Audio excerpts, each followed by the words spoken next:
Steve, another glorious morning here in New York. The sky is blue, a few clouds in the sky. The sun is beating down and they are trying to crank up the atmosphere here on the first tee at Bethpage in New York. We've actually had to move from our usual viewing position right above the first tee to an area that's just a little bit more sheltered by a marquee, which should drown out the speakers somewhat, because when we got up here and we were starting to talk, we were told it was too loud, the atmosphere, for you to be able to hear us. So when the music stops, we'll kind of move over a little bit as they start to announce the golfers. As far as the golf is concerned, Europe have this lead, 11.5, 4.5, going into the 12 singles today. So we'll see every player of every team in the singles format. Our team are ready to go. Ian Carter, our correspondent, alongside me, sheltering from the speakers but not the sun. Put some kind of historical context on this scoreline. 11.5 to Europe, 4.5 to the United States of America. Never before have we seen Europe in such a commanding position.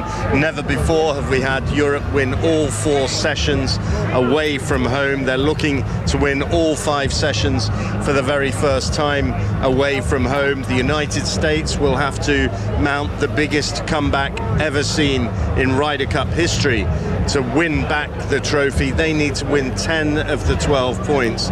So it all speaks to what has been an utterly dominant, brilliant performance by Europe. And obviously yesterday, in the context of all the noise that was out there on the golf course, they've performed like gladiators, and in the face of some real hostility, especially yesterday afternoon, and they've responded, and the Americans haven't. The singles get underway just after midday New York time, so just after 5 o'clock back in the UK. I will give you the exact order of the singles in just a moment. But Andrew McGee, PGA Tour winner, part of our team all week, it's not over till it's over. It's over. I'm sorry. It could be over before, McIlroy gets to, the third hole. He's the 4th match. It could be over. It depends on Cameron Young if he can. I don't know if he can fire up this team. I just don't feel. I know they have to be down. I don't care what the talk is, what the news pundits say before this match has started, or even yesterday or this morning. The European team is just much better talent-wise. The basic X and O's of golf, hitting fairways, hitting greens close to the hole, making your putts to win, making your putts to tie a birdie that the Americans might have made. They've just done all the right things. They're a cohesive team. You could say just the opposite of the Americans. The one thing I would say to counter that, I still obviously think that Europe are going to win from here, but it isn't over. And actually, when you look at the way the singles lineup lines up, you can make a case for the American player being partial favourite, if nothing else. That, different circumstances. You would say Justin Thomas against Tommy Fleet, for example, second match out. Now, Fleetwood's won all 4 of his matches going into this match, but he was in the same position in Paris and got cuffed by Tony Finau. So, the exhaustion that goes with the first 2 days, that could go the way of Justin Thomas. And all I'd say is that I honestly think that Europe are going to win, and they're going to win very convincingly. But if those first 4 players for America, Cameron Young, Justin Thomas, Bryson DeChambeau, Scotty Scheffler, 5th player Patrick Cantlay, 6th player Xander Schauffele, if they can get things moving, if they can get red on the board, they can build the kind of momentum that the Americans had in Brookline when they came from 10-6 down. Couple that with the New York atmosphere, and it could get quite hostile out there for Europe, and they will need to be playing as they have done on the first 2 days to get the job done. When I asked Andrew that question, it's not over till it's over, I was fairly sure it was ridiculous. Now you've started to worry me slightly. Do you think European fans listening to us at this moment will think, you miserable pessimistic pair? No, I'm just giving. We've completely done it backwards, Ian. Yeah. I'm just giving you some. I'm giving you some context, because that's what the Americans are going to go out there and do. And traditionally in the singles, they are stronger. you know, they can't get their heads around playing together with each other in a Ryder Cup context, but as an individual, they can. You know, who's the favourite between Scottie Scheffler and Rory McIlroy? Rory McIlroy. Why? Because he's playing better golf at the moment this week. Yeah, but one-on-one? This week? But one-on-one?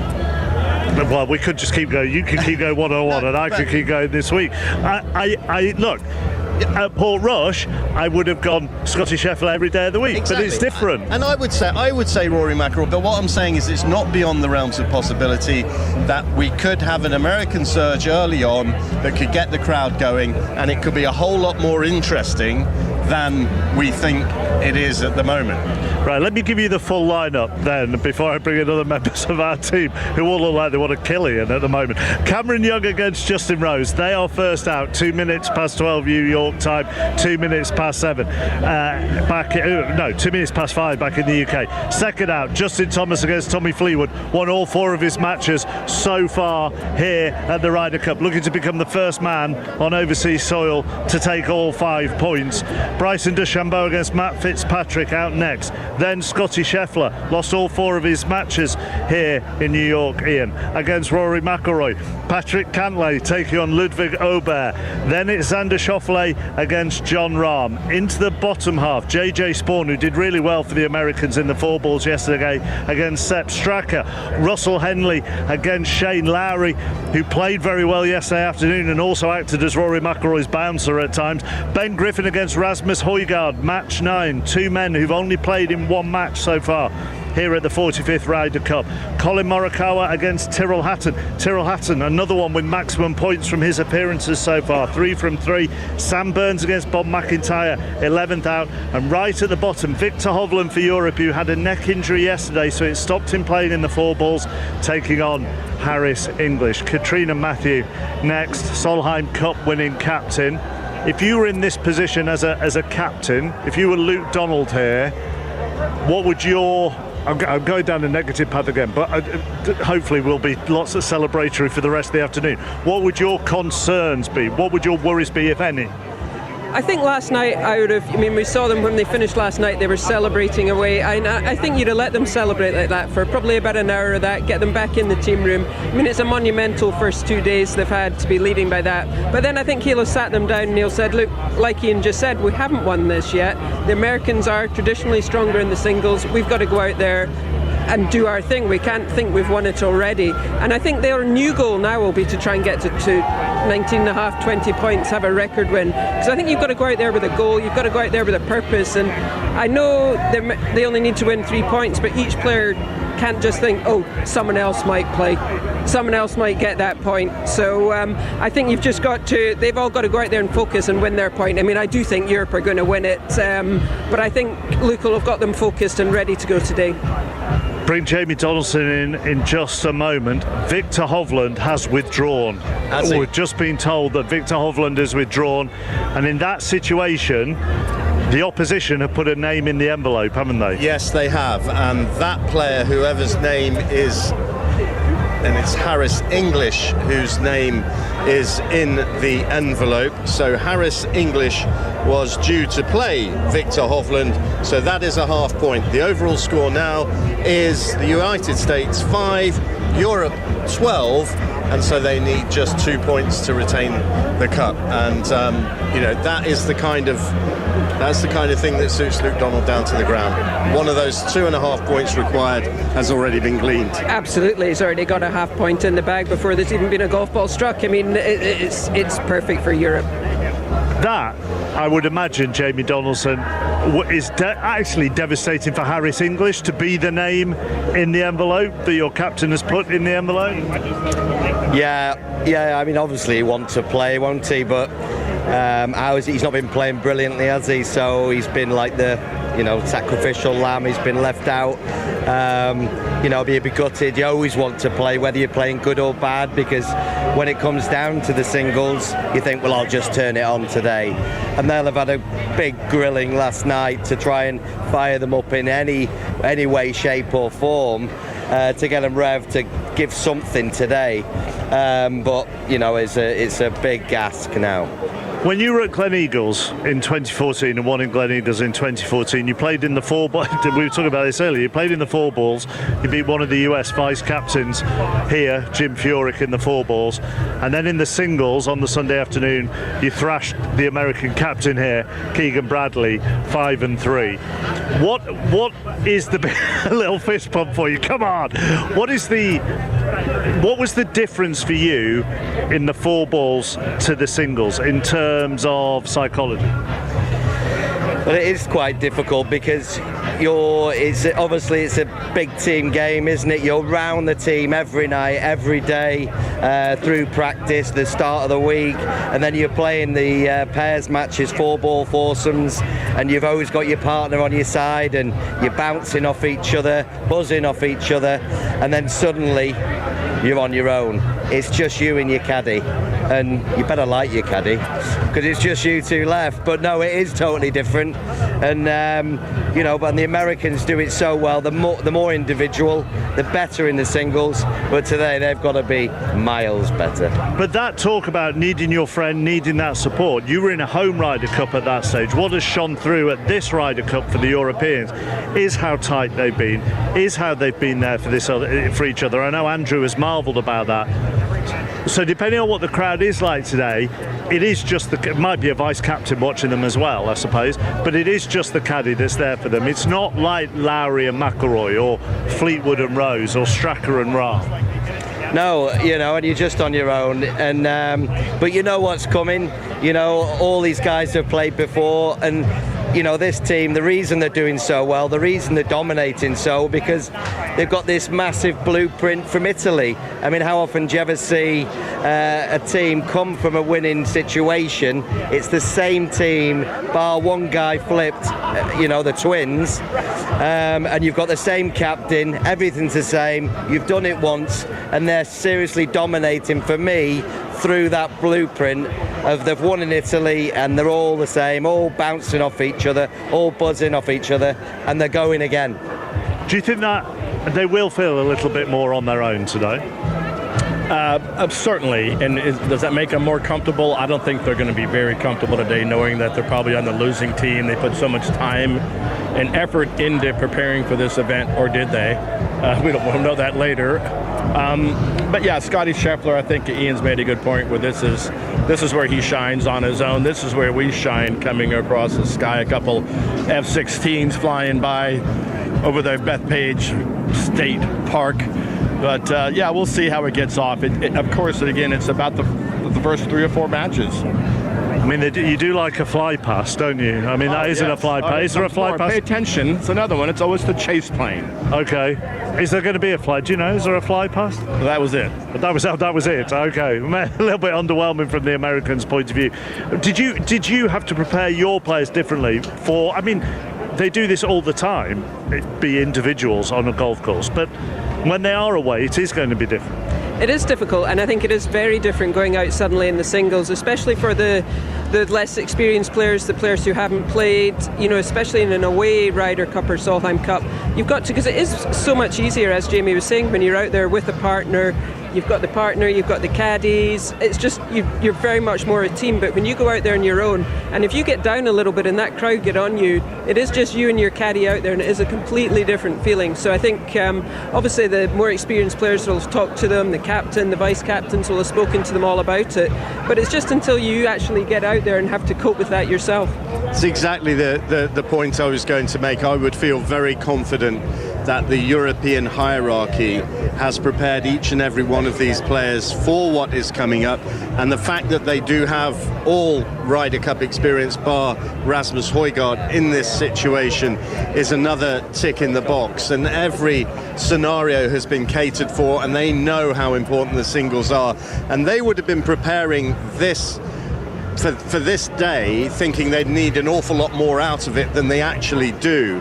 So I think it's just managing any sense of complacency, but also preparing the players mentally for what they're going to get, which I suspect will be a pretty hostile atmosphere from the crowd, and American players with nothing to lose, just throwing everything at them. So that's but I would imagine that they'll be ready ready to deal with that, and arguably better prepared for it than the Americans, because in each and every other session it's been the Americans who've looked a lot less prepared for what's played out. You can make you can pour over, can't you, Jamie, singles order and what the thinking is behind it. Given how the Europeans have been this week, he could have put maybe 7, 8, 9 of them out in the top 4 or 5 and felt confident given how they've performed and how they felt like leaders.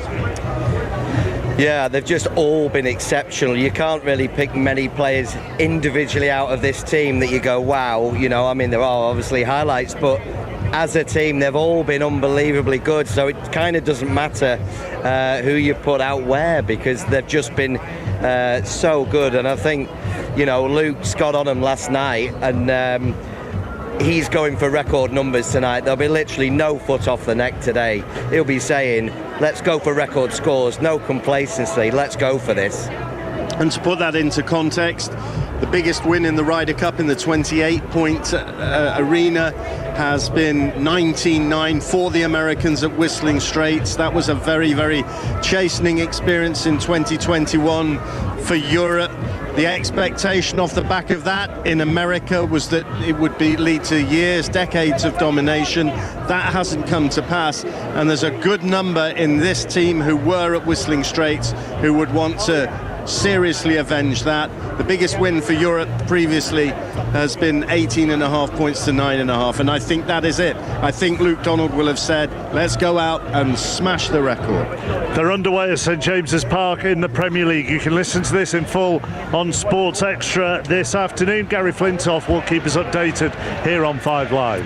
Yes, a crackling atmosphere, Mark, here on Tyneside. One early chance, 2 minutes played. It was Victor Gyökeres. It was a free kick from the right-hand side after a fairly robust challenge from Joe Linton on his fellow number 7, Bukayo Saka. Gyökeres got his head to the ball, but it was tame straight into the hands of Nick Pope. 3 minutes played, Newcastle 0, Arsenal 0. And we have a goal at Livingston, Gavin Wallace. Yes, it is for Livingston. Adam Montgomery flipped the ball in. Mo Salah, so cheap from a Rangers point of view, Mark. Salah was up above John Suter and headed home from close range. Livingston 1, Rangers 1.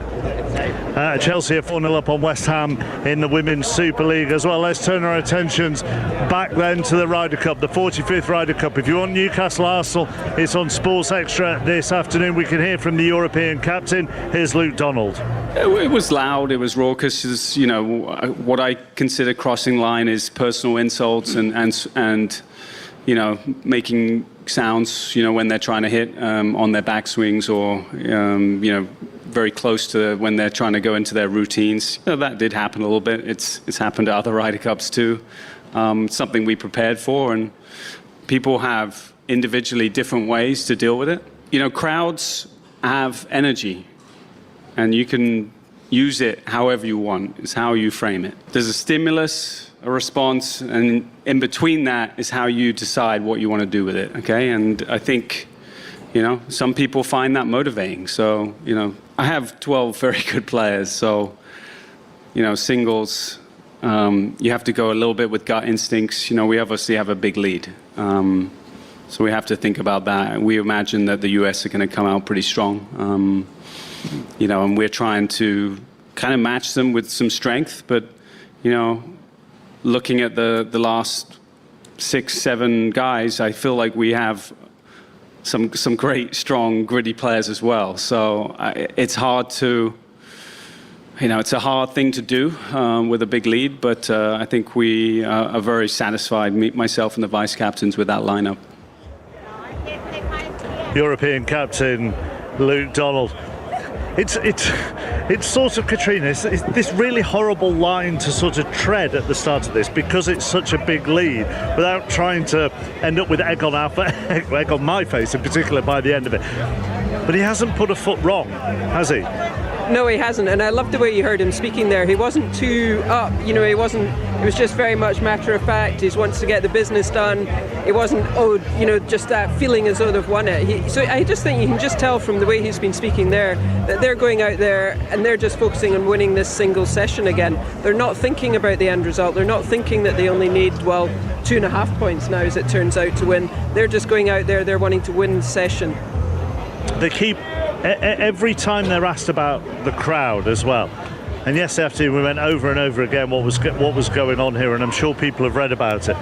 But even McIlroy and Lowry, when they spoke about it afterwards, in the same way Luke Donald there, they're not fanning the flames. They're not giving any ammunition at all, and they didn't in their pre-match press conferences as well. I think it was significant that 8 of the European players and all the big names did their press conferences on the Thursday, just on the eve of the match, so if anything was said, it didn't have much oxygen and time to develop, or a thread to develop. They've thought of everything here, and they have clearly got a policy of not saying anything that is going to upset the fans or give them any ammunition whatsoever.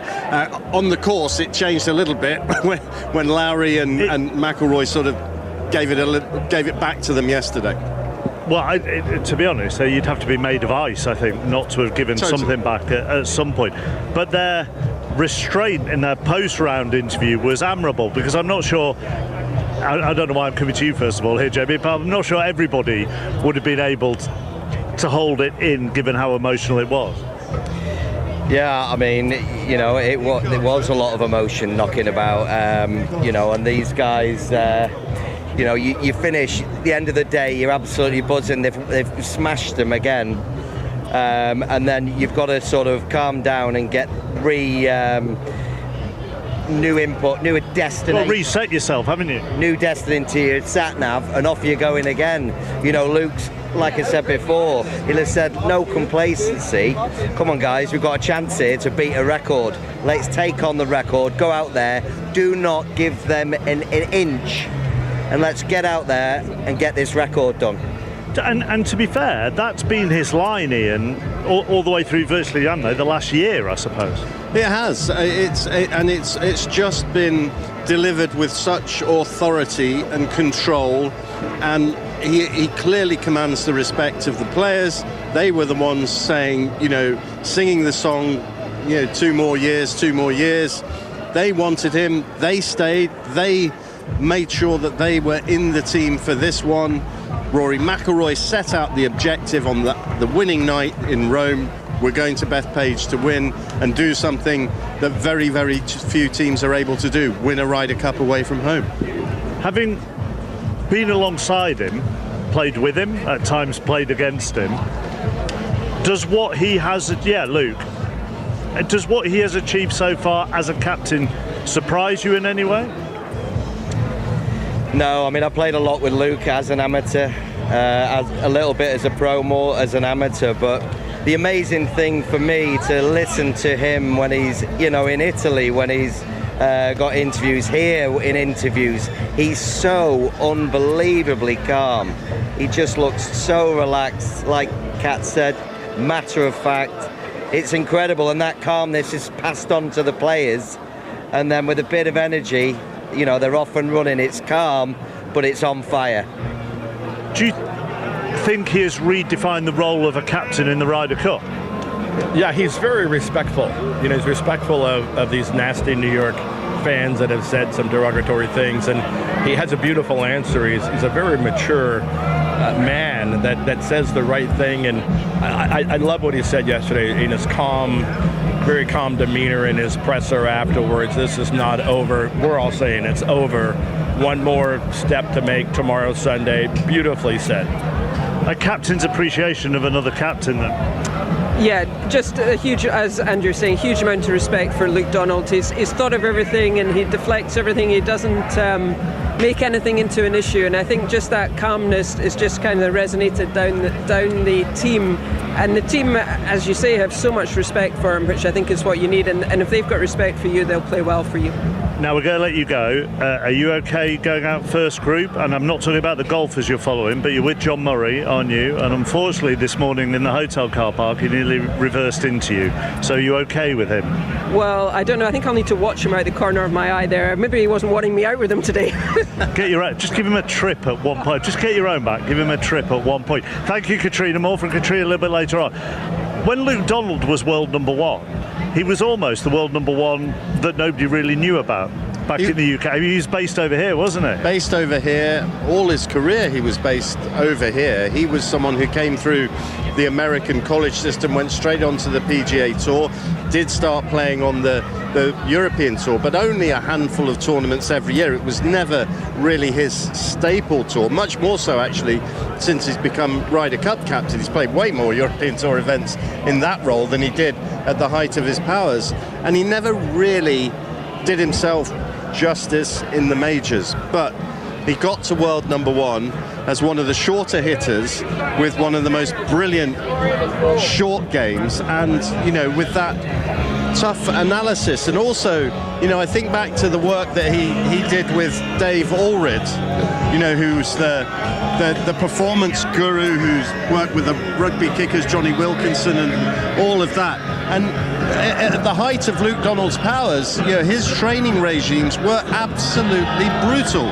He couldn't leave a practice putting green until he'd made 100 putts in a row or something like that. It was all performance based, and I think he's taken that mentality into this job, and I think he's just evolved the role of the captains. He's not reinvented it. He's taken the European blueprint and he has developed it, and there is so much legacy that will be there. If he carries on, fine.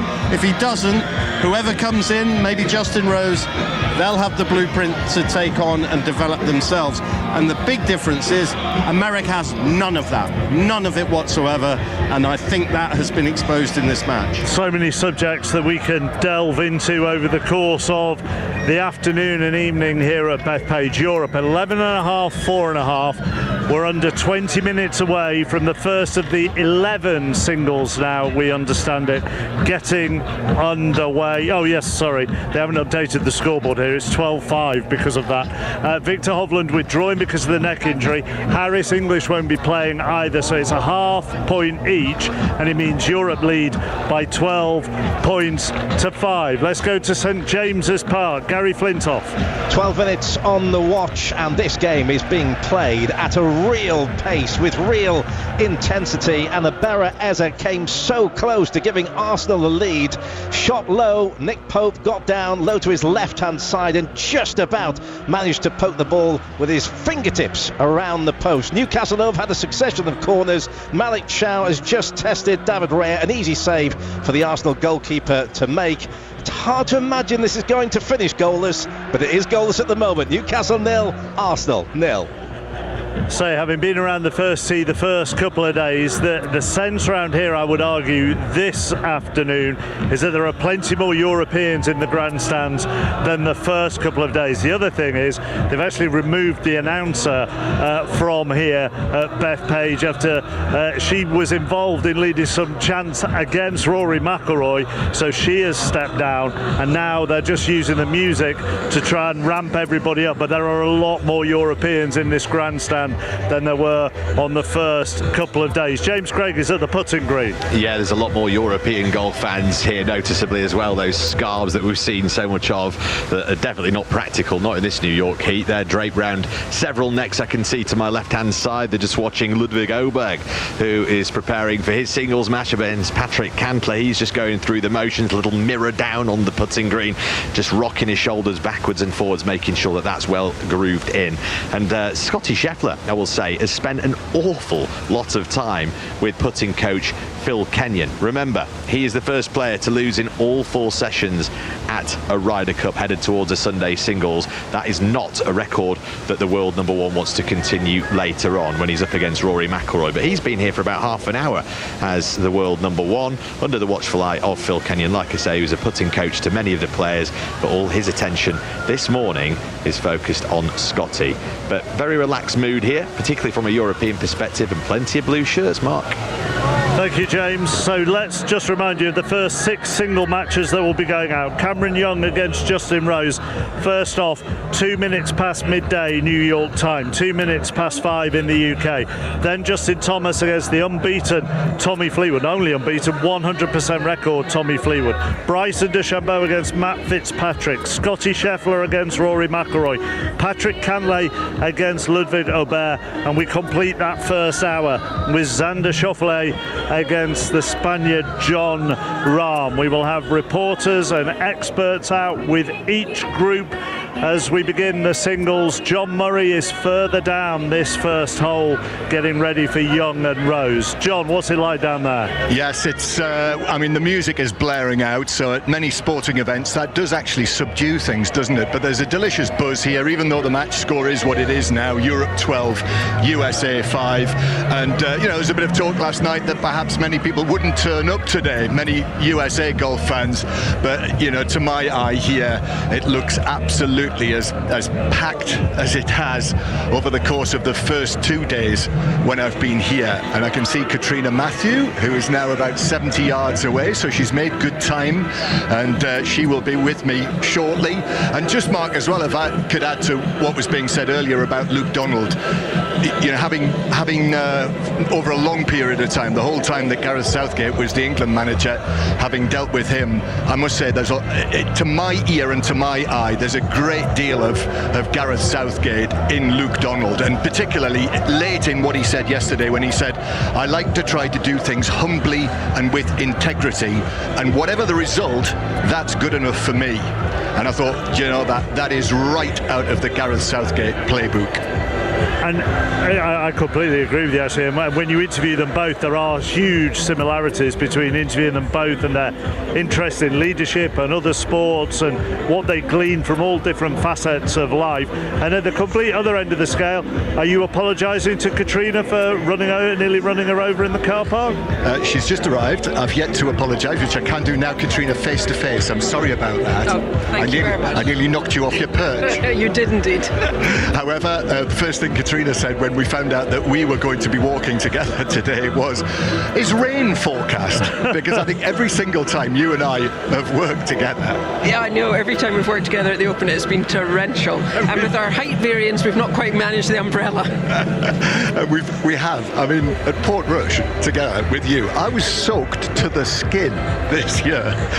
Anyway, looking at the skies above and licking one finger and putting it in the air, I don't think rain is on the way. No, it certainly doesn't feel like it. It is a hot day at the moment here in New York. Now, VAR have got involved at St James's Park. Gary Flintoff. Oh, yes, indeed they have, Mark. And if I tell you that Mikel Arteta has been sarcastically applauding the match officials, that'll probably give you a clue. It was Victor Gyökeres. He went through one-on-one with goalkeeper Nick Pope. Pope came out and the two collided. Referee Jarrett Gillett instantly pointed to the spot. It looked like a penalty, but VAR, of course, had a look. They then called the referee to the screen. He had a long look at it. I mean, he must have looked at least 15 different replays, and eventually the officials have decided there was the tiniest of touches by Nick Pope. So the two players definitely collided, but the referee in the end decided that Nick Pope got a tiny touch on the ball, which meant that the challenge came in, but he'd won the football. So ultimately it wasn't a penalty. I have to say, I've watched it 15 times. I'm not so sure. It's Newcastle 0, Arsenal 0. And the other thing, Gary, are Arsenal and refereeing decisions at St James's Park. They feel that they have a history there with decisions that go against them. A ball, Newcastle scored from a ball that they thought had gone out of play is one that springs to mind. A push on the corner or push on the goalkeeper is another one that springs to mind. I think it's safe to say that Mikel Arteta feels that whenever they play at St James's Park, particularly in recent times, they do not get the rub of the green. He has spoken very, very well of St James's Park and the atmosphere, which can be febrile here, but he obviously feels that the match officials are influenced, and he will certainly feel that again, albeit Stockley Park is a long way away from Newcastle. It's 0-0. Gary, thank you very much. Sports Extra, if you want to listen to that. At the moment, for these singles, we are awaiting, and with 12 minutes to go, Ian Carter, normally you would be expecting some of the team to start appearing, wouldn't you? Yeah, I would have expected that you would see vice captains on there engaging with the home fans, maybe Keegan Bradley out there, just trying to stoke the crowd up and get them into what is going to happen. I'll be intrigued to see what it's like when the players come out, especially the Americans, because ordinarily they come out, pumps up, they're punching the air and whipping up the crowd. Well, this is like watching a team destined for relegation come out. And I know if my team came out doing that when they're bottom of the league, I wouldn't feel very happy about it. I'd want to see them stony-faced and determined. So I'll be really interested to see what the demeanour is of the American camp when we eventually see them. Feels like they're in hiding at the moment. Yeah, it does feel like they're in hiding a bit, but you're right, Ian. I saw the rah-rahs before the matches started, and that steely-eyed, that look of determination that the Euros have obviously has paid off. That look, they have this plan, they're sticking to it. They're not rah-rahing the crowd. They don't need to rah-rah the crowd. The crowd's already behind them. Good point, and it's working, obviously, eh? Yeah, modest and understated. The team are an embodiment of the captain as far as Europe are concerned, and the Americans are as well.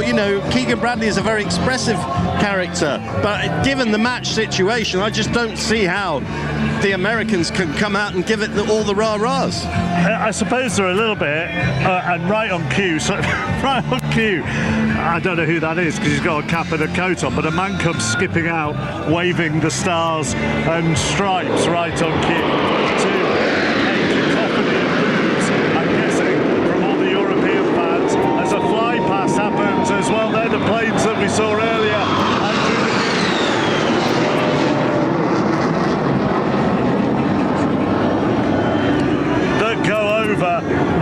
But it does feel odd in the context of the scoreline. Hey, we're here for you, pal.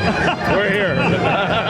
But they are a little bit damned if they do, damned if they don't, aren't the Americans, with how they behave here? We wondered what the flag man was all about. Now we know. They're coming in, and we didn't see them until they were right over us. But yeah, incredible. This is never gets old. My 9th Ryder Cup, the first tee on the final day. This is just the best. The music, everybody's kind of for each other right now until the first tee shot's in. Andrew, thank you very much. We will let you go. Let's hear from the US captain, Keegan Bradley. I was at that 28-3 game against the Falcons. I was there. I was also at the game when Malcolm Butler intercepted Russell Wilson against the Seahawks. But my message was, if you were a 16-year-old kid and you were going to get to go play for your country in singles in New York at Bethpage Black, you'd be so excited. Of course, I want to go out there and make history tomorrow. They all do. But I think you got to relish in the opportunity to get out in the course tomorrow and play for your country at a course like this, at a venue like this. I think it's something that you got to look forward to. How are you feeling, honestly, right now? We feel good. The Europeans have played incredible. It's been really impressive to see. This is, for me, being up close, I think it's, one of the best performances of a road team in any sport. They've played incredible. They've played great. They putted even better. They've come into a hostile environment and played great golf. And sometimes as a competitor, as an athlete, you have to take a step back and just again sort of tip your cap to something like that. They've been a tough team. They've partnered great. Luke is an incredible captain. He's done a great job this week.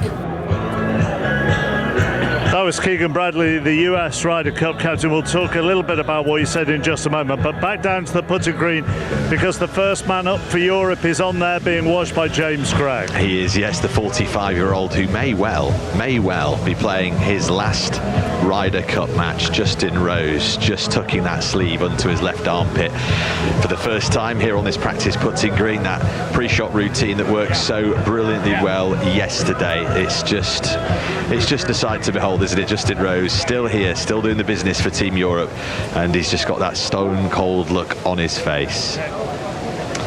And the outfit, I shall tell you as well, is blue collars with like an off-white shirt, a yellow stripe across it, like a hoop with some blue hoops as well on there, blue trousers, and then the white shoes with the funky European colours on, and white caps as well. So that's what our commentators will be describing all the way through as Justin Rose just rolls 3-footer after 3-footer, bang into dead centre of the cup, and he looks ready to go out and try and win a point for Europe here on this final Sunday.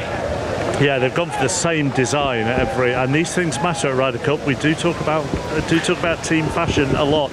They've gone for the same design each day, just a different colour of shirt. So sky blue on Monday, it was brown yesterday, it's sort of white cream today. There's been a goal at Livingston. Gavin Wallace. Max Aarons at the back post mark with about maybe 2 minutes to go or so. Corner whipped in. Rangers have been all pressure and he just slid it in between all the defenders. Bottom left hand corner. Livy 1, Rangers 2. Yes, Ian. I was just going to say about the outfits. The first 4 practice days they wore the colours that related to the victories away from home that Europe have enjoyed. 4 of them. That should become 5 today. 37 European golfers have won away matches for Europe in the Ryder Cup. We fully expect that total to go to 47 today. And that is a highlight of the planning and the thought of Luke Donald and his team. We have 2 European Ryder Cup members with us in Jamie Donaldson and Ollie Wilson. And having just spent this whole last 10-15 minutes praising Luke Donald and his captaincy and his methods, I may be about to contradict myself when I go to Keegan Bradley, who we heard say as Luke Donald walks just behind the back of the first tee with various members of his backroom staff as well. Keegan Bradley made the point, and sometimes maybe it just comes down to this: the opposition have played incredible golf. Forget anything else, the opposition have been on fire. Fair? It's fair, yeah, it's absolutely bang on, but there's things that you can do as an opposing team to try and stamp that down, and I don't think he's done a very good job of that. I think that's a general feeling that he's made some mistakes with the pairings. The players haven't performed, and Europe have just been unbelievable. I don't remember ever seeing so many shots responding to great American shots that have gone inside, almost gimme or within 3 feet. It's been a phenomenal display by Europe. Putts have gone in, shots have been holed, and they just looked like they knew it was inevitable before they even teed off. I mean, he said there it's one of the best performances by any, well, he said road team, but any away team in any sport. Yeah, I mean, it is an unbelievable performance, and I like that. Well, I heard a rumour that the guys have got a listening to all the things that might be said by the crowd individually on headphones to set them up for this boisterous, brutal American crowd. So, these little attentions to detail help with the big picture, which at the moment is looking like a mauling. How hard would you have found it yesterday? It's way different than it is in Europe, I'm not going to lie. You're playing in Europe and you've got golf fans, and the golf fans, are more civil with you. They're cheering, they're boosting you along because it's a home leg, where here the fans are fantastic, but there's a lot of sports fans that don't quite have the same golfing etiquette as they do in the European leg. And they're shouting quite a lot, and so you know what you're going to get. The lads have heard it on the headphones. They're used to it because they've practiced it in the evenings. But when they're starting to shout when you're over the ball, it becomes very difficult, and it is a lot harder to play on the American soil, which just shows how well they're doing. So, something tells me these speakers are about to get very, very loud. Just the strains of AC/DC in the background as Keegan Bradley comes out and Cam Young comes out.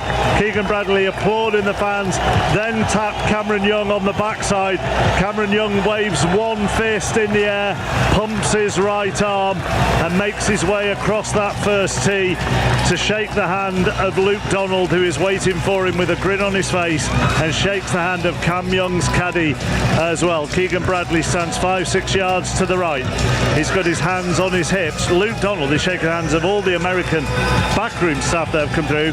Him and Bradley, I don't think, actually have acknowledged each other yet. Maybe they did that a little bit earlier on. And Justin Rose walks onto this first tee as well, putting the white glove on his left hand, and he now looks up towards towards the grandstand, sees where a big throng of European fans are dressed in yellow and blue, and just gives them a nod. Luke Donald gives him a hug, high fives his caddy, taps him on the chest, gives him a few final words of wisdom, and we are good to go almost. Arsenal have hit the post at St James's Park, but it is still Newcastle 0, Arsenal 0, and it's on Sports Extra if you want to listen to that. Livingston 1, Rangers 2 in the Scottish Premiership. 11 singles matches are ahead of us. If you missed it earlier, Victor Hovland has had to withdraw because of his neck injury. Harris English, who was going to play him, is also out now. Both teams get a half. It means at the start of these singles, Europe 12, USA 5.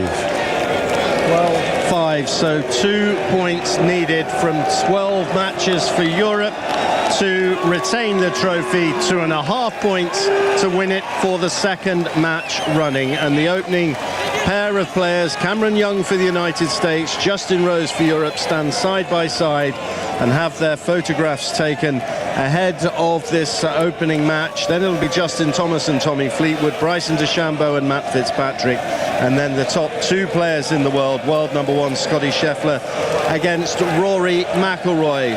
The grandstand absolutely jam-packed behind the tee, and they're standing 40, 50 deep down the right-hand side of this first hole. Good afternoon and welcome to the final day of the 45th Ryder Cup. This is match number 1, a singles match between the European team represented by Justin Rose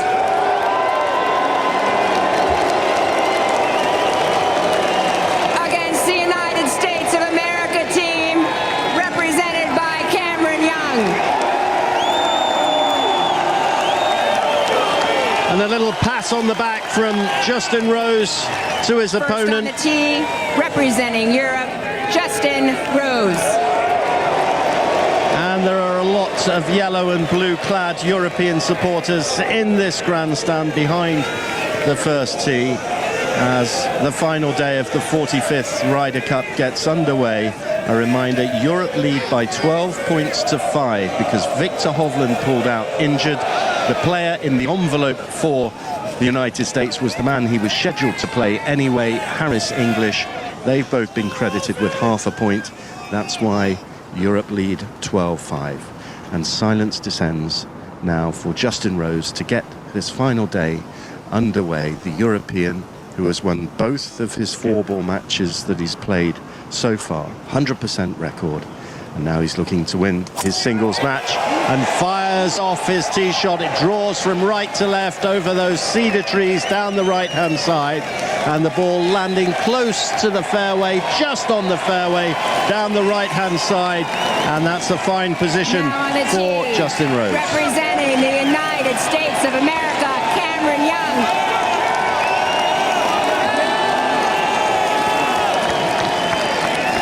The New York rookie, who has been one of the rare success stories for the United States in this Ryder Cup so far, entrusted by his captain Keegan Bradley to lead out his side on his debut.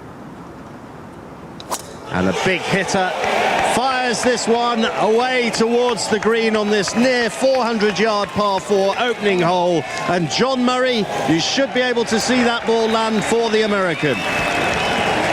And we are just looking, stewards at Marshalls are chasing after it, and I think it's missed the fairway on the left-hand side, Katrina Matthew. Yeah, I think he's missed it just into the rough on the left, or maybe on the right-hand side here. On the right-hand side, the Marshall was there. So, I mean, it's such a short second shot. Pin's tucked on the left, so hopefully, if he's on the left, it's going to be a tough little shot there. But Justin Rose for Europe, pretty much exactly where he'd want to be. Oh, Justin Rose is in perfect position, just probably 60, 70 yards to quite an accessible pin. So there we are, Ian. They're off on one of the great days of sport, isn't it? The Sunday singles at the Ryder Cup, and this first match between the native New Yorker, Cameron Young, appropriately because of his name, the youngest player on the US team, against the man with the most years, let's put it that way, Justin Rose, of all of the 24, who actually, of course, has the experience and memory of Medina, so knows what can happen on the final day at a Ryder Cup. He does. They arrived on the tee to AC/DC, did those two. They're leaving to Will Smith. Ollie Wilson. Justin Rose stood on that first tee before he needed to, with his club in his hand, staring back at the crowd, because every match they have to have that official photo looking back towards the gallery. He didn't need to be invited up onto the tee. He just stood there like granite looking back at us. He's absolutely the person for that role, right, leading us out on the Sunday. He's been an absolute stalwart. The experience has come through this week, and he's played unbelievable golf. So he just loves to revel in that position as the leader, even though we've got a number of leaders. You could come back on that in a moment, Ian. Goal at St James's, Gary. Completely and utterly against the run of play. It's Newcastle United 1, Arsenal 0. They keep telling us, Mark, that Nick Voltemade is more than just a towering presence. He scored with a towering header. Close corner taken into Tonali, flicked in towards the centre of the goal, and there was Voltemade rising high as to head past Raya. That after Eza had been denied by Pope, Trossard had hit the post, Calafiori had headed wide. Mikel Arteta will be wondering if this is his day. His side have even had their towel confiscated, which they've been trying to use to take long throws. It's Newcastle 1, Arsenal 0. A Liverpool fan among the team has just done a little fist bump there, Jamie Donaldson. Yeah, well, after our performance yesterday, I was quite happy to hear that. I was going to say, I'd be more worried about Crystal Palace chasing you down at the moment. Yeah, that Geehee thing early when he didn't go through the transfer window. That might come back to haunt us. Newcastle 1 up on Arsenal. Then match of the day 10:30 tonight with Gabby on BBC One. Let's go back out. Well, you want to make a point on Justin Rose, Ian? All I was going to say is, he is a fantastic ambassador for the game of golf, but he is also as hard as nails, and we saw that on the 15th yesterday in the altercation with Greg Bodine, Bryson DeChambeau's caddy. He will not give an inch. Mind you, he had Ian Finnish to help him as well, didn't he? He was a big old unit, Tommy's caddy. You don't mess with Ian, do you? No, you don't. John Murray. Well, everyone is in place now. On the first hole, the two players, Cameron Young and Justin Rose, have reached their balls, and Cameron Young just in the first cut of rough. And Keegan Bradley was talking about this last night and saying that he felt that actually players would be better off here in the rough sometimes than in the fairway. Yeah, I think the greens are so soft. You've seen an awful lot of shots that have spun too much and spun way back off the greens. So in that little first cut, especially with this pin today, it's 25 on, and you've got to hit it 20 to get up the little ridge. So having that less spin might just help him, and he's got a good angle coming from the right-hand side. So that's the voice of Katrina Matthew, winner of the Women's British Open, Solheim Cup winning player, twice winning captain, including what Luke Donald is trying to do here with his team, winning in the United States. And we're watching Justin Rose, who is over there on the left side of the fairway. His heels are almost in the first cut of rough. White baseball cap. I think it is slightly off-white, the shirts that they're wearing today, maybe with a touch of gold in them. And gold is what Europe are after today. Rose playing his ball onto the back portion of the green, and he does get spin there, but that is all of 25 feet away from the hole for Justin Rose. Yeah, he got it up onto the right level, onto the back level, but just threw it probably maybe 5-6 yards too far. Got, as you said, got a little bit of spin back, but 25 footer back down the hill. And across the other side of the fairway, Cameron Young. And the Americans today are wearing, it's a sort of mirror image of what they wore on the first day. So a solid white portion on the upper part of their shirts, then a blue band and red stripes. Blue trousers.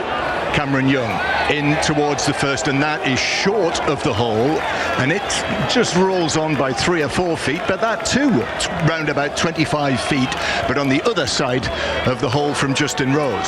Yeah, it looked like he was trying to hit more of a pitch and run, land it short of the slope and run it up coming out that first cut, but just got that all wrong.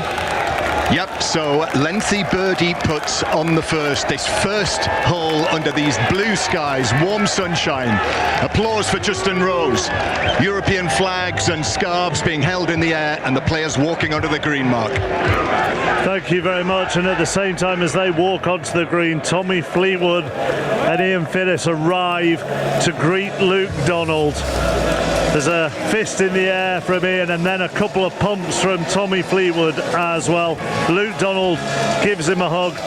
Ollie Wilson, David Walsh in the Sunday Times this morning, I find this very difficult to disagree with, saying Tommy Fleetwood may be the easiest to like elite athlete in the world. Well, it's a very fair point. I don't know of anyone, I've never heard of anyone say anything slightly negative. He's just such a cool dude that lives his life in such a great way, and he seems to be also phenomenal at golf and loves the Ryder Cup.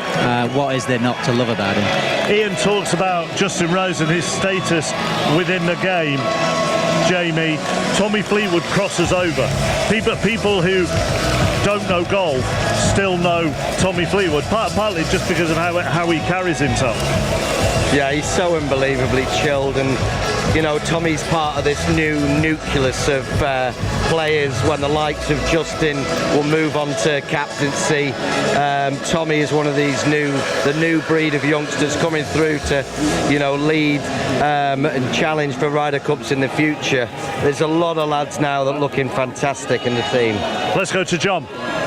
It will be the American Cameron Young to put first in this first match out, with the match score now 12-5 after the withdrawal of Victor Hovland. So Europe needing 2 points from these 11 matches now to retain the trophy, 2.5 to win it outright. But on the first, so important, America want first blood. They've got to get red on the board quickly. And Cameron Young now from 25 feet or so, get in the hole, they shout. Will it do it? It's up and in! All the way! That is just the start that New York wanted. That is just the start that United States wanted. And Cameron Young retains his calm. There's no fist bumping here, just a raised putter. And now he walks across here, fixed expression on his face. He flings one arm into the air now. What a start for Keegan Bradley and his team. What a start. I mean, this crowd just exploded when that ball went in the hole. God, we're in for an afternoon here. Beautifully judged. The pace was perfect. And as has been said, the Americans have at times struggled with the pace of these Bethpage black greens, but Cameron Young got it absolutely spot on there. And now Justin Rose trying to follow him in from a similar range, but as I say, Rose on the other side of the hole, so at the back of the green.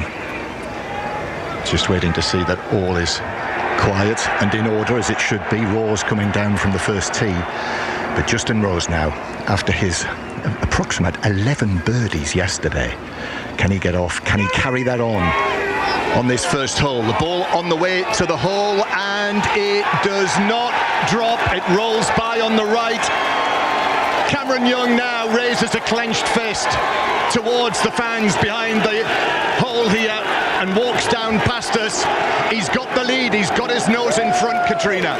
And that is just what this crowd wanted. They're ready to grasp any little kind of shred of hope they have, and this is the start they needed to get off to.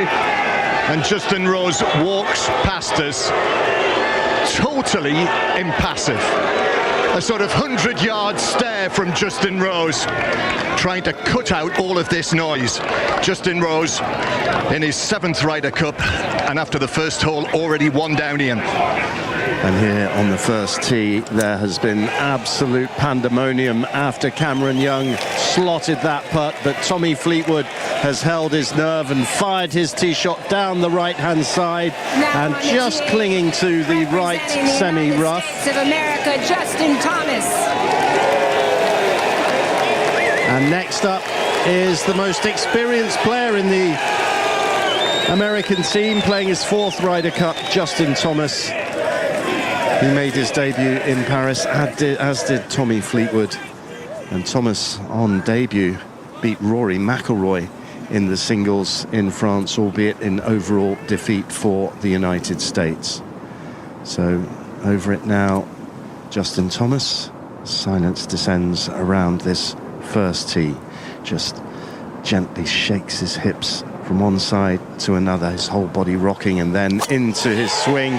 Makes good contact. The ball fading from left to right. Alistair Bruce Ball going to be watching this one. You should see it down the right side, Ali. Yeah, standing down in amongst the trees. I certainly saw Tommy Fleetwood's ball land just a couple of inches right of the fairway. He is lying okay, and I can see the crowd here pointing the marshal towards, because he didn't see where Justin Thomas's shot landed, and he is going over there to show everyone exactly where it is. And there it is. You can just see the top of Justin Thomas's ball in slightly thicker rough, about 5 yards ahead of Tommy Fleetwood. And I'll tell you what as well, Mark, this doesn't feel like a golf course, this first hole. It feels like a stadium. I don't think I've ever seen more fans packed around a golf hole down the fairways behind the green.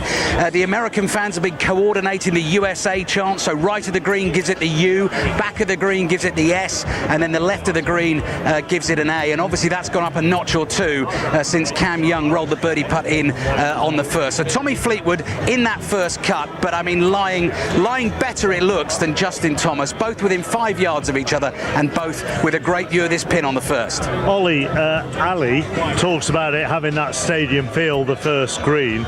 Europe haven't actually won this hole in any session. The America on the first hole of the first session, if you see what I mean. So on Friday morning, Friday afternoon, the first pairing's out. The Americans won the hole both times. Yesterday, it was hard both times in that very first pairing that went out morning and afternoon. So if people listen thinking, blimey, the Americans are up and running already, it hasn't been the hole that Europe have started the session with a win. No, we've been very resilient through this first hole. So to be honest, it's a really poor first hole for a Ryder Cup. It's wide open.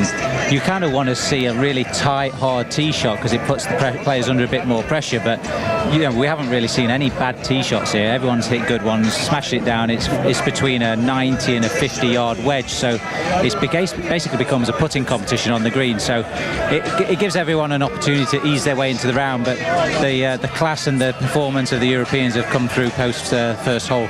Just give us a golfer's point of view on what Keegan Bradley said, that sometimes it's better to just be in the rough rather than on the fairway with these greens. That all comes down to spin, yeah?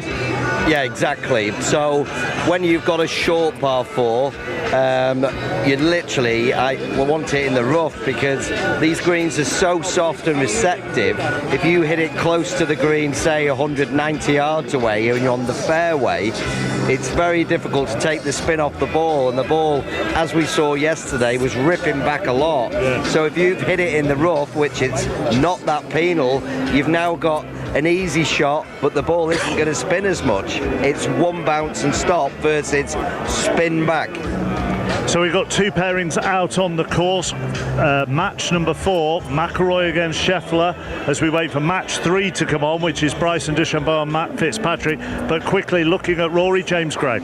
Yep, Rory McIlroy just striding with purpose, chest puffed out onto the putting green. Get your popcorn ready for the matchup of each team's best player. Well, effectively anyway, McIlroy endured a pair of emotional matches yesterday, didn't he, in a partisan environment. On the flip side, Scheffler looking to avoid that historical low of none for 5 in a week that he needs to seriously forget. Matt Fitzpatrick about to come onto the first tee, who's hit one of the shots of the whole of the 45th Ryder Cup in the gloom on 18 last night to help Europe win that match. Up ahead on the first green, Ali. So Europe 1 down in the first singles match thanks to the Cam Young birdie. Tommy Fleetwood is at his ball. He has had an impeccable Ryder Cup. 4 matches played, 4 wins on the board. I will strike a note of caution there when he did that in France back in 2018. I think all the energy was spent by the time it got to the singles, and he went down 6-4 to Tony Finau. Today he's up against the world number 5 Justin Thomas. His Ryder Cup singles record reads played 3, 1-3. A redoubtable opponent. The wedge shot on the way to the first from Tommy Fleetwood looks dead at the flag. Bounces to the right of the flag and then just grabs and rolls on maybe 2 or 3 feet. Leaves himself about 12, 14 feet for the birdie. John Murray. On the second, the tee shots, Justin Rose already one down. His tee shot just off the left side of the fairway. Cameron Young missed it by a distance, but might have bounced down off a tree, I don't know, but he's in the long grass. Justin Thomas then coming out of the slightly thicker stuff for the USA. John Murray has already described the outfit. It is always some form of red, white and blue. Main body of the shirt is white, blue and red stripes across it, dark blue trousers, white shoes and the bright red baseball cap shining in the New York sunshine. A little bit of mud on the ball. Can't do anything about that. With this ball sitting in the rough, we can just see the top of it. As Justin Thomas addresses, pulls the club back, sends it on its way. This one landing shorter than Fleetwood's, on line, hits that slope at the front of the green, rolls back. And I would say Tommy Fleetwood about 14 feet. Justin Thomas, Andrew McGee, his ball rolling back, maybe 25 feet or so, although Cam Young just hold a cracker from around about there. Yeah, that's the difference between being in the first rough and then the second rough where Justin Thomas was. A little thicker lie. You could hear it kind of come out a little fluffy, and it came up way short, so there you go. Talk to me about the atmosphere out here. Atmospheres you've played in, how you compare it? Well, I mean, I've never played in the Ryder Cup. I've been to 9 Ryder Cups now. There's nothing better than the morning of a Ryder Cup, Friday, Saturday, or Sunday. The energy on the first tee is amazing. This energy was just epic today. Yeah, and as Luke Donald said, for Europe, it's all about using the energy of the crowd, using it as best they can. Fleetwood and Thomas both march onto the first green. Thomas will putt first up the hill. John Murray. On the second, just watch the approach shots from Young and Rose, both on the green. Justin Rose a distance away, probably 40, 45 feet. Cam Young much closer. Katrina, 25 feet? Yeah, I'd say Cam Young 25 feet. This pin is right at the back of the green, just 5 yards behind it. So they're both a little bit wary of that, but definitely slight advantage to Cam Young here on the second. Ooh, first hike of the round. The heat is searing, Ali. Yeah, Justin Thomas sizing up the birdie putt on the first. Fabulous view. We are so lucky on the BBC radio team to get to the spots we get to on this golf course. Trying to paint the picture here. Andrew McGee and I are just standing just on a downslope, a little hillock to the right of the first green. We're probably 10, 15 yards from the action. Long grasses in front of us, gently swaying through the breeze. And the trick is to just find your spot. Get as clear a view of the green as you can, and we could not have a better view here right now. What about this putt for Justin Thomas, Andrew? Yeah, a little bit like Cameron Young's putt up the hill. Can he get it there? Usually a little bit nervous in the beginning holes. Of course, up a hill, it's easy to leave it short, but yeah, amazing gallery. There's 20 deep over there. There's 10 deep over there. It's just an incredible first hole. Justin Thomas loves the Ryder Cup. The American fans love Justin Thomas. He will certainly get them going, even more so if this drops. The world number 5 sends the first putt on the first green on its way up the hill. Is it going to have the speed? Oh, it was nearly just right. Perfect for speed, just left of the hole. And he lets out a huge, exasperated sigh there. He knows how close it was. Chance for Tommy Fleetwood to win the hole. 15-footer to come from the right of the hole here.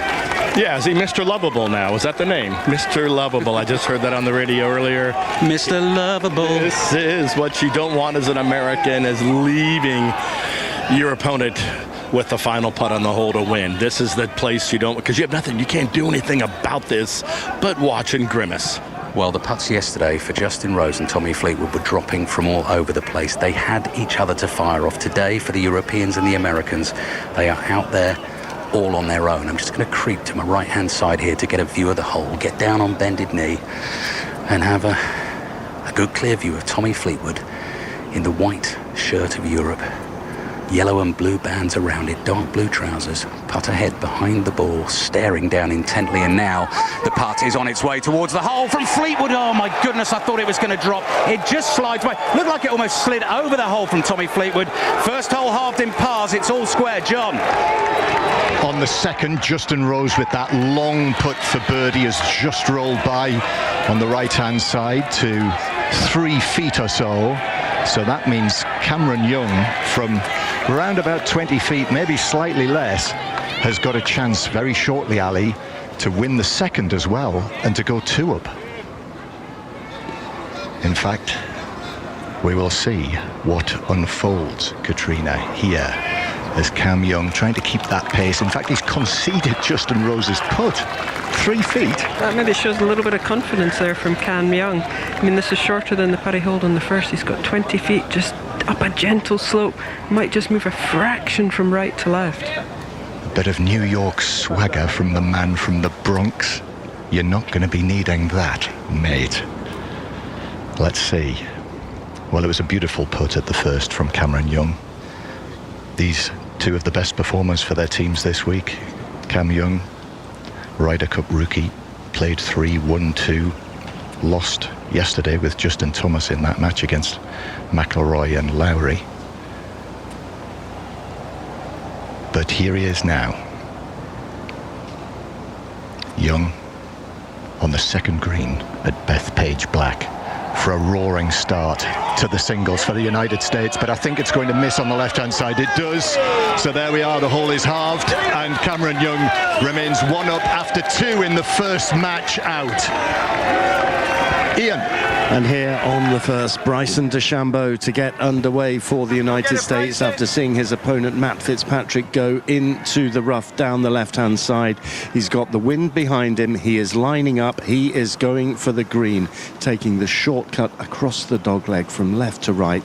And here he goes. He smashes the ball and it climbs into the sky and it heads towards the green, and he raises his driver as he marches off purposefully, and the ball lands and the crowd erupts. And Catherine Downs, you can tell us where it's landed.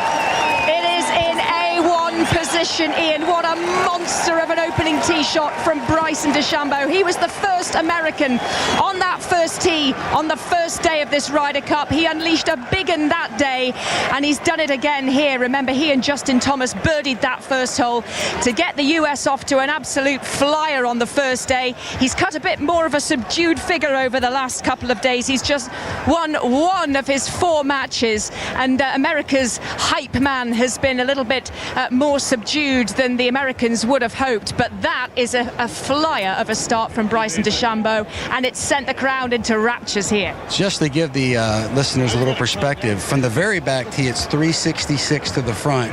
The tee's up just a little bit. I think it's 335 down 12. So we're going to have to work on Bryson a little bit. He's getting a little shorter as he gets older. So how long is that drive? Probably that's probably 330. 330, little bit of wind behind. He's come up on the first little fringe, the short stuff, shy of the green. He's just going to be, you could putt it from there. He won't. He'll probably flick it up with a wedge, but he is about 60 feet shy of the flag. Tommy Fleetwood, as Ian said, in the rough down the left-hand side, well back from the green. It's advantage Bryson DeChambeau in this third match out. Matt Fitzpatrick against Bryson DeChambeau. So the Americans, 1 up in the first match through 2. That's Young and Rose, all square after the first between Thomas and Fleetwood.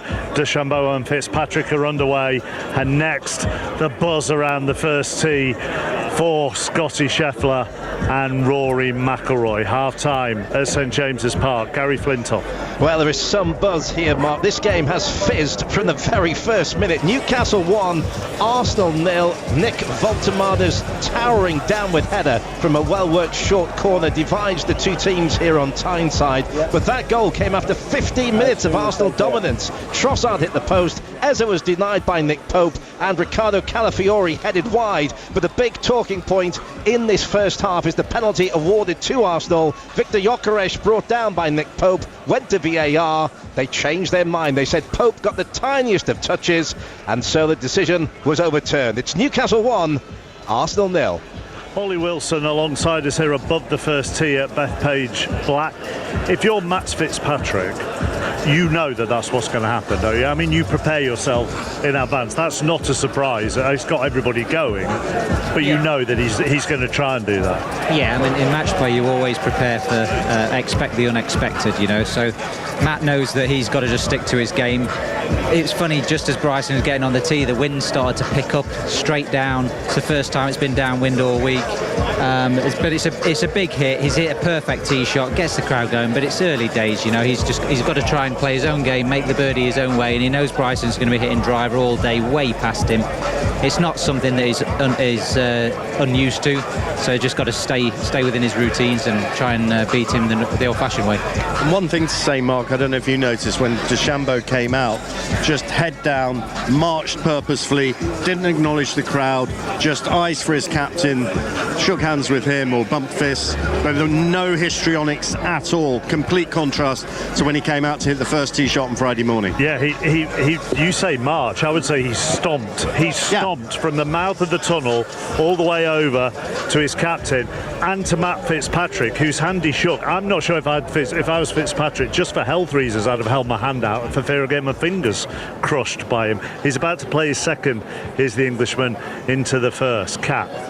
And what contrasting figures they cut, Mark, as they walk down this first fairway. The slight Englishman, slight stature, and the big burly Californian with those bulging muscles. Matt Fitzpatrick slashing one out of the rough down the left-hand side up towards the pin.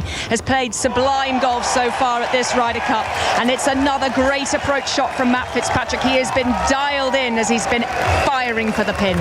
No, just another fantastic iron shot from the Euros. That's certainly something we've seen all week. So the pressure that Bryson put on Matt on the first tee shot has now been reversed. Matt's got a really good opportunity from about 5 or 6 feet. Yep, superb stuff from Matt Fitzpatrick. Never won a singles match at a Ryder Cup, and this is his 4th Ryder Cup, his 3rd on away soil. So he's well adept to dealing with these hostile crowds. He absolutely is. And so as we've seen for the 3rd straight day in a row, they're playing lift clean in place today. We had a little bit of overnight rain last night. And so that's really not it's more of an advantage now to be in the fairway, but it's just something you don't normally see in a big event like this. Bryson DeChambeau just calling in the referee there to double check that is the rule before he takes on his second shot, just shy of this first green, which is buzzing with anticipation, Mark. And here further down on the first tee, we are waiting for the world number 1, who is walking through this big red tunnel. It's got various American Ryder Cup stats on it, and he's about to come out of that tunnel onto the first tee. His head was bowed as he came down the tunnel. We still don't have eyes on him as he heads here, as they blare out Mr. Brightside on the first tee. And now he comes, and he literally puts his thumb in the air and a little nod and nothing more. And like most of the Americans, as they walk onto this tee, fairly undemonstrative. Bryson's second. Cat. He's bumped it up, and it's caught the little upslope as it runs up towards the flag, and it's come up slightly shy. I think he was hoping to get inside 3 feet, but he's outside 6 feet. Mark. And now Rory is in the tunnel, and that is on the big screen. And this is a first tee that I think, Ian, has got more Europeans around it than on any other day. They have helped create the atmosphere today, and very shortly Rory McIlroy will come into view on the first tee to take on the world number 1 at a Ryder Cup in New York. Yes, there are plenty of European supporters here, and here he comes, Rory McIlroy, marching forth to the first tee. If DeChambeau stomped, Scheffler loped, and McIlroy is strolling, and he emerges onto that first tee. His captain is waiting. The cap comes off from McIlroy. A warm handshake and a hug with his skipper. A warm handshake with cap off with Scotty Scheffler, his opponent. Really looking forward to this match. World number 1 Scheffler against world number 2 McIlroy. Scheffler, who's lost all 4 of his matches so far in this Ryder Cup. McIlroy unbeaten. Do you think it will help Rory today? Look, we know how good Scheffler is. He struggled, obviously, during this Ryder Cup, but he's the world number 1. But do you think it will help him, Jamie, on atmosphere-wise, that he is playing with probably the least demonstrative golfer there is on the American team? Yeah, I mean, Scotty's so chilled, isn't he?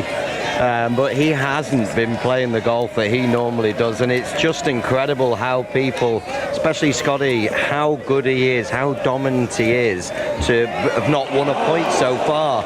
He'll have something to prove. Rory's playing unbelievable, not lost a game. I mean, it's just going to be a great match. Rory's just giving him a hug on the tee up ahead. You may have heard the groans because on the big screen we just saw, Kat, what happened to Bryson. Yeah, what a contrast, that enormous roar after his huge drive, but the 10-foot birdie chance drifts by, and that means that Matt Fitzpatrick has a putt from about 8 feet to win this first hole, Mark. And very quickly there was a second groan because John Murray's not there, but Cam Young missed his par putt on the par 3 third. And Kat, Fitzpatrick sinks the 8-footer birdie on the first, and there is a splash of blue on the board. The Americans are up in the top match, but it's advantage Europe in the third match out on the course. Fitzpatrick with a birdie on the first, and Bryson DeChambeau, the hype man for the Americans, on the back foot in the early stages as America chased this record comeback. Here on the first tee, we were waiting for this announcement, but I think the announcer was also watching what was going on the big screen. A singles match between the European team, represented by Rory McIlroy. And he just looks up and gives a little nod. The United States of America team, represented by Scotty Scheffler. And Scheffler just waves his right hand. He's got his white glove in his hand. He moves off to the side. First on the tee, representing Europe, Rory McIlroy. And the TV camera circles around him like a buzzing wasp and then exits away, leaving McIlroy and his caddy Harry Diamond in isolation on the tee. Diamond moves away to the right. McIlroy tees up his ball. He's got driver in hand, and he'll be looking to hit this ball over those trees away to the right, the oaks, the pitch pine, the eastern red cedar, and he is taking aim on the angle towards the green, which is located around about 370 yards away as the crow flies, or as the ball flies, and the ball is flying. McIlroy underway, the ball turning from right to left and heading down towards the green area, just finding the rough down on the left-hand side, just short of the green. Beautiful strike, though, from McIlroy. Representing the United States of America, Scotty Scheffler. Scheffler, who's won the Open Championship, the PGA Championship this year, is just one away from a career Grand Slam, which of course was completed by McIlroy's Masters victory at the start of this year. So we have the holders of 3 of the year's 4 major titles up against each other. But it's all about the Ryder Cup here. And Scotty Scheffler looking for his first point of the week. There goes his drive, and this one is turning over from left to right and angling towards the green and landing in the fairway. Superb shot from Scheffler as we take you to Ali. Shouts of "Go on, Tommy" around the second green. Go on, Tommy lad. Tommy Fleetwood continuing his sensational form. Iron shot on the second fairway into 7 feet, and he's rolled the putt in for a birdie. So Fleetwood 1 up on Justin Thomas after 2. Andrew McGee, special golf from Tommy Fleetwood. Yeah, special golf. Hit a good tee shot. Again, pin high with his uphill iron shot in there to 8 feet. Drain the putt. Justin Thomas in trouble all the way around. Justin Thomas 1 down. Justin Thomas 1 down. Andrew McGee as well, Mark, having to take evasive action to avoid Justin Thomas's second shot. You may well see Andrew on the big screens. He missed the fairway to the right-hand side with his drive. And as we were waiting for him to hit his second, Andrew went, if he comes in low here, he'll struggle to hold the green. Sure enough, the ball came straight towards us, bounced about a yard in front of us. Andrew ducked sharply left.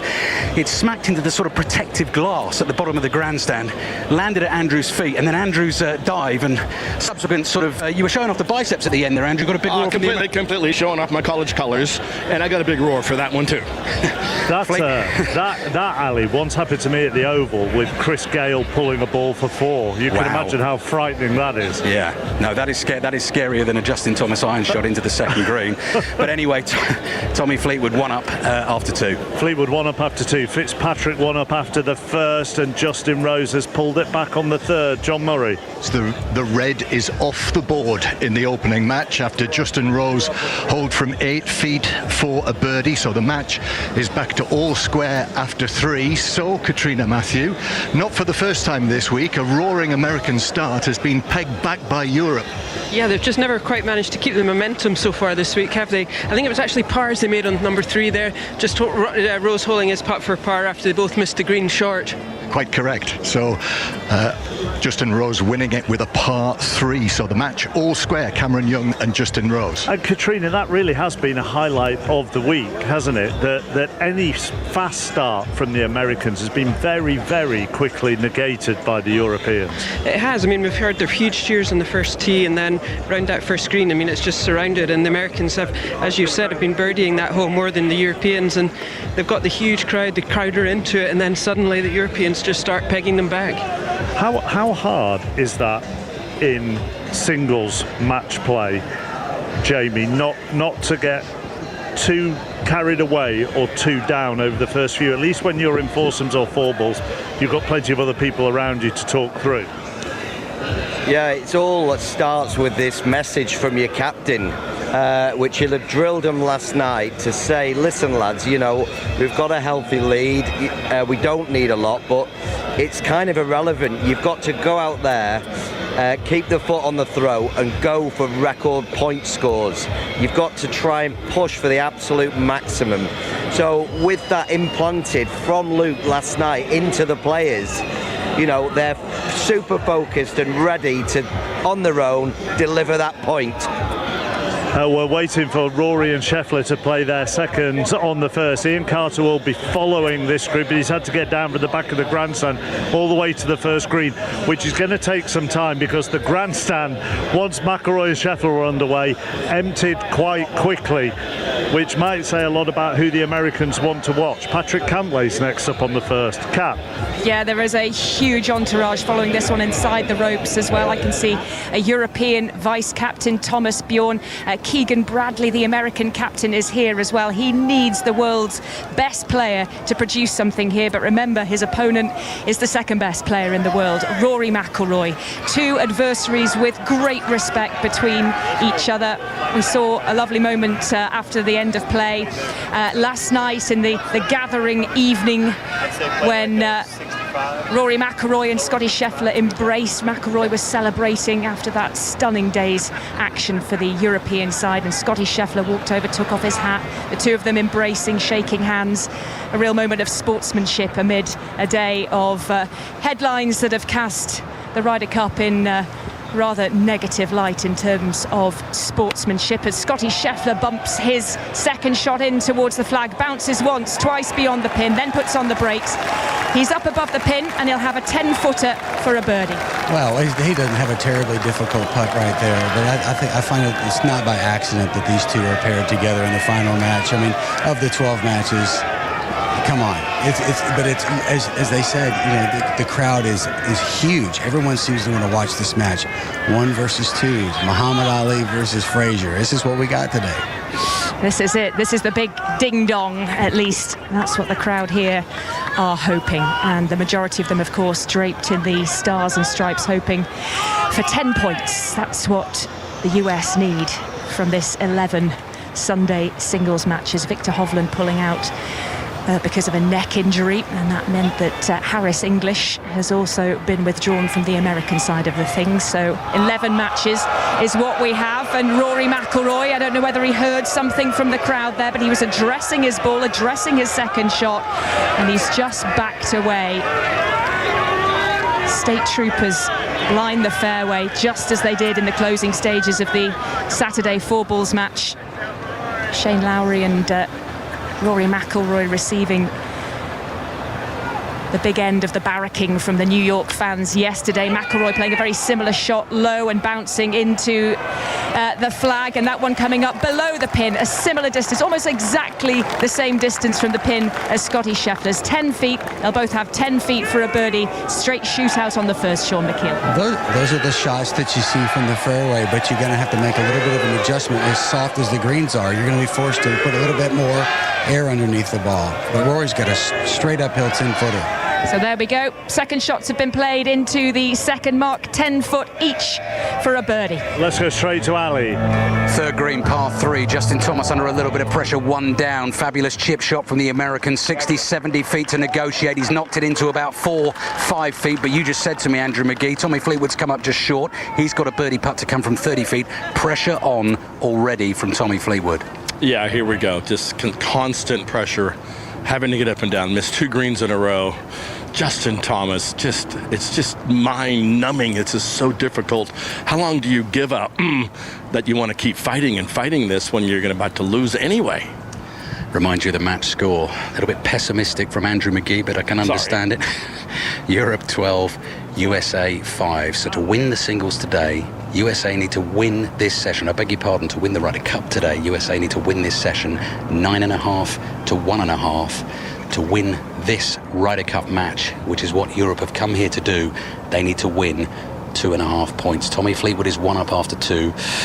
Just measuring up this putt. Thousands of spectators lined up, row after row of them, staring towards Fleetwood at the front of this third green, which is drenched in sparkling New York sunshine. Fleetwood about to putt here. Rory McIlroy also about to putt. I'm going to take you there very shortly. 30 feet. Here's Fleetwood's on its way. Rory.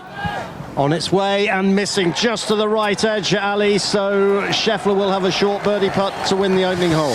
Thank you, Ian. Fleetwood's missed 2 30-footer. He's rolled on a little bit by. I'm just going to see whether Justin Thomas is going to concede this or not. He's just replacing his ball marker, having moved it out of the line of Tommy Fleetwood's putt, and Fleetwood's putt has not been conceded. So a little bit bold with that one, the Englishman. Well, he's trying to win just by making those long putts. He's done it quite often this week. But again, here goes Justin Thomas putting first from 4 or 5 feet. I would guess Tommy Fleetwood's in the 2 to 3 feet range, but it's really all about this one here. Can Justin Thomas keep the medal? Can he stay mentally tough early on and fight off this early offensive by Tommy? It's hard to not call him Tommy Thomas in this twosome, but we'll try the best we can. Stars and stripes on the heels of Justin Thomas's shoes. 4-footer Scotty Scheffler with a birdie putt to come on the first. We'll take you there very shortly. So this is for the Thomas par. Back to Ian. Scotty Scheffler 8 feet. Putt ahead behind the ball, putting from his own shadow. This for a birdie, this to go 1 up on Rory McIlroy. The ball heads towards the hole and misses to the left. All square going to the second, Ali. Thank you, Ian. So Scheffler and McIlroy all square after the first. Justin Thomas hold the putt. Never felt he was going to miss. He moves off to the left-hand side of the green, looking immaculate as always, playing in a 4th consecutive Ryder Cup. This one, the first one, without his good pal Justin Spieth. They have formed a very formidable partnership down the years for the American team, but this is all about singles play, individual combat. Ian Finnis, very distinctive figure. Tommy Fleetwood's giant caddy with the blue European bib on, stands in the middle of this green, supporting his man, the flag just casually leaning against his shoulder as Fleetwood. This can only be 2-3 feet for Tommy Fleetwood. Familiar long hair flowing out of the back of that white baseball cap onto the shoulders. Rocks himself into position. Short putt for the par and the half, and he knocks it in, does Tommy Fleetwood. He keeps his lead. 1 up after 3 for Tommy Fleetwood against Justin Thomas. Mark. We are, myself and Jamie Donaldson, still standing above the first tee where Ludwig Aubert and Patrick Cantley are going to get underway. But we watched Scotty Scheffler's putt on the big screen here. If you've watched him over the course of this season on the PGA Tour, if you were at Port Rush watching him demolish the field there as Ludwig Aubert stands over his ball, he doesn't miss putts like that. No, never, ever. Like, you can watch him the last 2 seasons, you know, and he just holds putt after putt. If he gets inside that sort of range, 6-7 feet, it's normally a procession, and he's missed the hole by 2 inches, which is just incredible. It's mind-blowing to think how good a player he is, and for him to hit a putt like that is totally out of character. John Murray is watching the first match out, Young and Rose, which is all square. They're on the par 5 4th. That's right. Cameron Young won the first hole, that Justin Rose won the par 3 third. And now here at the par 5, Justin Rose actually with his approach shot through the back, but he played a lovely chip up onto the green, which has been conceded again. So for the second time, Cameron Young has conceded probably a 3-footer. Yeah, it was a delightful little chip up a steep slope for Justin Rose, and now Cameron Young has this eagle putt from 25 feet to win the hole. So this to go back in front, this to get red on the board again in the top match. It's what Keegan Bradley needs, as much red on those scoreboards early as is possible. So Cameron Young has a lot of responsibility on his shoulders here as the rookie in the first match out.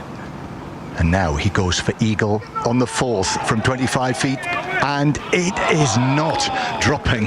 That did not miss by much. It did not. That just slid past the edge, isn't it, and been conceded by Justin, so a half in birdie. Yep, half in birdie 4s for Young and Rose, and the match remains all square. And this single session of the 45th Ryder Cup is well and truly underway. There are 5 matches out on the course. There will be 11 in total today. Victor Hovland earlier pulling out with a neck injury. Harris English therefore pulled out by the Americans. That match is halved.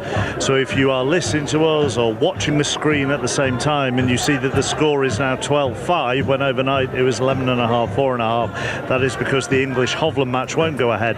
They both get half a point, and it leaves Europe even closer to winning this Ryder Cup on opposition soil. Back to St James's Park. Newcastle a goal up on Arsenal. Gary Flintoff. Yep, 12 minutes into the second half now, Mark. Newcastle 1, Arsenal 0. A significant change at half-time. Saliba on for Mosquera, who in truth did struggle in that first 45. Voltemada hit the crossbar just a minute into the second half, although it wouldn't have counted. He was offside. And Joe Linton has just showed the kind of footwork you see on Strictly on a Saturday night to dance into the penalty area and shoot just wide of the far post. This is a great game. It's Newcastle 1, Arsenal 0.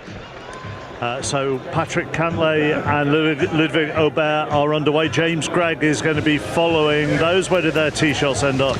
Well, Patrick Cantlay's way left into the spectators down the left-hand side. Ludwig Aubert steely as anything, straight up the centre of the fairway. Don't expect a lot of emotion in this one. Both players not necessarily known for their characteristics in terms of whipping the crowd up, etc. Cantlay's played largely solid golf this week, hasn't he?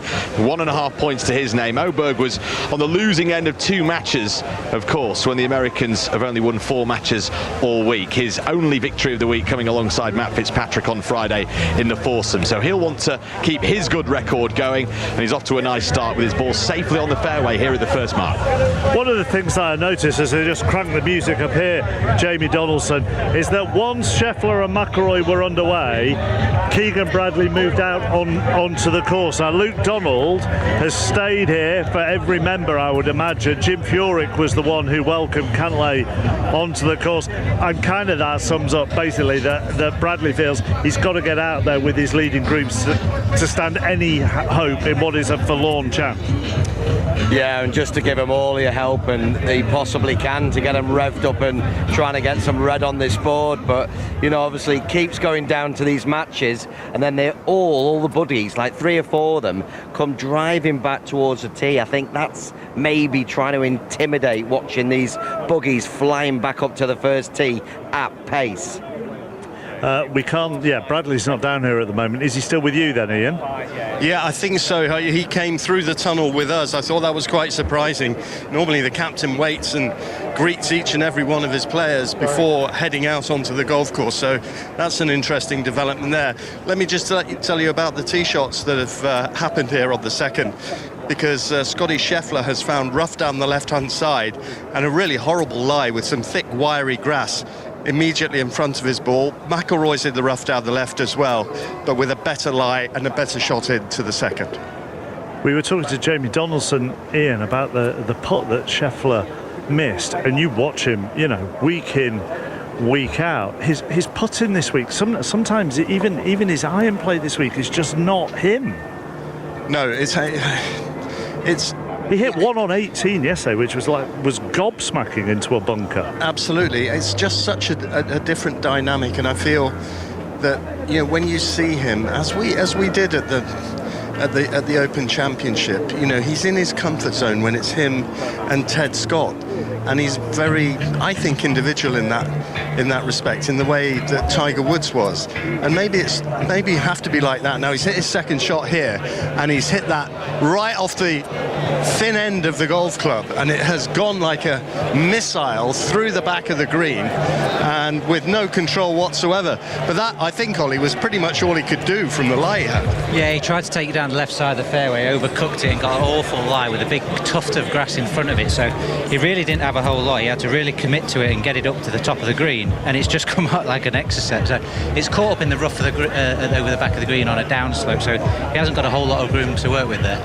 Whereas Rory McIlroy is hitting in to this second green, the flag located in the back right corner. He's hit a monstrous tee shot, and we can see the top of the ball in the rough, so a much better lie, and that ball flying up to the green and landing nicely for Rory McIlroy, and he's put it to 20 feet, so definitely advantage to the world number 2 against the world number 1 here at the second. 2 European fans down below us. They've got massive cardboard cutout heads of McIlroy and Fleetwood and Hovland and Rose, and they're just bouncing them up and down in time to Eminem here. Bryson with a chance to win his whole cap. Yep, he's one down at the moment, Bryson DeChambeau, to Europe's Matt Fitzpatrick, who's standing looking on with hands on his hips. His putt from 3 feet was conceded rather generously, we thought, by Bryson DeChambeau, but now a 10-footer, a slippery one down the slope for Bryson DeChambeau to win the hole and get this match back to all square. Swelteringly hot around this third green. It's protected by the trees. There's not a breath of breeze, and Bryson DeChambeau's ball, well, it's not just missed the hole, it's gone by 5 feet. Yeah, and he gave a little look over to Fitzpatrick, and Fitzpatrick just put his head down. He's like, I'm not going to give you that putt. He's not going to give him that, and that raises the question, doesn't it? Bryson DeChambeau will possibly be kicking himself for giving Matt his 3-footer. It's the strategy of it, you know. It's do you give putts early and then make them putt late when they've not made them? It's hard to say. I mean, Fitzpatrick, I think, was inside of a couple of feet, so no reason not to give him that putt. Yeah, but Bryson DeChambeau's winning position has now turned into a defensive here. Yeah, well, that's the difference is, you know, he's got a downhill putt, and in your mind you're thinking, I can make this putt. How much pace do I give it? And he's given it too much. He's given it too much. He's flown by 5 feet, maybe 6 feet. Ian, quick update with you. Scotty Scheffler with his chip shot, and he's fluffed it off the downhill lie, and he's not got out of the rough cap. Bryson DeChambeau standing over this one, 5 feet I think it is, back up the slope. Vivid dark shadow cast by the overhead sun. It's right overhead, it's scorching, it's beating down on the broad shoulders of Bryson DeChambeau, sending the ball up and towards the hole, and he's missed it. He has missed it. Bryson DeChambeau with a 10-foot birdie putt, missed to win the hole. He's lost it, and Matt Fitzpatrick moves 2 up as we head to the 4th. Ian. Here at the second, Scotty Scheffler chipping for the second time. This looks much better. Oh, and it shaves the edge of the hole, lips around it, and runs to 3.5 feet. So that at best is going to be a bogey 5. McIlroy will have 2 putts to win the hole. Yeah, a little bit of an error there. He had them face wide open on that downslope and just went straight underneath it. Just trying to land it on the fringe, came up 3 yards short and left it in there. Cardinal sin there. Great second effort, but really poor error there by Scotty. So both McIlroy and Scheffler carved out birdie opportunities on the first. Neither could take it. It's going to be a bogey 5 for Scheffler at best here on the second. I think his mark is still down. And here is Rory McIlroy with 2 putts to win the hole for Europe and go 1 up in this match.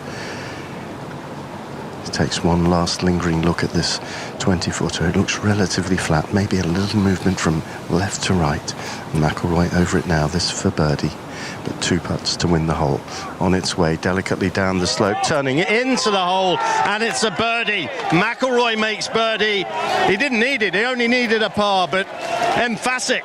In it goes for the first birdie of this match, and the world number 2 leads the world number 1. 1 up going to the 3rd tee, and blue on the board for Europe from Rory McIlroy. Ollie Wilson, I was just going to say, he had 2 putts, but it sends an even bigger message that he just took the 1.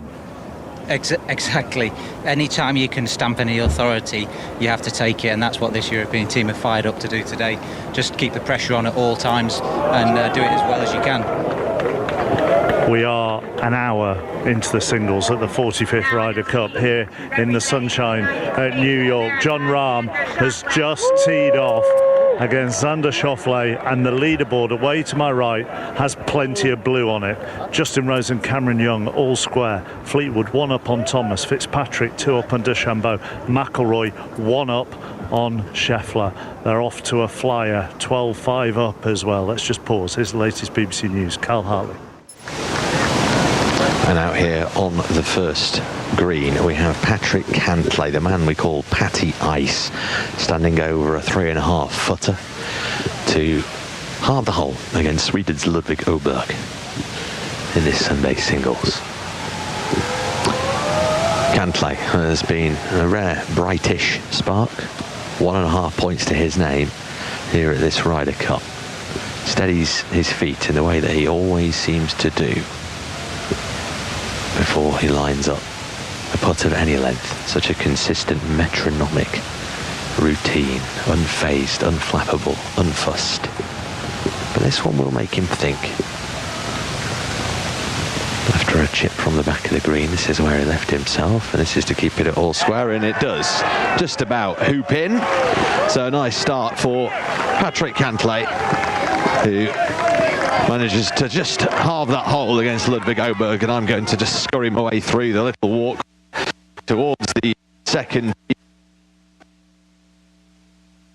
So up in 3 in the matches at the moment, wherever you are across the globe listening to our BBC radio coverage, whether that be on RyderCup.com, maybe it's on the in-course radio, maybe you've got that in your ears and you can see whatever you can see happening in front of you. I hope you're enjoying our company, and we're certainly enjoying yours on what is once again another scorching hot afternoon in New York here at Bethpage Black. So I'm going to be sounding slightly out of breath, as all of our commentary team have done, walking all the way up towards that second tee, and then I'll hoop my way round up that almost reverse ski slope of a golf hole that is the second, the 389-yard par 4. And I'm walking with this group all afternoon long. So Young pegged back by Rose at this hole that I'm about to stride onto earlier on, so that match is all square. Square in 2 of the matches that are out on the course. Tommy Fleetwood, I think, has an eagle opportunity on the 4th. Ali. On its way from 25 feet, creeping towards the hole. He hasn't quite given it enough, but it cozies up next to the hole just to the right.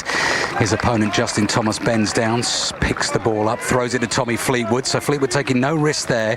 He's got the birdie in his hand. Justin Thomas, having missed the 3rd green, the par 3 away to the left, did the same with his second shot into this par 5 on the 4th. He's flopped it up to how far do we think here, Andrew McGee? Maybe 10 feet or so for the birdie of the half. Very scrappy golf from Justin Thomas at this point, working hard to stay in this match.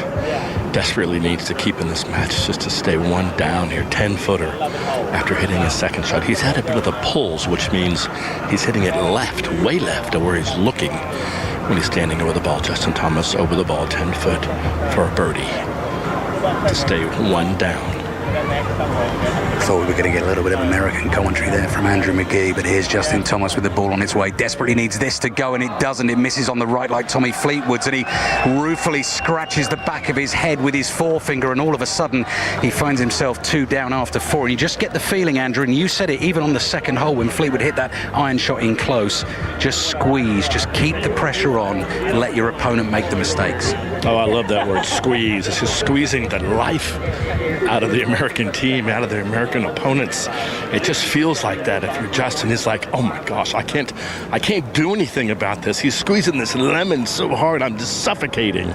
Only European golfer to go 5 matches played, 5-1 in the modern Ryder Cup since 1979. Francesco Molinari played 4 of them alongside Tommy Fleetwood, of course, in France 2018. That is what Fleetwood Fleetwood is looking to do, Mark. He started well. He's 2 up after 4 against Justin Thomas.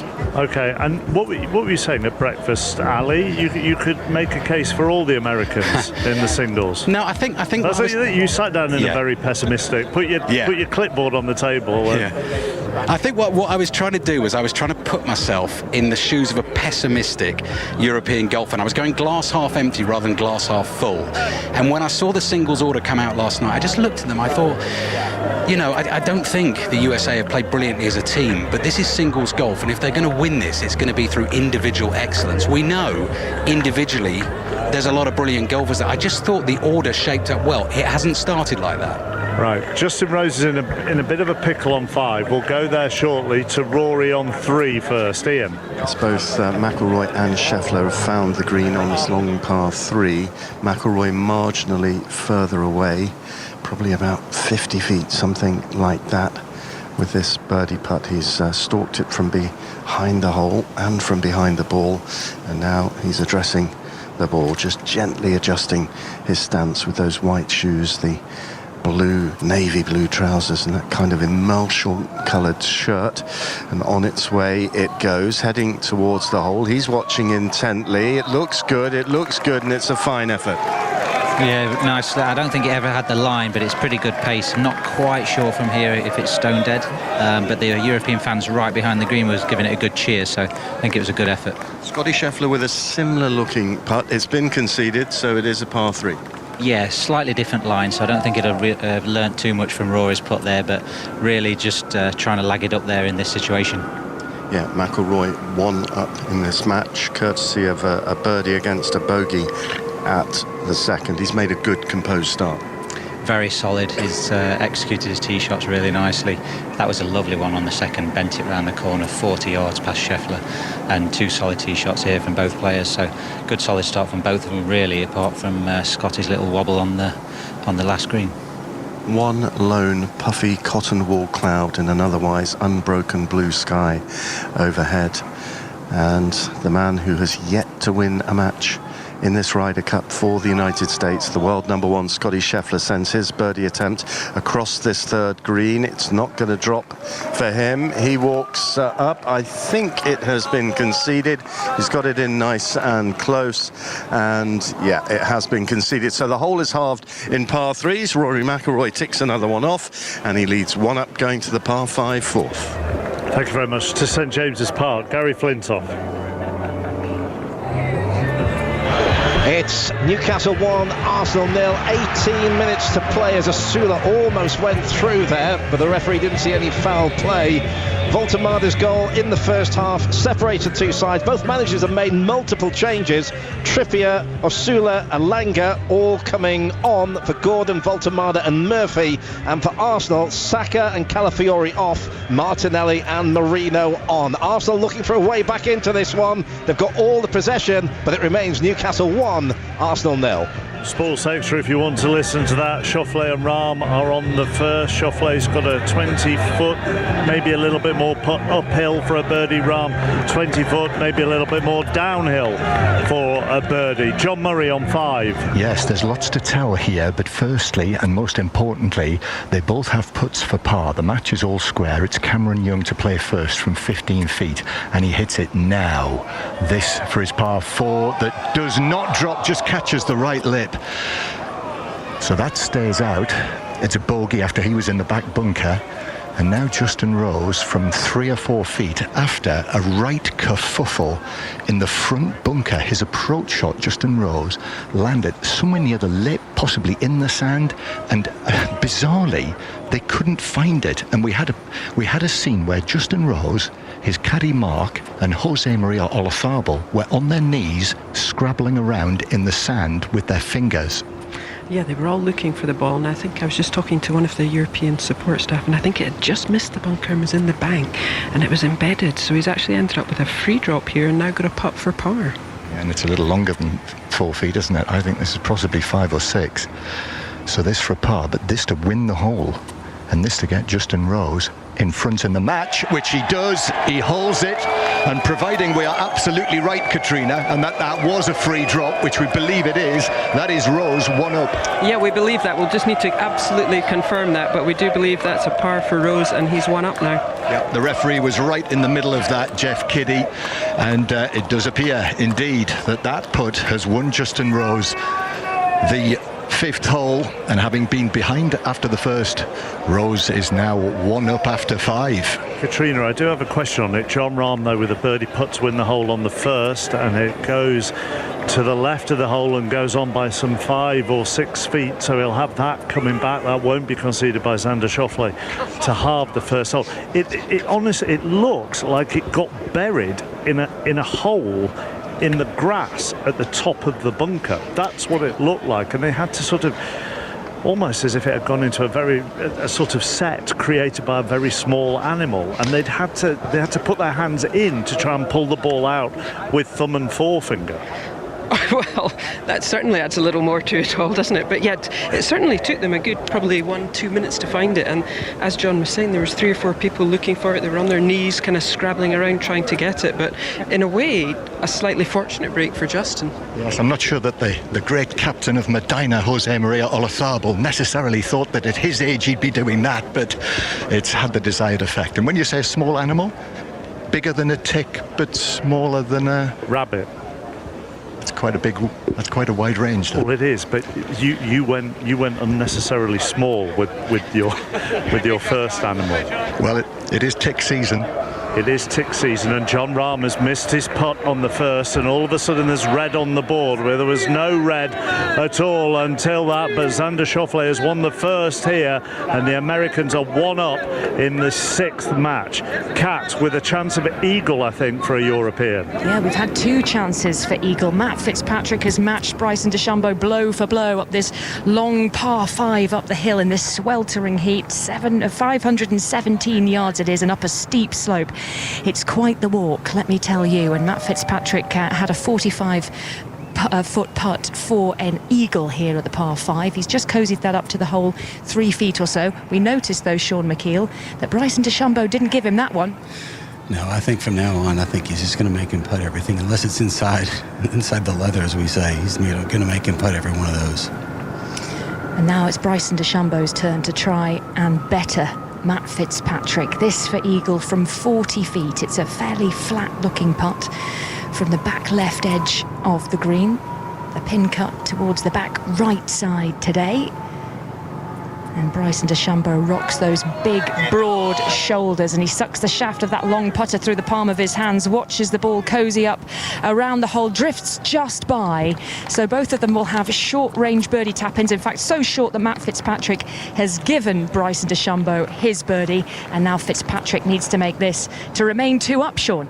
Really, the difficulty of Matthew's putt, it's pretty straight, but it's just straight downhill. So then we saw what Bryson did on the hole prior. Do you firm it in? Well, you got really no choice here. He's got to make this putt just to tie the hole. How are you feeling after that long, hot, sweaty walk up the hill? I'm deciding that I should not have worn long pants today. No, he's very jealous of my shorts today, aren't you, Sean? It is swelteringly hot. It's about 28, 29 degrees. Matt Fitzpatrick just flicking away some imperfections off the surface of the green. They're invisible to us from where we are because the greens look absolutely immaculate, just smooth green tabletops. And Matt Fitzpatrick steps back, takes a deep breath, folds his shoulder blades back into his spine to open up his chest and loosen off any tension, and now slides the blade of the putter behind the ball and into the hole. Just a couple of feet, the hole is halved in birdies, and Matt Fitzpatrick stays 2 up in this 3rd match out on the course, Mark. You are the most Europeanly dressed of all of us, though, aren't you? In the sense that you have got European colours today, Catherine. I have, yeah. I've got bright yellow top and navy blue shorts. I have to say, I didn't mean to wear this, and I was warned as well, don't dress in European colours with these New York fans, but it's my last shirt. I've got no choice, and on a day like today with a lead like this, I think I'm fairly safe. Do you not plan your golf outfit for every day? I mean, that's well, I know you do, Mark. Absolutely. But no, some of us are a little more slapdash with our wardrobes. Ali, have you planned your outfits for every day? Yeah, I mean, I think my sort of modus operandi is just bring enough clothes for the week, and then whatever you grab in the dark room in the morning, that I'll have to do. I've just got all blue. All dark blue today, Mark. We're up by the 5th green. Justin Thomas and Tommy Fleetwood have just arrived. We're looking at one of those big screens away to our right that has blue, with Oberg now 1 up on Cantlay in the 5th match out on the golf course. And because of that, Andrew McGee, I mean, it was absolute bedlam at the first. The atmosphere was something to behold. It's felt very, very quiet out here last couple of holes. Spectators are blue. They're very blue. Let's see how long they stick around. I think they should open the keggers up and let's get them going. But no, we've seen how they behave here in New York. Tommy Fleetwood just keeping the pressure on. Middle of the fairway. He's on the right rough to about 50 feet here on this big par 4. And Justin Thomas about 25 feet away for birdie. Let's see what happens here. Yeah, so Tommy Fleetwood is stalking this 5th green at the moment. Rose 1 up on Young. Fleetwood here 2 up on Thomas after 4. Fitzpatrick 2 up on DeChambeau. McIlroy 1 up on Scheffler. Oberg 1 up on Cantlay. And then the first red you see on the board is Schauffele 1 up on Rahm in match 6 out on the golf course. Ryder Cup singles on 5 Live and BBC Sounds. Blazing hot sunshine in New York, drenching this 5th green. There are thousands of spectators around. I can see a giant Irish flag displayed on the far side of this green, and it has dropped very quiet now because Fleetwood is putting. And as Andrew says, 50 foot for birdie for Fleetwood. Lovely crisp strike of the putter head on ball. He's trying to get it to turn from left to right. He's got the pace absolutely perfect. Again, just nurdles up to the side of the hole. He's a couple of feet away. Let's see what Tommy Fleetwood does with this. Bends down, picks it up. That's been conceded. So Justin Thomas needs to make one here, Andrew, to get him going, get the crowd going. But showing some sportsmanship there, and was he the only American yesterday showing a little bit of sportsmanship? He was great yesterday, wasn't he? Yeah, he was terrific. Great. We covered that match, and that was lovely because we don't need the F-bombs flying at a golf event, okay? Anything else but an F word. Yeah, Justin Thomas was trying to get those American fans to support the team in the right way and did his best to try and keep a lid on it in that explosive opening 4-ball against McIlroy and Lowry. Here he is against Fleetwood. And let's not forget, Justin Thomas defending 100% record in Ryder Cup singles, but he's 2 down after 4. Needs something here. Shuffles the red, white and blue heels of his white shoes into position, gives that a good firm wrap. It's on its way, and it is pulling up just to the right, and if it had turned just an inch, a scintilla more, that would have dropped in on the right hand side. Tommy Fleetwood says that's okay. Justin Thomas says thank you very much. But again, Mark, I think you can hear the atmosphere around the 5th green. Fleetwood marches off. He goes past us just now. He's 2 up after 5 holes, and there's a few shouts of encouragement for Justin Thomas and Go JT, but it is very subdued out here at the moment. Yeah, and there's not a great deal from the American point of view here on the first either. I mean, Shane Lowry just walked out to the Killers, all these things that I've done, and he was beaming, Jamie. Yeah, he was bouncing. There's loads of Irish fans cheering him on at the front, but the American fans, it's very quiet. Shane-O ready to go, looks well up for this. Rose 1 up, Fleetwood 2 up, Fitzpatrick 2 up, Oberg 1 up, McIlroy ahead of Oberg on the 4th, 1 up, and where is he, Ian? He's through the back of the green of this par 5 in 2. He had 197 yards in, and both players were hitting from basically the same spot. McIlroy's ball just trundled off the back of the green, so he'll be chipping from there around about a 20-yard chip. And Scotty Scheffler with an excellent approach shot. Really judged it beautifully, landed it just over the bunkers that guard the front of the green, and he will be putting for eagle across the back of the green. Yeah, really judged that distance well, landed it right on the front. Looks like the greens maybe have a little bit more firmness to them than the rest of the week, and that's just trickled down to 25 feet. Rory's just pitched it a little too far, and it caught the backslope, and it's actually rolled like 15 feet over the back. Left himself a really tricky chip back on, but should be maybe slightly back into the wind, so should be able to give himself a good chance at birdie. He does enjoy these chips though, doesn't he? He does. He's got a very underrated short game. It is phenomenal, one of the strengths of his games. But you know, an up and down here, we don't know if it's going to be enough with where Scheffler is. Let's quickly nip to Newcastle. Gary Flintoff. Arsenal have what they will feel they more than deserve, and that's a goal. Newcastle 1, Arsenal 1. The substitute Mikel Merino with a flicked header from a short corner again. It went in off the post. Nick Pope could only stand and watch, and Arsenal will feel they've deserved that for their play here today. Newcastle fans clearly felt it was going to be their game again against Arsenal, but it's 1-1. Commentary continuing on Sports Extra. Now, here comes McIlroy with his third shot on this par 5. Delicate little chip from down below the back of the green. Slides the club underneath it, flies the ball all the way. It needs to grab. It doesn't grab enough, and it runs on, and he's put it to 10 feet. Yeah, I think that came out really low and hard. Just had a little bit too much pace on it, and it did grab, but not quite as hard as he was looking for. So he's got some work to do for a 4 there. He has, and Scheffler, being the world number 1, being the Open champion, being the PGA champion, being the winner of 6 tournaments this year, he'll be fancying this eagle putt. Well, he will. He has to, you know, obviously we all know he wants to win. He needs to get some red on the board, but you don't get tons of opportunities, and this is one that he really needs to take. Try and turn the momentum around as fast as he can early on this last day.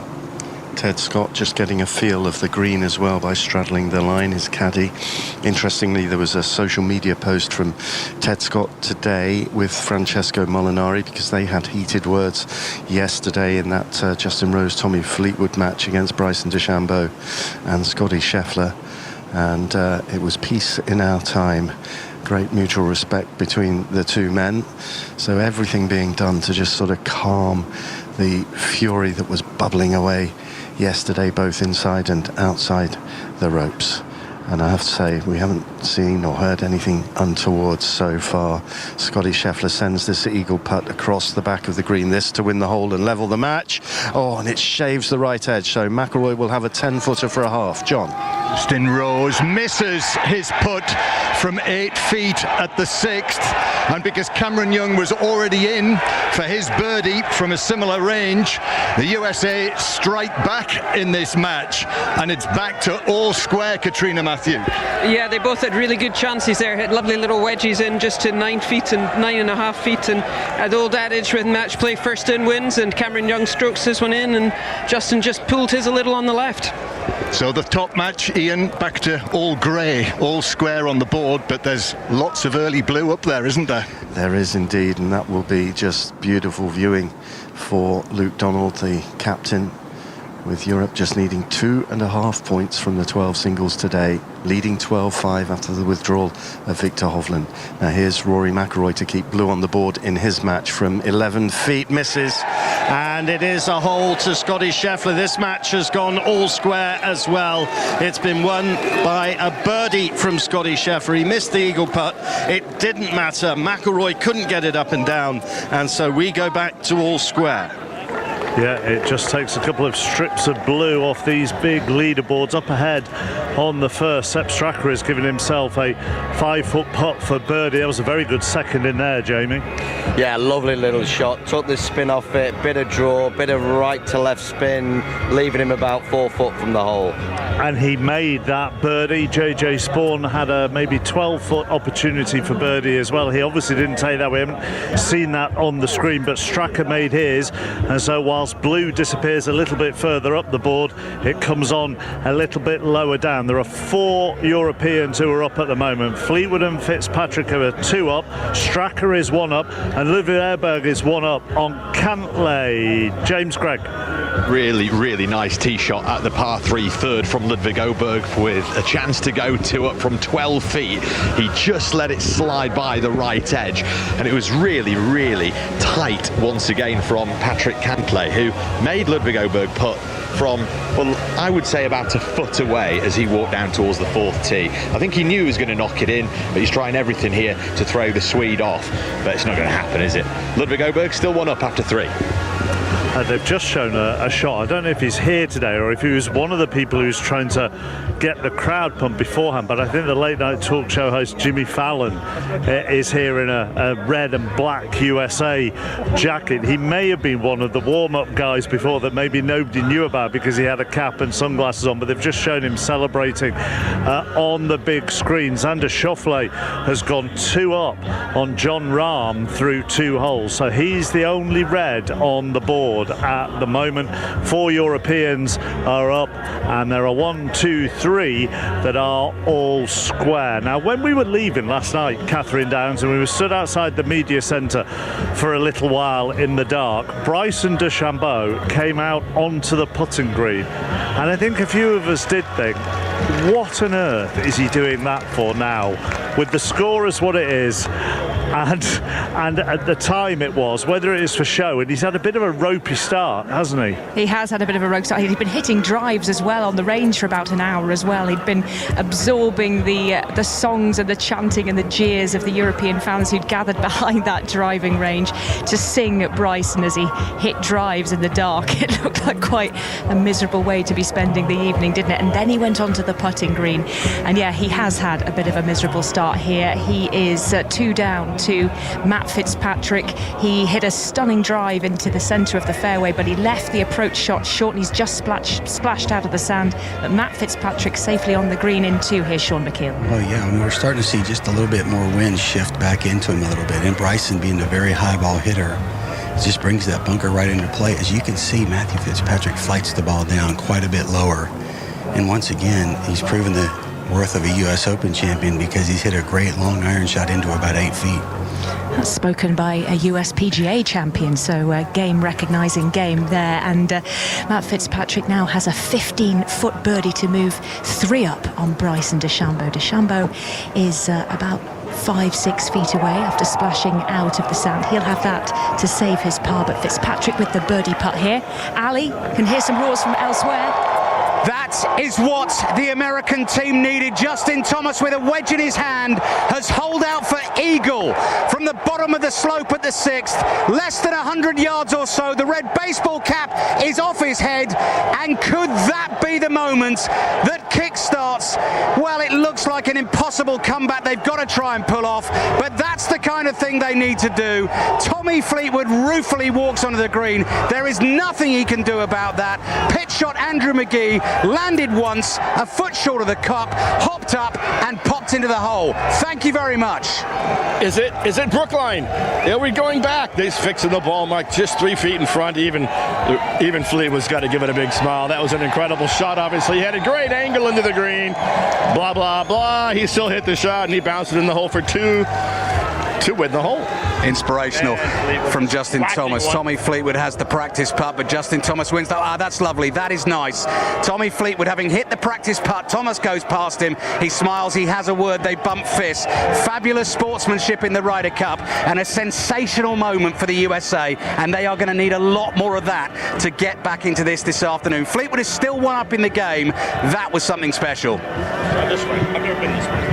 Matt Fitzpatrick, though, undistracted by the enormous cheers ringing round at this 5th green, because he has drained that 15-foot birdie putt. So he moves 3 up on Bryson DeChambeau.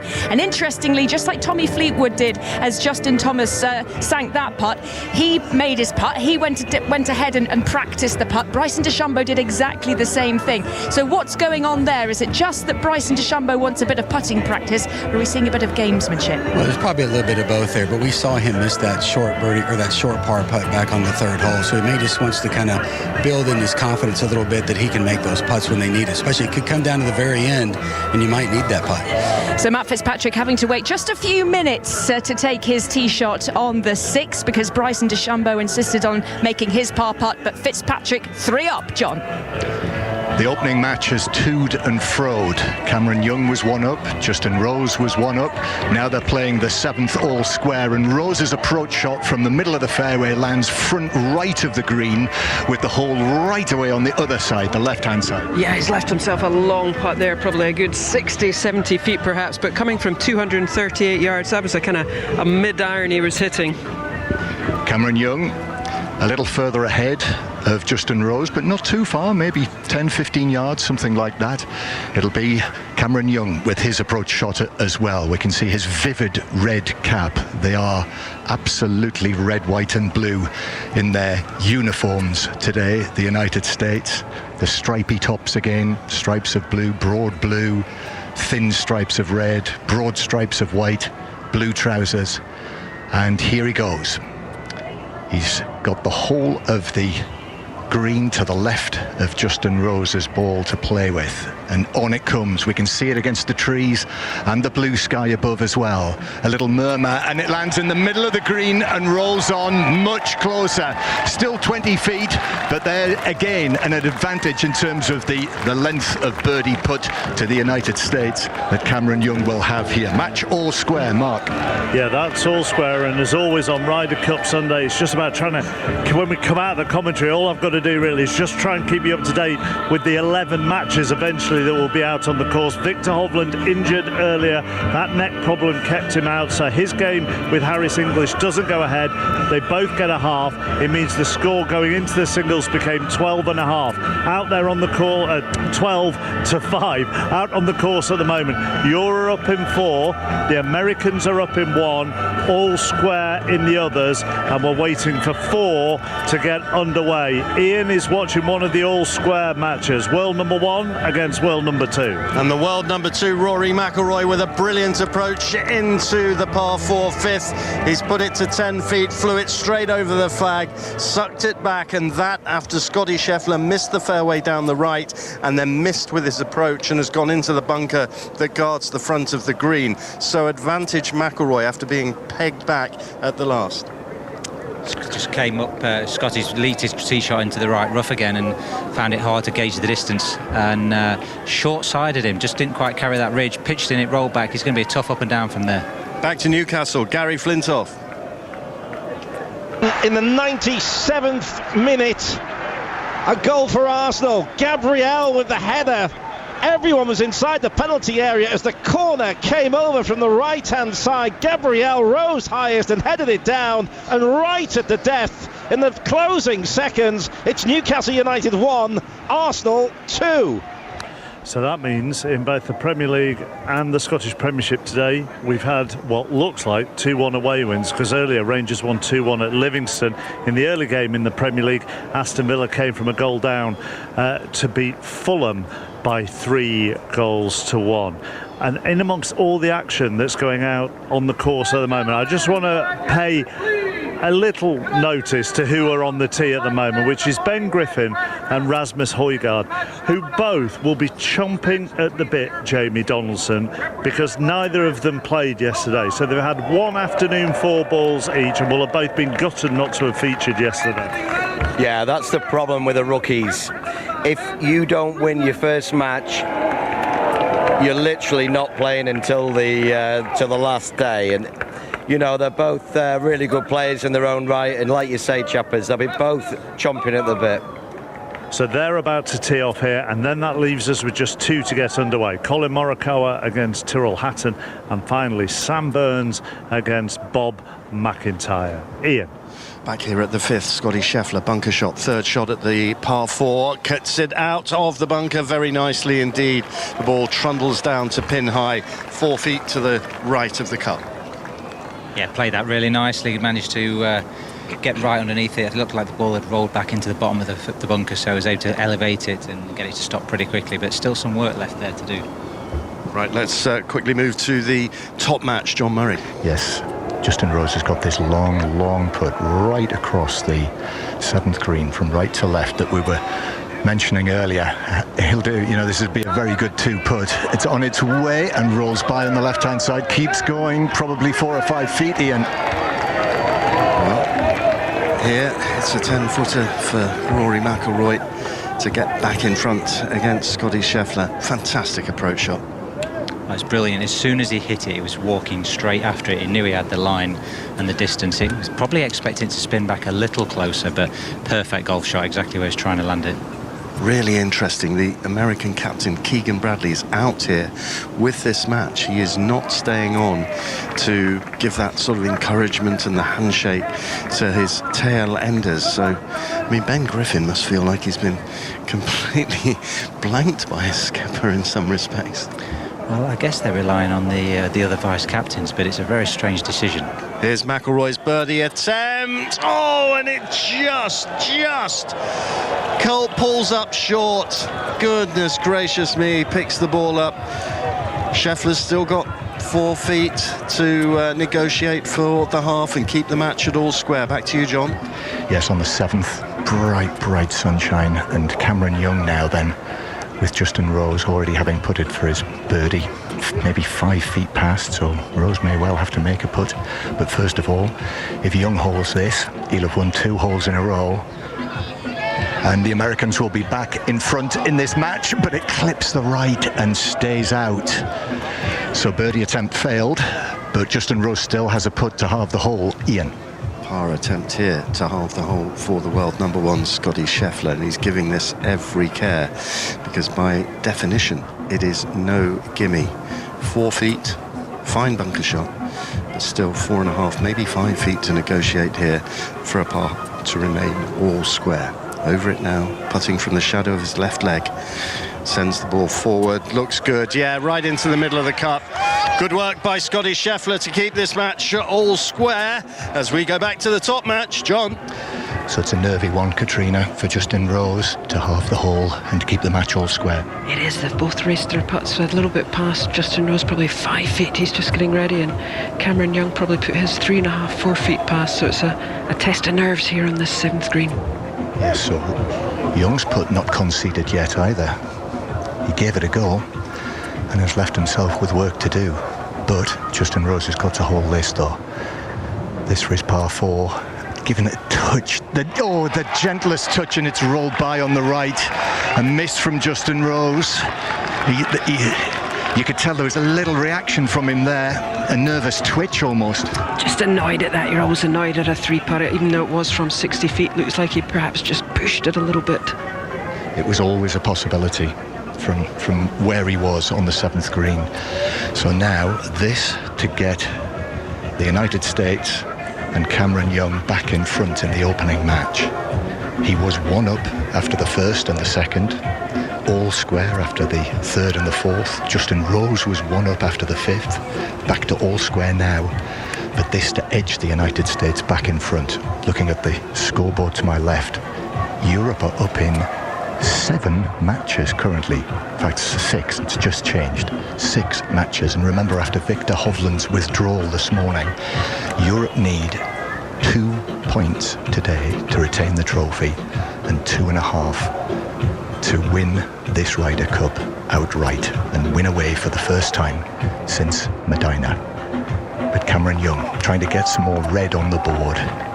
If he holds this putt for par from a good 4 feet actually, it's on its way and in for the 4. So Cameron Young wins the hole with a par 4, and the United States are back 1 up after 7 in this opening match of the 11 out on the course. Yeah, they're up in 2 now, are the Americans. Lower down the board for Europe, they've had a good start. Sepp Straka just hold a 15-20 foot putt for par on the 2nd, and that's kept him 1 up on JJ Spawn. And Shane Lowry has started well and has gone 1 up on Russell Henley after the 1st hole. Matt Fitzpatrick very nearly did a Justin Thomas on the 6th and hold his 2nd shot. We'll go there very shortly after we nip to St James's Park and Gary Flint off. And the massive result for Mikel Arteta and his Arsenal side. They've won here by 2-1. Gabriel's winner came in the 90th plus 6th minute, and it was a well-worked header from a corner kick from the right-hand side. It only equalised with 6 minutes to go. Mikel Merino also with a header, that after Nick Voltemada had given Newcastle the lead. This really has been a great afternoon, a great advert, if you will, for Premier League football. But Arsenal will be heading south with the spoils. It's finished finished Newcastle United 1, Arsenal 2. Villa beat Fulham 3-1. Ellen White and Joe Hart alongside Gabby for Match of the Day at 10:30 tonight on BBC One. There is a European who has an opportunity to go 4 up through 6 holes. Catherine. And it's Matt Fitzpatrick. He is 3 under for his first 5 holes. He's playing some absolutely sublime golf. Bryson DeChambeau, his opponent today, that late night putting practice that we were witness to last night, it hasn't worked. He had a 10-footer for birdie here on the 6th and he missed, and that means Matt Fitzpatrick has a 4-footer to go 4 up, but this is a slippery one. Well, it certainly is, but if to go 4 up, this is for his 4th birdie. So, I mean, Matthew Fitzpatrick's not winning these holes with pars. Bryson's just not making any putts. But this is a delicate putt. I mean, it's going to have a little bit of break from right to left, and of course, it's really quick.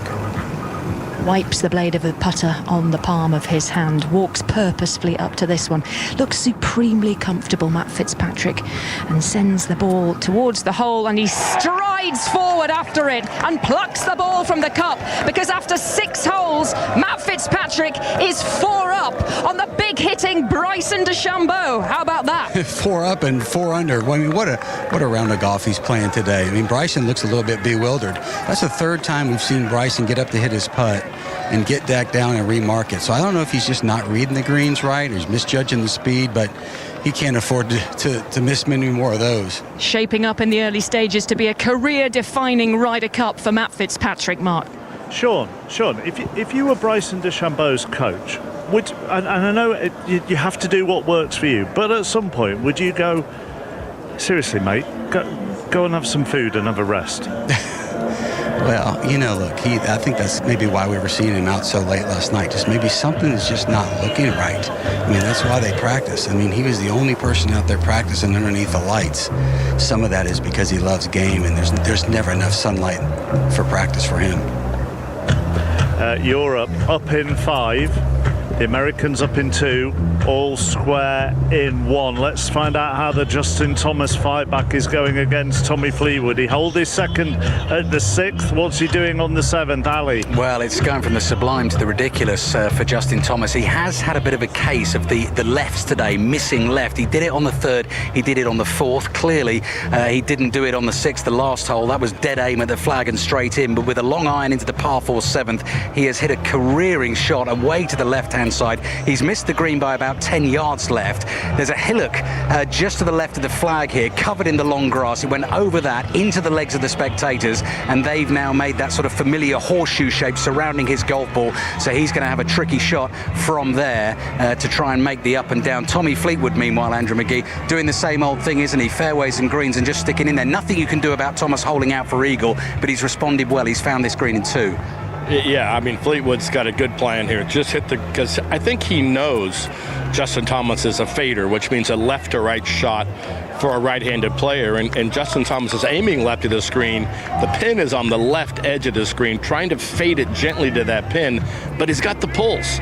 And it's a tough one to fix. Yeah, he produced some magic on the last for the eagle. He is going to have to do it again from shorter range on the 7th shortly, Mark. 12-5 to Europe overall. They are up in 5 matches in this one. Fleetwood 1 up on Thomas. We're on the 7th. The Americans have just gone up in a 3rd as well, and that's the last match that has just got underway. Rasmus Højgaard bogeying the 1st. So the American Ben Griffin has gone 1 up, which means at the moment, out of all the games on the course, all the matches on the course, only 1 is all square. Ian. Yes, it's this one between the world number 1 and the world number 2. The first time in Ryder Cup history that the top 2 players have squared off against each other from the world rankings. And it's the man on top of those rankings, Scotty Scheffler, who's over his 2nd shot here, just over 100 yards in to a flag located tight left of the green. And he fires in. This looks very good. The ball, though, just lands a fraction short, doesn't spin back, did a good job of taking the spin off, and he's put it to 15 feet. There's a little wind picking up right here. He just stood on top of the hill on the back of the green, and you can really feel it. He was down in the valley, and I don't think he could feel it quite so much. So he's just misjudged that a little bit. Played cautiously on the right-hand side, but it's still a good opportunity at birdie. Scheffler played from the middle of the fairway, McIlroy coming from left rough. Yep, won't have to worry about any spin here. Not a great angle, but he's only gotten probably 90 yards off a slight upslope, so good opportunity to get it in inside Scheffler. This match all square. McIlroy won the second hole with a birdie to Scheffler's bogey, and then Scheffler's birdie at the fourth, levelling it up. Here comes McIlroy's approach. It goes right to the back of the green. No spin on it, so it doesn't suck back, and McIlroy is probably 30 feet from the cup. Ali.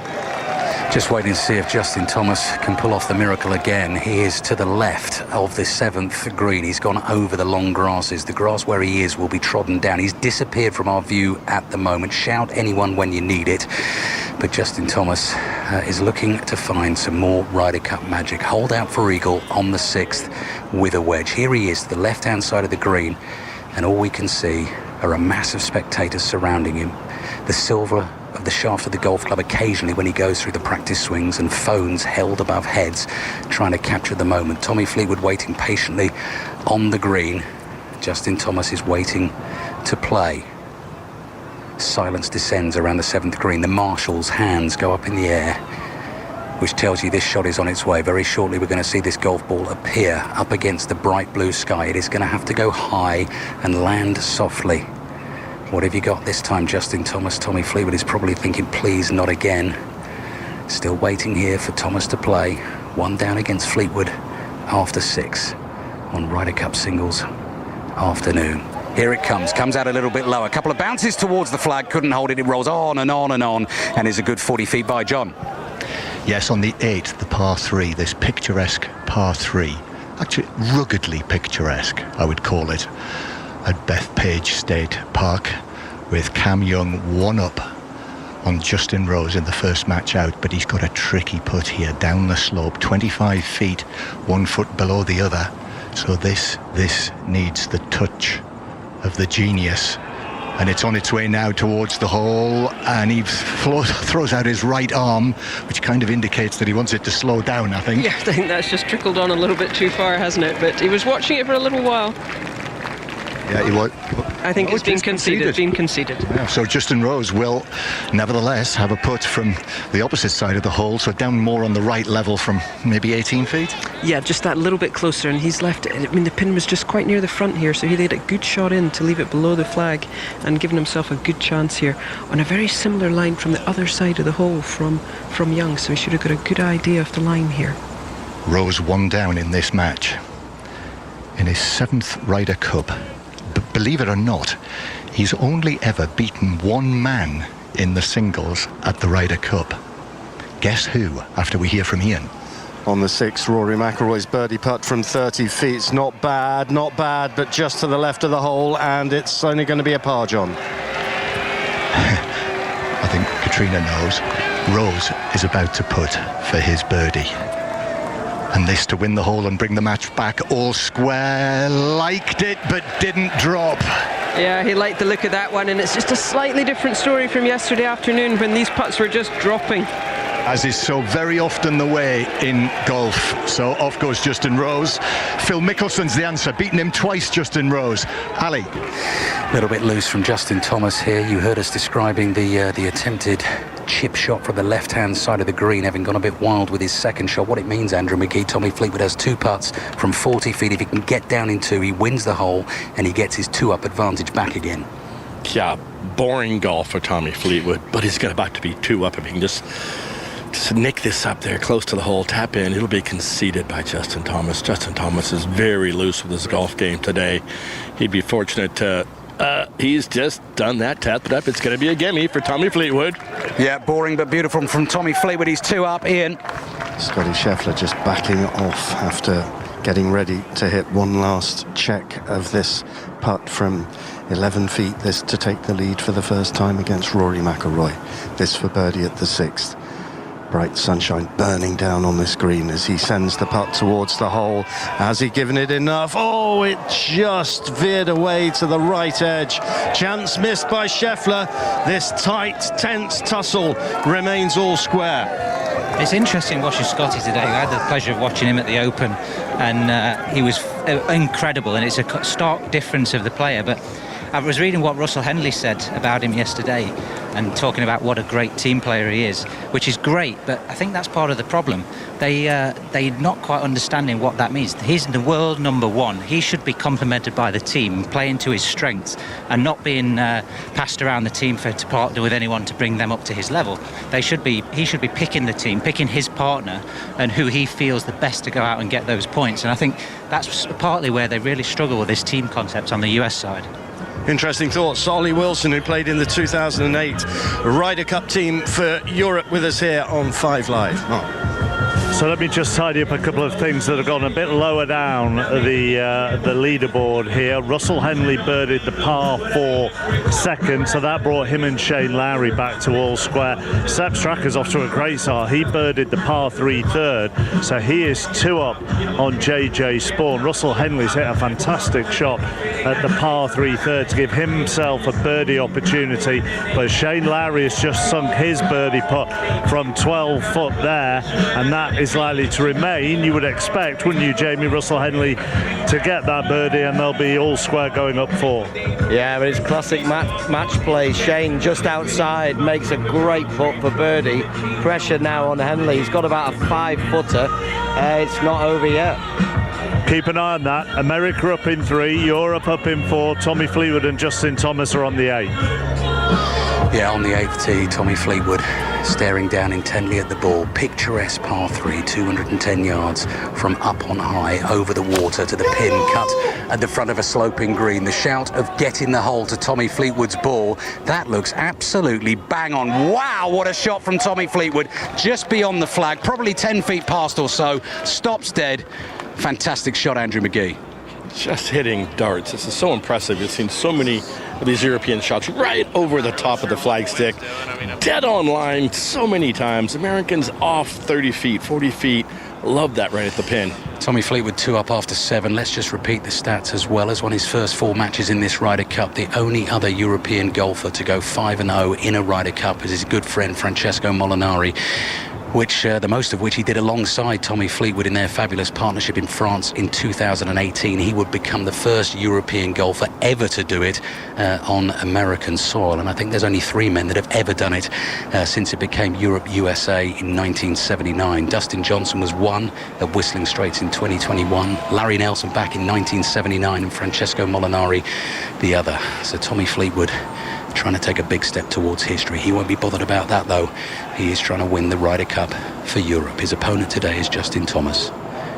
Tall, angular figure, set over the ball. Lovely, smooth, rhythmical golf swing. That's heading a little bit left, coming down from a great height. It still looks good. If it's got the distance, just clambers onto the front of the green. Pin high left, maybe 30 feet or so, I'd say, from here. Tommy Fleetwood in closer, Mark, and he's 2 up after 7. Russell Henley made that birdie on the par 3 third, so he's all square with Shane Lowry. Ben Griffin 1 up on Rasmus Højgaard. They're going down 2. Tyrrell Hatton and Morikawa have just got underway. Sam Burns and Bob McIntyre are waiting on the tee. That will be the final match out. Victor Hovland and Harris English have got half a point each after Victor Hovland withdrew injured. When you went out at Glen Eagles, Jamie, you were at 10th and beat Keegan Bradley 5-3. What are the challenges when you go out lower down this order?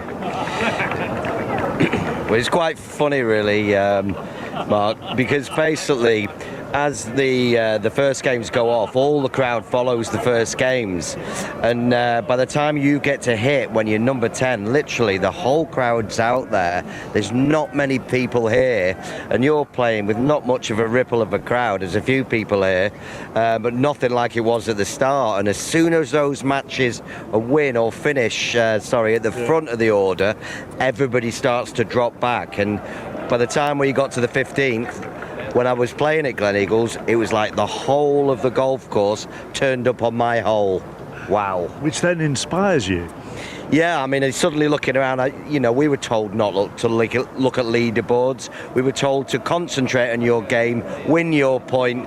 But the fact that everybody had turned up at the same time only said one thing. It was all on my game. Pull your finger out.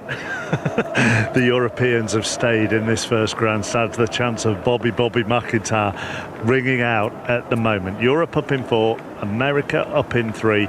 all square in 2 out on the course. Hatton and Morikawa up ahead on the first green. McIntyre and Burns about to get underway, and then all the singles will be on the board here at the 45th Ryder Cup. The most dominant golfer out there at the moment, Matt Fitzpatrick, who is 4 up on Bryson DeChambeau. They are on the 7th, and we will go to Catherine. Could be 5 soon, Mark, because Bryson DeChambeau's approach shot was duffed into the bunker short and right of the green here on the 7th. Matt Fitzpatrick with another beautifully judged approach. He's put it to 15 feet from the cup, and Bryson DeChambeau now has a 20-footer to save his par with Fitzpatrick's birdie putt to come, and he's going to give Matt Fitzpatrick a really good read on that birdie putt, as well as Sean McKeel. Well, Bryson's hit every fairway today. In the last 2 of the last 3 holes, he's hit really 2 scrappy mid-irons. Here's his putt. Sends the ball on its way towards the hole, Bryson DeChambeau, and that one hasn't dropped. It's going to be another bogey for Bryson DeChambeau, the 2nd of the day, and that means Fitzpatrick has a birdie putt to come to go 5 up. James Gray. Well, Ludvig Åberg is lining up a perfect little uphill 8-footer to go 2 up over Patrick Cantlay. Stunning approach shot. Oh, the Swede sees that one just slide by.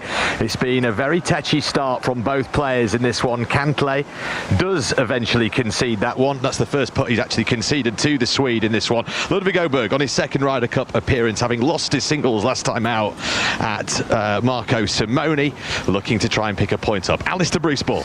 Justin Thomas birdie putt on its way across the 8th green from the front left, turning from left to right. Thomas stands, leans, stares, and the ball doesn't drop. Fleetwood's got a birdie chance to come down the hill to get himself 3 up. Cat. So here's this birdie putt for Matt Fitzpatrick, 15 feet up the hill. There'll be a little bit of movement from left to right on this one for Fitzpatrick. This to go 5 up after just 7 holes against the 2-time US Open champion Bryson DeChambeau. Ball on its way, but Fitzpatrick is up and out and walking after it already. He's left it short. And that is conceded. So Matt Fitzpatrick doesn't make the gain here on the 7th, I should say.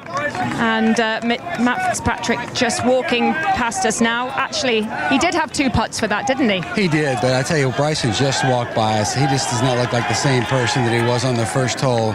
His frown's kind of turned upside, or his smile's turned upside down for a frown. He's just not, just doesn't look good. His iron game's not been very sharp today. He's not making any putts. And he's run up against a pretty strong European player in Matt Fitzpatrick. Yep, so my mistake there. That par for Matt Fitzpatrick is enough to go 5 up against Bryson DeChambeau, and that means DeChambeau is now facing a comeback almost as big as that which his team is trying to tackle. Ali. Tommy Fleetwood couldn't make the downhiller on the 8th. Justin Thomas still has work to do. A few boos and jeers from the American fans. This one must be quite close, Andrew McGee. And I think the American fans are thinking, come on, Tommy. Your team's miles ahead. You're 2 up here. You're playing the best golf. You can give it to our man, can't you? No, I think he's struggling. I mean, again, let's squeeze this lemon until there's no juice left. Let's see Justin Thomas wiggling everything. Ball just appears in front of his left foot, and it's in. Yeah, Justin Thomas makes the par putt from a couple of feet away. Tommy Fleetwood means business. This European team means business, and Fleetwood 2 up after 8 against Justin Thomas in the 2nd match out on course. Europe need 2 points to retain, 2.5 to win the match. We'll take you to Ian Carter. On the 7th, where Rory McIlroy is up against it. Scheffler on the green on this long par 4 in 2. Excellent tee shot from him. McIlroy just backing off his 2nd shot, which is in the rough down the left-hand side, and he's caught a really horrible lie between 2 thick clumps of grass, and then on his backswing there is long wiry grass as well, which he has to worry about as well. So this is going to be awkward for McIlroy. I'm not sure how far he can advance this one. You never know with these highly talented golfers, but this is a difficult shot, and he gets a good swipe at it.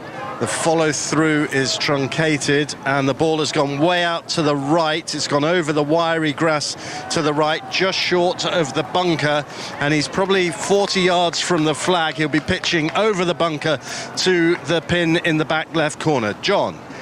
On the 9th, where Cameron Young is 1 up on Justin Rose. So the USA up in this opening match, and here they both have presentable birdie chances. Cameron Young round about 17 feet and Justin Rose a little closer. It's the American to go first, and he was actually right at the roots of a tree with his opening tee shot, Katrina. Yeah, he was quite fortunate. He just pulled his tee shot a little left, but he was lucky he had a swing and just punched a lovely little wedge out there to about 17 feet. So this would be a very good birdie if he's able to hole it, and would pile the pressure again on Justin Rose. Cameron Young, red cap right over the ball, and that ball is rolling towards the hole and in for the birdie for Cameron Young and the United States. Well holed. He's got massive New York support here, let me tell you. The family are here, the friends are here, and now Justin Rose has got to follow him in, otherwise Rose will go 2 down. Yeah, that was a really nice birdie after the tee shot from Cameron Young, but Rose here has only got about 6 feet here for the half. After a wonderful approach shot from Justin Rose, but he has missed putts after his birdie fest of yesterday afternoon when he was winning with Tommy Fleetwood. Today the putts have not been dropping. Maybe he's due one. This is 6 feet or so. Rose, that familiar hitch of the left arm of his shirt and tucks it under his left arm, steps forward, and Rose, this to halve the hole with birdies. Rose rolls it in, yeah, nicely done. Minimum of fuss. The hole is halved in birdie threes, and Cam Young remains 1 up for the United States in this match at the turn. Yeah, he is 1 up, and then going down the list, Fleetwood 2 up on Thomas, Fitzpatrick 5 up on Bryson DeChambeau, Scheffler and McIlroy are all square, Herbert 1 up on Cantlay, Schauffele is 2 up on Rahm, Straka 2 up on Spawn, Henley and Lowry are all square going down the 4th, Griffin 1 up on Højgaard, they've played 2, and Tyrrell Hatton birdied the first, so he has gone 1 up on Colin Morikawa. So we're just waiting for Sam Burns and Bob McIntyre to complete the first, and then all 11 singles will be underway. Yep, that is absolutely the case, and I'm a little further up the course than the rest of those back singles matches that are yet to go out there, and with Patrick Cantlay and Ludvig Åberg, the Swede, at the moment 1 up in this match after a brilliantly constructed birdie at the second. He's had a good look as well at the next couple of holes. The par 3, he had a chance as well after a stunning towering iron shot, and then at number 4 the Swede having a super look from around 8 feet straight up the hill, just tugged it wide. So Cantlay breathed a sigh of relief there. The pin here on this 6th hole is tucked over on the left-hand corner of this green. It's going to be the American to play first. The man from Long Beach, California, 33-year-old, 8-time PGA Tour winner, and his 3rd Ryder Cup appearance. A decorated player as well, too, in the red, white and blue. So from around 80 yards or so, it'll be Cantlay to try and go advantage USA at this gettable hole. Oh, very nearly flew it in, and that ball sucking back towards the hole. That's going to be within kick-in range. Patrick Cantlay says, over to you, Ludvig Åberg. Wow.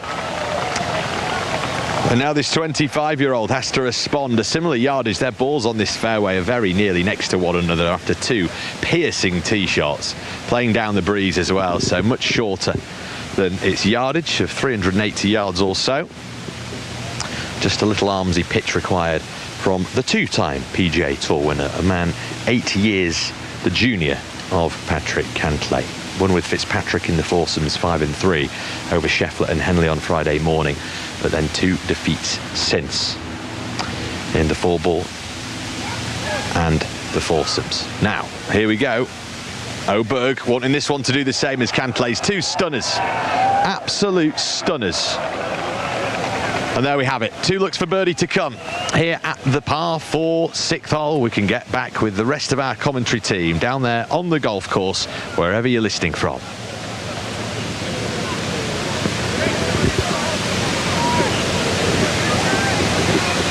But we'll just stay here for a couple more moments. Cantlay walks up, red cap on today, hand in the pocket for the coin. It'll be interesting to see if Ludwig Oberg actually gives him that. That's a very, very short range putt that he's left himself, the American, after a glorious approach shot. As the Olays ring around this wonderful little hole that all players have been earmarking as a potential chance. And Patrick Cantlay just tidying up his pitch mark. Prominent it was on these wet greens, big thick crevice that it left itself. And here comes Oberg again, reaching for the coin. And you'd say that these are two gimme birdies really, but I think either of them are not willing to let the other one pick one up. Basically, they're going to be putting everything, and you can understand it from a Patrick Cantlay standpoint. Of course you can. Lie controlled beautifully, and he put it to 3 feet to the right of the hole. Really class shot. But Scheffler hit a wonderful shot in to this green, and he's got 25 feet for birdie to take the lead, and the ball is heading towards the hole now, turning from right to left, but not enough. It did in the end, but too late. Finished behind the hole, and Scheffler sportingly raised his hand to acknowledge the brilliance of McIlroy's shot that should yield a half here for the European. Cat. First mistake from Matt Fitzpatrick on the par 3 8th here. His tee shot flying into the sand, that sprawling sand bunker to the left of the green. He's just picked it up out of the sand and plopped it to within 6 feet or so, maybe 7 of the flag. Bryson DeChambeau into 3 feet. He'll have that for a par, as will Fitzpatrick. This is only 2.5 feet for Rory McIlroy to make his par and get a half, but just as he goes to address it, he backs off.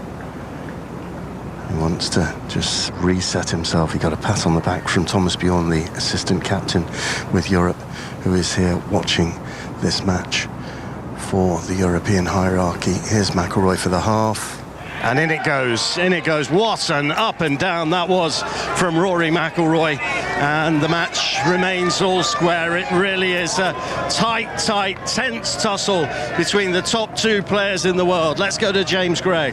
Well, Ludwig Oberg has made a brilliant birdie at the par 4 6th hole. The only problem is for the Swede is that Patrick Cantlay, unflappable and unfazed, has left himself a couple of feet to halve the hole. It'll be Cantlay's first birdie of the day. Just steadying himself now is the man from Long Beach, California, in his 3rd Ryder Cup appearance. And this place will love to create a bit of noise, which they do. Polite ripple of applause. 2 excellently constructed birdies. Catherine Downs, what news have you? Ludwig Oberg still 1 up. Yeah, Matt Fitzpatrick just calling in his caddy Dan Parrott for a second opinion on this line, because it's a really tricky looking putt from 6 feet for par on the 8th. Yeah, well, both par 3s. Matthew Fitzpatrick has hit both 2 iron shots into the bunker.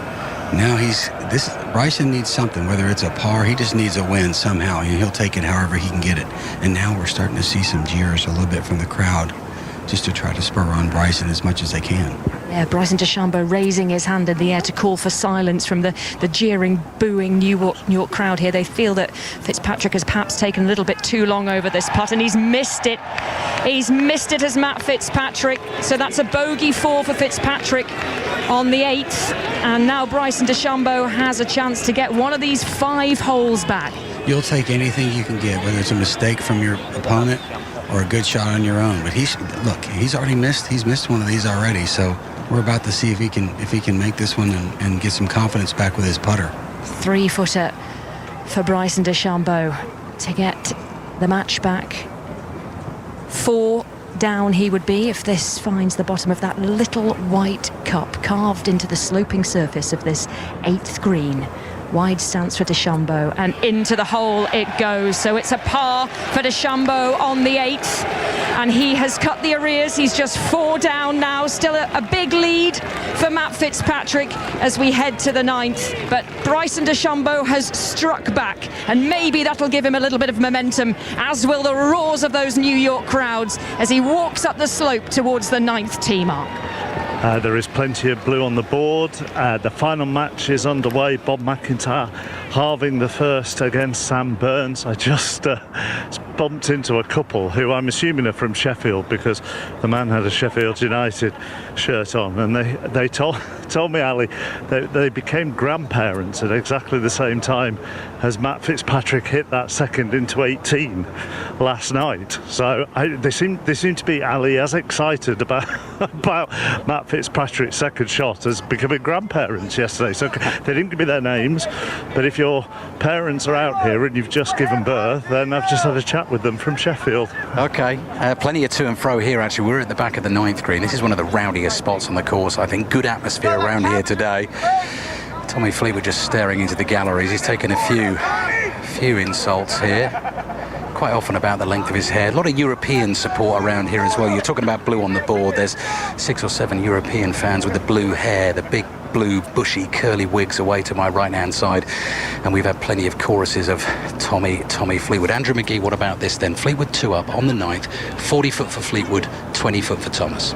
I'm just trying to figure out how to call the PGA of America and help them with some chance. Tommy Fleetwood. It's beautiful. Yeah. It's so sweet. What do we have? USA every single year. Tommy's got about a 50-footer playing very conservative, but he may just need to play conservative in this match.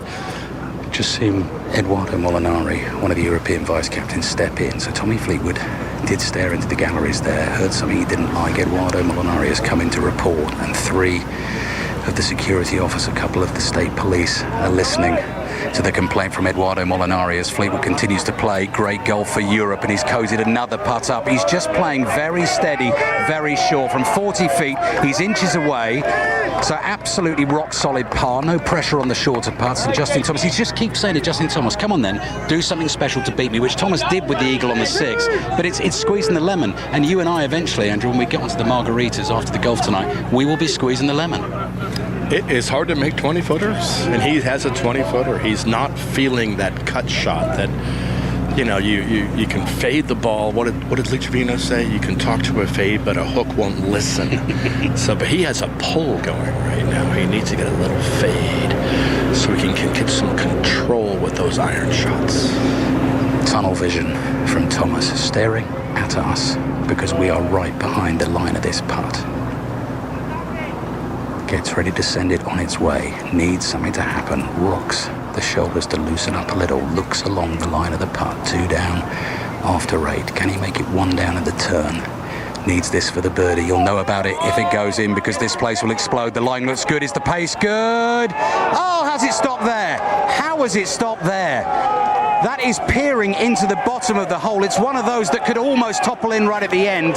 It doesn't. That needed a smidgen of a roll, a millimetre away from dropping in, and Tommy Fleetwood keeps his 2-up lead. 2 up at the turn, Mark. Andrew McGee, do you wish you had some more creative chants? Oh, of course. This is it's just monotonous. It's not good. I'm embarrassed. We don't have anything but USA. It's all we have. Is there a history of chants and songs? Like if you go to college football, college basketball, is there more? Yes. College more creativity. Yes, they have some creativity, but I guess when you get older, you lose it. Ain't that the truth? And by complete fluke, this is just the way this has panned out. John Murray. How did I know that was coming? I was told to go to you. I can't. So predictable. How else am I meant to link that? Yes. It also made me raise an eyebrow earlier when you suggested there were more pessimistic people on the team than you. Anyway, on the pessimistic side for Europe here, but on the optimistic side for the United States, Justin Rose is going to do very well to avoid losing this hole and going 2 down. He was in the sand off the tee. He then mishit his approach shot from there. His third shots ended up in the greenside bunker. However, he splashed out with a brilliant shot right by the hole side. So I'm thinking, yeah, that's conceded. That's conceded by Cam Young. So that is actually not a bad bogey 5. No, a very good bogey 5. He's kind of made a hash of his way up this hole, but a wonderful bunker shot nearly went in, but conceded by Cam Young. But Cam Young obviously in the driver's seat here on this hole, just hit a shot into the front right of the green, so not probably only 20-25 feet away. Justin Rose is just going to see what Cam Young does here and make sure that he doesn't race it past, which you'd like to think he wouldn't, but I suppose in the Ryder Cup you never know. Yeah, I think it's fair enough. You've got to make him hit one putt. Yeah, I mean, when you've got 2 putts for it, take them. But quite right for Justin, making him take 1 putt. You never know. Yeah. So very shortly, I think we'll be on our way swiftly up the 11th with Cam Young 2 up in this match. But let us see. Cam Young down on his haunches. I've noticed he's very good at getting up and down on his haunches. He must be very flexible. All those squats they do. That's likely it on this glorious afternoon, honestly. Blue sky, the warmth, the lovely breeze. It's like one of those days in the UK that we had this summer, those glorious summer days. That's what it's like here at Bethpage Black today. And Cam Young over the ball, rolls it down towards the hole, gently. Yeah, Justin Rose puts his thumb up. That's conceded. And so USA 2 up in this opening match. Young against Rose. Ian. 8th green, Rory McIlroy, long range putt, looking for a birdie, but he's come up well short there, and he'll have a bit of work to do. Gets the marker from his right pocket, and the door goes a little ajar for Scotty Scheffler here. He's putting from similar distance, Ollie Wilson, but a much easier putt because he's coming up the slope, having hit it onto the front right corner of this par 3. Yeah, he was trying to turn it in and just left it out there. Rory overturned it, went a little long left, but as you say, this is straight up the hill, 25 feet, can be relatively aggressive with the pace here, and see if he can get himself going. Yeah, neither of them is quite fired yet, have they? No, not quite piecing it all together. They're both playing pretty solid golf right now, but there's been a few ragged shots, nothing really being converted, and you know, it's been a long week, but I think something needs to get going for the Americans in this match pretty quickly. And from Scheffler's point of view, just to get a point, having lost all 4 of his matches so far, the putt is on its way, looking for a birdie, and it comes to rest above ground. McIlroy walks up and just nods to the world number 1 and says, yeah, that's good. But McIlroy will have to putt here, and there will be a little bit of movement on this, it looks like. Yeah, he actually got it pin high from his first putt, but it just massively under-read. So I think it's about 2 feet, but definitely got some break right to left in here. He's given it all the care in the world, as it's obviously very important to try and keep the momentum for going in the match for him right now. But the first putt was quite weak, a little bit disappointing from there. There's big beast pride at stake here as well, isn't there? Oh yeah, I mean, world number 1, world number 2. It's you can tell just with the amount of people out here how big a deal this is, and certainly the rest of the team will be looking to this match as well. Keegan Bradley's been with this match every step of the way, the American captain. McIlroy makes his par putt, and on we go to the 9th. There's only ever been 1 hole in it, and it is now still all square, heading to the final hole of the outward half, and McIlroy and Scheffler climb the hill up to that 9th tee. John Rahm parred the 5th. Colin Morikawa, Xander Schauffele bogeyed the 5th, so that gap has now gone to just 1 down for John Rahm. So there's still Europe up in 5, America up in 3, and 3 are all square. Matt Fitzpatrick 4 up on Bryson DeChambeau, but I think, Kat, he might be in a spot of bother. Oh, he is, and he's just slashed this ball out. It looks like it's going to be a remarkable scramble for Matt Fitzpatrick. The American crowd are cheering because it skipped through the green and just nestled down into the rough beyond the green. But wow, what a scramble from Fitzpatrick. A couple of wobbles from him. He's carved out this big lead.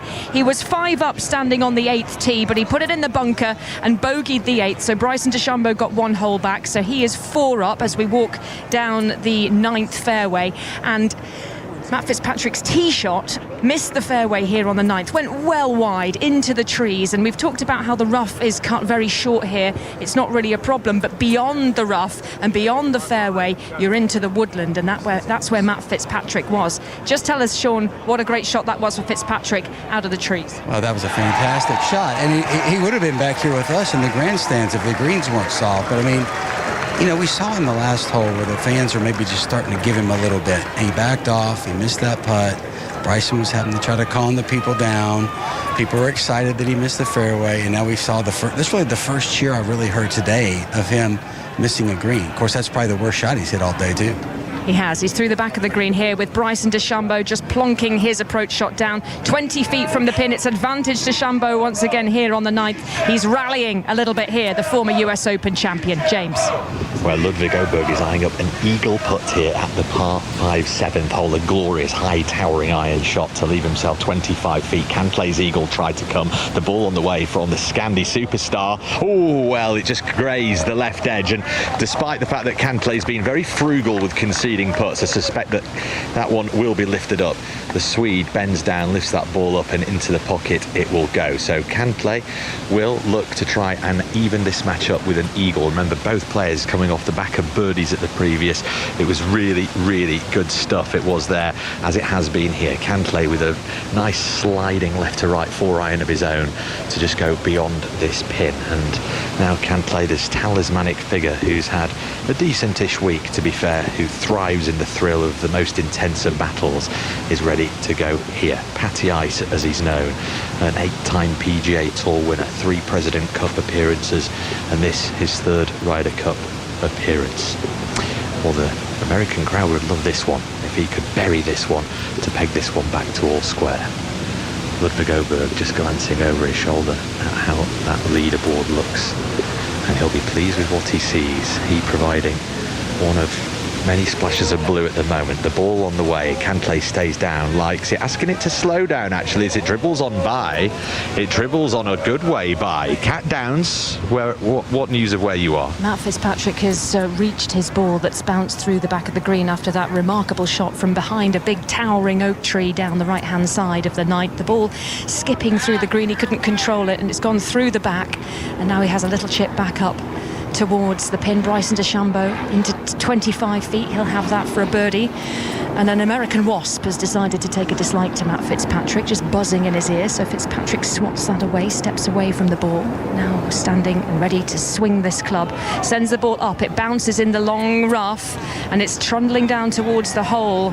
But it didn't get the line that he wanted, didn't find the landing spot that he wanted, James. And he's got 6-7 feet or so to save his par, with Bryson putting for a birdie. James. So Cantlay taking really good care over this one. He was obviously so intent on the line and trying to find that eagle to even this match up that he's forgotten all about the speed. And that's a classic case of things that can go wrong in match play. And Ludwig just takes the cap off, wipes the sweat from his brow. It's a very, very hot afternoon, as John was telling us earlier on.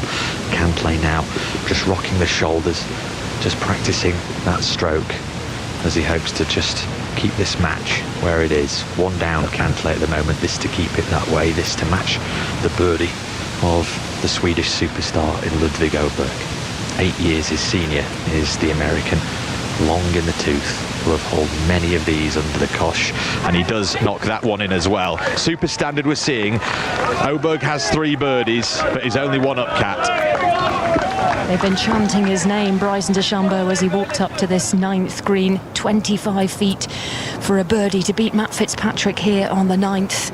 Sends this one up and through his shadow. That's the track it will take, just doing a couple of little practice swings as he nestles the putter into the crook of his left elbow. That rigid stance with the rounded shoulders, head bowed, red cap today for the American team. Looking once, twice towards the hole, and now he's ready to pull the trigger and send the ball towards the cup. And it's in, and it's 2 holes on the bites for Bryson DeChambeau. He's gone from 5 down to 3 down in the space of 2 holes. All it takes is 1 win of a hole to change the momentum. We can feel it. Matthew Fitzpatrick hit a really poorly executed drive and left himself 200 plus yards into a tucked pin. Bryson hasn't made a putt all day, but now he's made his first for many more to come. So we make the turn here, and the arrears have been cut. It's Matt Fitzpatrick leading 3 up, and he needs a bit of a reset here, Mark, because Bryson DeChambeau has got some momentum behind him, and he is bouncing off towards the 10th tee. He slammed his putter, Jamie Donaldson, didn't he, into his bag. Low 5, Captain Keegan Bradley, and then also patted him on the backside as well. He's pumped, but he's going to need more than that. He is. He's obviously won 2 holes in a row, which is fantastic. But playing against Fitzpatrick, that's got Sheffield steel running through his veins at the moment, he's still 3 down. Let me just take you through all the scores on the course, because we have to keep doing this now. All 11 matches are out there. Victor Hovland injured, so him and Harris English get half a point each. That's what's taken us to 12-5. So Cam Young 2 up on Justin Rose. Tommy Fleetwood 2 up on Justin Thomas. Matt Fitzpatrick is now 3 up on Bryson DeChambeau. Scheffler and McIlroy are all square. As we were hearing from James Gregg, Ludwig Aubert is 1 up on Patrick Cantlay. John Rahm has won 2 holes on the trot. He's won the 5th and the 6th, the first in par, the second with a birdie, and now he is all square with Xander Schauffele. Sepp Straka 1 up on JJ Spawn. The American has just won the 5th to reduce the deficit there. Lowry and Henley are all square. Lowry won the 1st, Henley the 2nd. They are on the 5th. Ben Griffin continues to be 1 up on Rasmus Højgaard. He was 2 up through 3, but Højgaard's just pulled one back on the 4th. Tyrrell Hatton 1 up on Colin Morikawa, and McIntyre and Burns are all square. And as I was reading that list, Shane Lowry went 1 up on Russell Henley on the 5th. So Europe are now up on 1, 2, 3, 4, 5, 6. The Americans are up in 2, and we are all square in 3. We will go to Ali. Europe then closing in on victory, but still plenty of work to do as Justin Thomas hits a little flop from a collar of rough over a bunker towards the pin on the 10th green. He's judged that pretty nicely into about 6 feet. Chance, Andrew McGee, for Justin Thomas to win a hole back here. 2 down at the turn.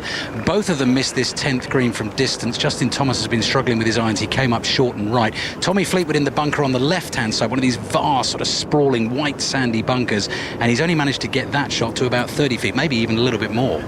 Yeah, it'd be easy to see. We were just talking about this. They have to be tired. I mean, can you imagine Fleetwood last night thinking this thing was kind of wrapped up? Probably didn't sleep a whole bunch last night. And then Justin Thomas has played every match. I think that's almost right. 3 of 4 for Thomas. But this is, I mean, we're tired, and we're just out here walking, carrying. You're carrying a microphone. I'm carrying an empty bottle of water. It's a long week. The shots are pretty loose at this point. Yeah, Fleetwood's played 4, McIlroy 4, Rahm 4. Ian Carter, what's happening with Rory McIlroy? Well, at the 9th, he's got his 2nd shot in, and he knows he's under the cosh from the rough down the left-hand side, because Scotty Scheffler has hit trademark Scotty Scheffler all over the flag. Beautiful approach, finishing just to the left by about 5-6 feet. So a real look at birdie and pressure on McIlroy. This match all square between the top 2 players in the world. McIlroy, it's only a wedge in after a booming drive to this par 4 9th. Sends it up into the clear blue skies. I don't think it's got the length. It lands on the green and it settles down, and it's 25 feet from the cup. So advantage Scheffler on 9, Ali. Well, Tommy Fleetwood has raced his par putt attempt on the 10th way by the hole here. Justin Thomas 6 feet away for par. Has Tommy Fleetwood lost his turn here, do we think, Andrew McGee? I think he is next up. Let's just say Thomas is 5 feet-ish. So Fleetwood is further. He's doing his aim point. What is that exactly? Can you explain it to the listeners, please? I think having done the walking I've done. Okay, forget about it. Let's just watch the shot. Tommy Fleetwood, at least 6-7 feet past the hole for bogey. It's a method for lining up putts, isn't it? It's where the golfer stands facing the hole directly, so they're side on when they hit the putt, but they line the putt up by sort of standing over the line of the ball, and they're trying to get the sort of feel of the slope in the green underneath their feet while pointing out their hand, and with the fingers, I think they're working just how many sort of fingers it is outside the cup. Is that a reasonable explanation of aim point? I think I got it, but not a single listener got that. No, they won't have a clue. Tommy Fleetwood putting for bogey. It's probably not going to be enough. It goes in. He gets it in. So Tommy Fleetwood down in 5 on the 10th. John Murray, what's happening with you? Thomas has a putt to win the hole here on 10 to get back to 1 down. Okay, Cam Young has a long putt. This would be to win a 2nd consecutive hole against Justin Rose, which is 30 feet or more up by the hole side. I think that is conceded, yes. But Rose still has to finish off to halve this hole and to stay 2 down. Okay, Justin Thomas ready to go. He's going to take every care here. I mean, it is vital. I mean, the USA up in 2 matches at the moment. Let's not forget, they need to win these singles 9.5, 1.5 to pull off the most remarkable comeback win in Ryder Cup history. It is so unlikely at this point, but every single putt counts. And Justin Thomas, protecting the 100% record, has never been beaten in singles, has won all 3 of his matches in previous Ryder Cups. Here he is 2 down against Tommy Fleetwood, just brushes a little imperfection away behind the ball on the putting surface, gets down on his haunches behind the ball, slings out his right arm just to loosen the sleeve. There's always a little bit of this sort of touching and You know fiddling. what he's doing? He's got his right hand. He's like he's bowling. He's swishing his right hand like he's bowling the ball into the hole, and how that break would look. There we go. A little bit of crown green bowling expertise from Justin Thomas. 4 or 5 feet, I think. This for par, and that will be enough to win the hole, and Tommy Fleetwood will be 1 up with 8 to play. Thomas gets it. Fleetwood 1 up, 8 to play. John. Justin Rose does hole out from 4 feet to halve the hole, and European cheers in the stands, but the Americans 2 up in this match. Cameron Young 2 up in the opening match, out. Ian. 9th green, Rory McIlroy, the 36-year-old from Northern Ireland, with a 25-footer for birdie that he will feel is must-make, because Scheffler is in close after a brilliant approach. McIlroy strikes the putt. It begins its journey, looks good, then shaves the hole, gave it too much, and it's run on by 3.5, 4 feet. Yeah, really aggressive attempt there from Rory. They're trying to stamp it out. I think he feels like Scott is going to make this, so this could be a bit of a turning point in this game. That was classic Scheffler with his approach. It was. You could see it was a stock shot for him, just sort of feathering it in from left to right hand underneath the shaft, holding it in there. Pin high, perfect shot for him. 5 feet, not too much movement on this putt either, it doesn't look like. No, it looks pretty straight. I think given the pace that Rory hit that, he knew that this was really important to get in. So I think in his mind he's probably thinking this is in and I'm going to be 1 down heading into the back 9. Seen a couple of former American Ryder Cup captains out watching this match, as well as Keegan Bradley, the current Ryder Cup captain, who seems to have scooted on and rejoined Bryson DeChambeau. Very quickly to James. Where Patrick Cantlay has a birdie putt from around 3 feet here at the par 3 8th to tie this match, make it all square. Ian, back to you quickly. Yep, here is Scotty Scheffler now. He's ready to go with his 5-footer to go 1 up for the first time in this match. 9th green. Scheffler, the world number 1, misses to the right. That was poor. That was really poor. Back to you, James. Cantlay finally ready to knock this one in. He very nearly holed out with his tee shot. Did Patty Ice, unflappable, unshakable, and makes this match all square. Lovely birdie, 3 for each of them, Ian. And Cantlay and Oberg, all square through 7. Oh, yeah. Back here at the 9th, a little bit of byplay between McIlroy and Scheffler. McIlroy, as I say, has got a good 3.5 feet here to save his par and make the half. That chance missed by Scheffler, and at first it looked like it hadn't been conceded, but it was. McIlroy makes his par putt, so this tight tussle continues. Gonna have to find a different way of saying that, but anyway, it's still all square, and we're into the back 9. The players are off to the 10th, neither at the height of their powers. It's a real grind for both of them, and the tension of the match seems to be bleeding into their performance a little bit. That was a real missed opportunity as far as Scotty Scheffler was concerned. It was. You can't afford to miss those against world number 2 Rory McIlroy, but a huge bonus for Rory. He would have had in his mind that he was heading 1 down on that back 9, so to be going into it all square, he'll feel like that's a bit of a bonus. Yeah, 9-hole shootout in this match, the 4th one out on the course. Rory McIlroy against Scotty Scheffler. Ollie, can you understand that it might be a bit of a grind for the 2 of them, given the overall match situation, and they've played every session? Oh, 100%. I mean, it's a tiring week. They've both got the sort of weight of the world on their shoulder. I mean, Russell Henley said exactly that Scotty's sort of carrying the team, and you can tell that he's carrying that pressure. Rory, I think, is probably just fatigued. It's been an incredible display of golf for the last couple of days, so it's impossible for them to be fully fresh. They're just digging deep in energy reserves and adrenaline and trying to carry that through, and that's why the crowd's so important from an American perspective too. Mark, I just wanted to complete the point that I was making earlier about the former captains. Corey Pavin watching this match, so too Tom Lehman, and I sort of teed it up and I didn't get to say it, so no problem. I just thought I should finish that. Yeah, and you would imagine, Katrina, as well, that if the score was, I don't know, 9.5, 7.5, that match, McIlroy-Scheffler, would have a very different feel to it. Yeah, I think perhaps there might just be a little more intensity to it. I think they're kind of probably just toying with each other a little bit. I mean, it is tricky. I'm surprised that Keegan Bradley's stayed with that game for so long. I thought he might have been bouncing around these top 3 games, especially with Cam Young, out first, a rookie, playing Justin Rose, an experienced player. I mean, I'd have thought Scottie Scheffler, world number 1, could cope with it on his own.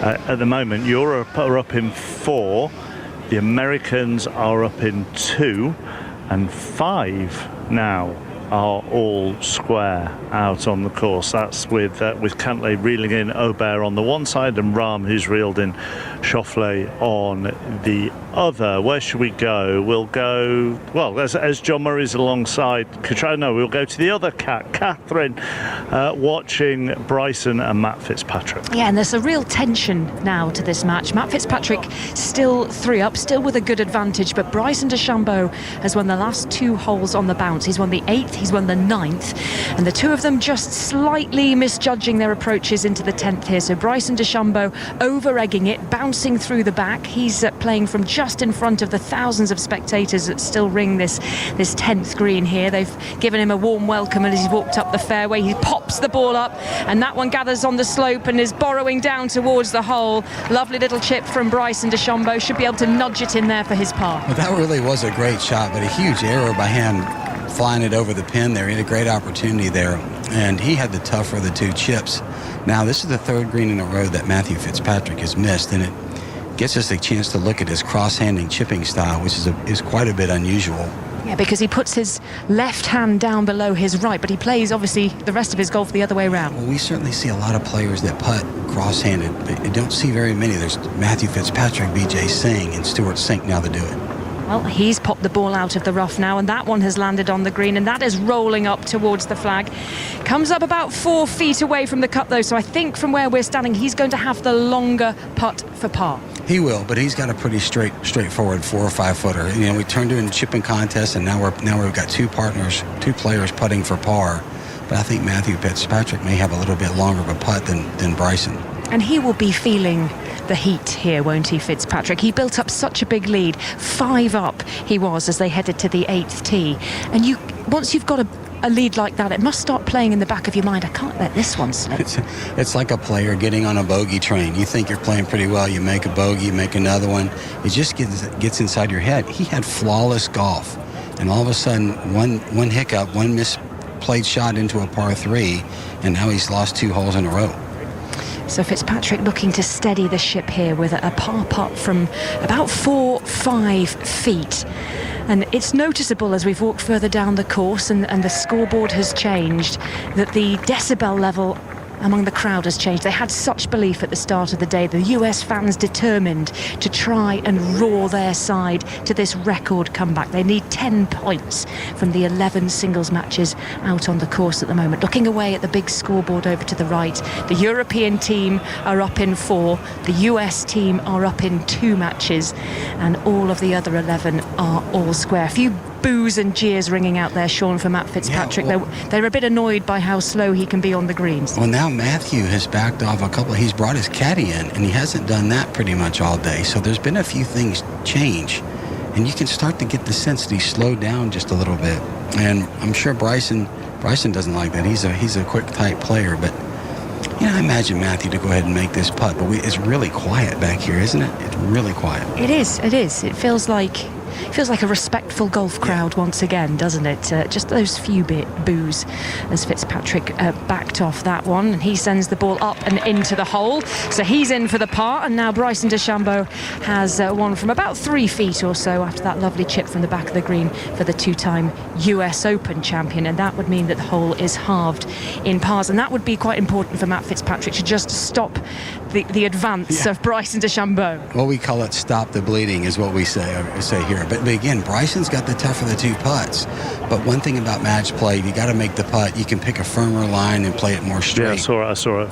Big shouts echoing through the trees from elsewhere on the course. I'm sure we'll update you with the action here on 5 Live in a few moments' time. Just staying here on the 10th to see whether Bryson DeChambeau can put this one away. 3 feet or so, slippery one down the hill for DeChambeau. His bright red baseball cap is picked out amongst the myriad colours behind the green here on the 10th. Enormous dragonfly, looks like a miniature helicopter, buzzes above the green as DeChambeau tickles this one down the slope, and it's in, and a roar of approval from the crowd. So the hole is halved in pars, and Matt Fitzpatrick is still 3 up here as we go to the 11th alley. So just looking at the big screen away to my right-hand side, 11 singles matches out on the golf course. 5 of them halved at the moment. America up in 2, Europe up in 4. 3 of the matches Europe are up in, only 1 up. Fleetwood, Straka and Lowry. Andrew McGee and I with Tommy Fleetwood and Justin Thomas. And he's whipped them up here, Justin Thomas, and not by waving his arms and jumping around, by a fabulous shot from the left-hand side of this fairway. Missed it with the driver like he's been doing this afternoon. The pin is right at the back of this 11th green. He went bold and brave there, Andrew McGee, and he's knocked it into, that's got to be inside 10 feet. It's difficult to tell from this distance. And as you were saying, Tommy Fleetwood just looking a little bit tired at the moment. Found a fairway bunker off the tee. Good shot from there, but he's a good 30 feet from the hole. Fleetwood's got to find something here, hasn't he? I think he needs a banana. There you go. A little banana, a little help. But we did have Keegan Bradley run up and rile the crowd up a little bit. Let's go to Cat and see what's going on. Ian, sorry. Yep, we're at the 10th. Rory McIlroy in a fairway bunker down the left-hand side, and he's missed the green by quite some distance, short and left, and there is trouble down there.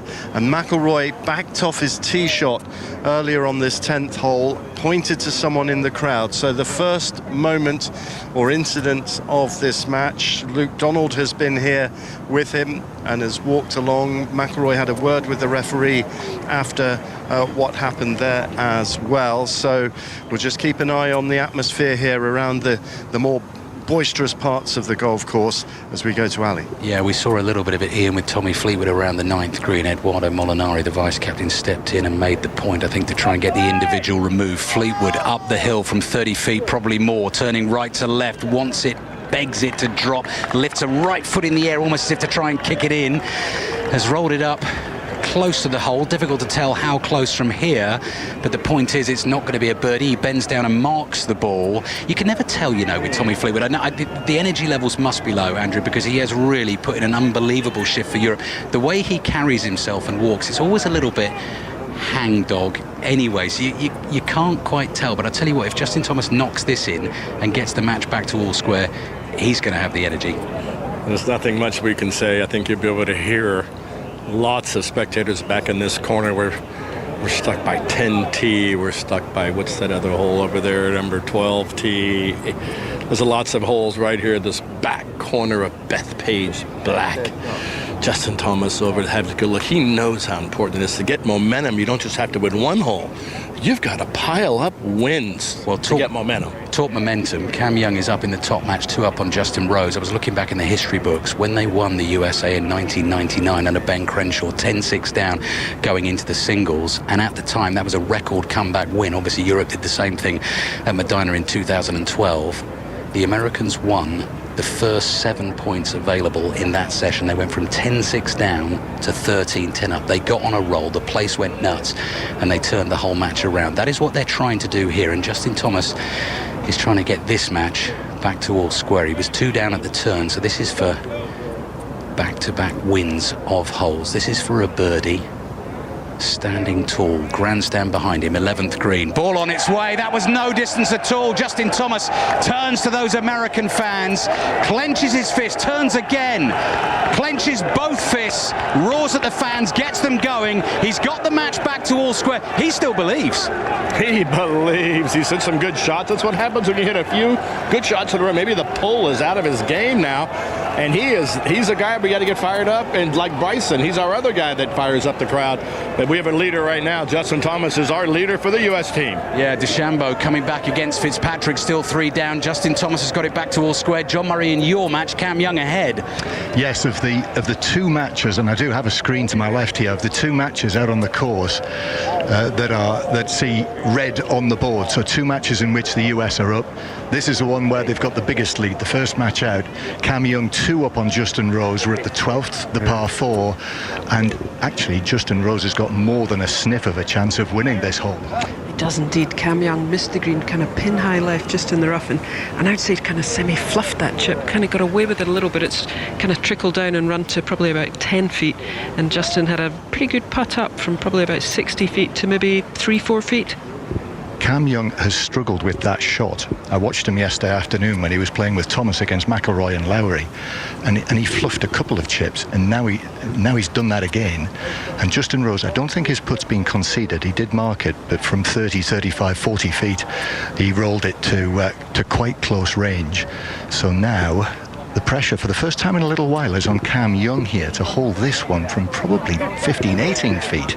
Yeah, you never want to lose a hole to a bogey, and you know, on here the 11th, 12th hole, it's not the time you want to start losing any holes, so he's going to be wanting to get this one in. So this, as he just steps away, this is lengthy putt for par at the 12th. Tiny little grandstand at the back of this hole, one of the smallest, and I would say actually probably about 50-50 in terms of Europe support and US support in that stand, given their reactions. And they are staring down now on the tall, curly haired, at least that curly wavy hair sticking out of the back of his red cap, Cam Young, who will now putt for par. And on its way towards the hole it goes, and in. Well played. That's an excellent fall from where he was after the fluff chip. And actually he has not conceded the Rose putt, so Rose still has to put out. But James Gregg, what news? Patrick Cantlay has a putt for a 4th birdie in a row, and more pertinently in this match, it will send him 1 up and put some more red on the board. Here at the 9th, this place will erupt if this one goes in. It's looking good, it's tracking, somehow it's missed. Ludwig Åberg with a very lucky escape there. Cantlay gave himself a wonderful look. Ian Carter. At the 10th, where Rory McIlroy escaping from the rough, but finding yet more rough. He goes from the left of the green, goes all the way over the green and settles down into thick rough beyond the flag. So trouble for McIlroy, although Scheffler has missed the green as well and has a tough lie. John. Oh, Justin Rose has missed it. He's missed the short putt. We thought he might win this hole. He's lost it, and Justin Rose is now 3 down. He missed from 3 feet at lipped out. Yeah, and what a huge turning point. It did look at one point as though he might get it back to 1 down there, and now he's 3 down. He just looks, I don't know, a little tired, a little jaded today. Maybe all that wonderful golf he played yesterday in the first day is just catching up with him. So the tide in this match has turned against Justin Rose quite significantly. Ian. Scotty Scheffler with his 3rd shot to this par 4. Rory McIlroy in thick rough in 3 to the right of the green. Scheffler in thick rough to the left of the green, and he just backed off that, and now he's ready to go again. There was someone said something in the crowd, or just did some movement that put him off, but now he's ready. Face wide open on his wedge. Delicately lifts it up onto the green, allows the ball to release and trundles down. It's okay, it's gone to about 12 feet mark. McIlroy right up against it here, needs to get up and down for some thick rough. Well, I wouldn't say Europe are up against it at the moment, but they have had a terrible half hour or so. Remember, at one stage they were 6 up. 6 games they were up in out on the board. Now that has properly turned round, with Cameron Young going 3 up on Justin Rose. But let me tell you what else has happened. Some of this you will have heard. Fleetwood and Thomas are all square. Matt Fitzpatrick still 3 up on Bryson. McIlroy and Scheffler are all square. Cantlay has got Ober back to all square. Schauffele and Rahm are all square. JJ Spawn has pulled it back against Sepp Straka by winning the 7th. They are all square. Lowry is 1 up on Russell Henley. Ben Griffin 1 up on Rasmus Højgaard, and Colin Morikawa has gone from 1 down against Tyrrell Hatton to 1 up by winning the 4th and the 5th. McIntyre all square with Sam Burns, and all of a sudden you can feel it round the 14th here, Ian. There's no golf here yet. They're starting to wait for the players to come through here, but the US have got some momentum. You can feel it here as well. McIlroy fluffs his chip from the thick grass. It only just makes it onto the edge of the green, well, not even the edge of the green, just the mown fairway portion, the apron if you like. So he's now had 4 shots here and he's still not on the putting surface.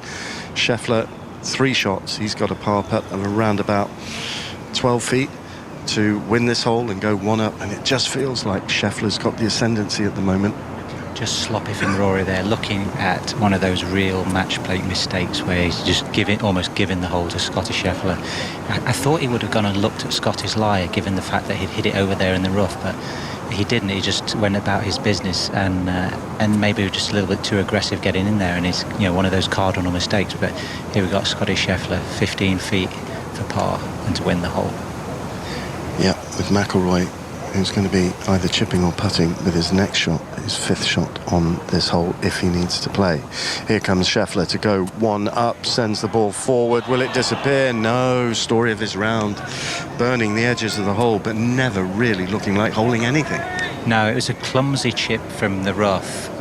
Just, I think, a little bit thinking about what Roy had done and gone through. He knew that he just needed to get it on the green, give himself a chance, and there's a strong possibility of winning the hole, but he's left the door ajar now for Rory. It's not a straightforward putt coming through that first cut, but about 12-15 feet to try and extend this match and keeping it all tied. Very quickly to Kat. Well, Matt Fitzpatrick taking his time, just putting the ball down in conversation with caddy Dan Parrott. He's got this birdie putt from about 30 feet or so up the slope of the green on the 11th. Bryson DeChambeau missing with his approach. He's bounced down into the rough beyond the green, so Fitzpatrick here to pile the pressure on DeChambeau. If this goes in, DeChambeau has to chip in. And he's ready to send this on its way. But Ian, quickly back to you. Yes, here's McIlroy's attempt to make the half, and no, it doesn't. So McIlroy has lost the 10th to a bogey. Double bogey for McIlroy, bogey for Scheffler, and that's enough for the world #1 to move ahead in this match for the first time. He goes to the 11th tee and leads 1 up. Back to you, Kat. Fitzpatrick's long birdie putt misses only just. It's conceded, so Fitzpatrick in here on the 11th for a par. And listen to the crowd trying to gee Bryson DeChambeau up. They know if he can chip in from just a couple of paces off the back of the green here, then he will get another hole back, and that will be 3 in 4 holes going the way of Bryson DeChambeau. American captain Keegan Bradley is here. He knows that DeChambeau's got something on the move here, and this would send the whole place absolutely crackers if he can find the bottom of the cup from the back of the green. He's just swishing the face of the club through this long grass. Now he's ready. Little gentle pop-up. Now he's leaning, trying to steer the ball round to the right, but it's not going to go, and he swishes the club into the rough in frustration. And now he will... he's been told he's got to putt it. Matt Fitzpatrick is not conceding anything here. He stands completely unmoved as the crowd boo. He hands his putter to Dan Parrott and he folds his arms, Matt Fitzpatrick, as if to protect himself from the booing and jeering of the crowds. But he's going to make Bryson DeChambeau putt this, and you would as well, wouldn't you, Sean McKeel? I think as a player it doesn't really bother you too much because you just expect the player not to give it to you unless it's within kick-in range. So he's not bothered by this, but you can certainly tell by the approach shots who was behind. Matthew Fitzpatrick played a very conservative kind of approach shot in here, and Bryson's forced to try to make birdies, but he's got such a great short game, and we saw it right there. So, I mean, he's just got to take on some risk in order to try to catch back up in this match. Just a couple of feet then for Bryson DeChambeau. Matt Fitzpatrick is staring down at the toes of his shoes. He's got his hands on his hips as he watches his opponent sizing this one up. Greg Bodine, muscular calves of Bryson DeChambeau's caddy. They're at our eye level because we're down below the level of the green, looking up at this elevated putting surface. Steep slope from the back to the front. And Bryson DeChambeau is going to send this one just rolling down that gradient and towards the hole, tucking the ball marker into his navy blue trousers. The shirt with the bands of blue and red and white wrapping around his thick torso. Muscular arms gripping tightly the handle of that long putter. And now he touches the ball into the hole. And the hole is halved in pars. Matt Fitzpatrick 3 up with 8 holes left to play. So Europe are up in 2 at the moment. The USA are up in 4. 5 are all square. It's still more than enough. Jamie Donaldson, Ryder Cup winner in 2014, more than enough. The final score would be 16.5, 11.5. But all of a sudden you can feel it, as I've said, and there's just the odd nerve or butterfly. Yeah, but more from us instead of them. Yeah. They, obviously, the lads individually, will not be looking at leaderboards. They'll be just concentrating on their game, doing their best to get their point on the board. As we're looking at the scoreboard, it's amazing how much it changes, but as they're playing, they won't be looking. How can you avoid them? I mean, they are massive, and they're on every hole. How do you avoid them? You just keep your head down, I suppose. Yeah, you keep your head down. You kind of know where you are. You sometimes see it out the corner of your eye, but you don't deliberately look. You start looking down the hole, one shot at a time, looking at the tee shot, looking at your second shot, and just imagining what you need to do on those individual shots to do your best to get your point won. Is that what you'd be telling your players, Katrina? Scoreboard. Yeah, definitely. I mean, you don't want them looking at the scoreboards, but to be honest, I think it's kind of inevitable. It's tough not to look at them, but I think more of the message is just to stay focused and try and win your point, not rely on someone else to win, not say, oh well, there's Fitzpatrick 3 up, it's not going to matter about my point.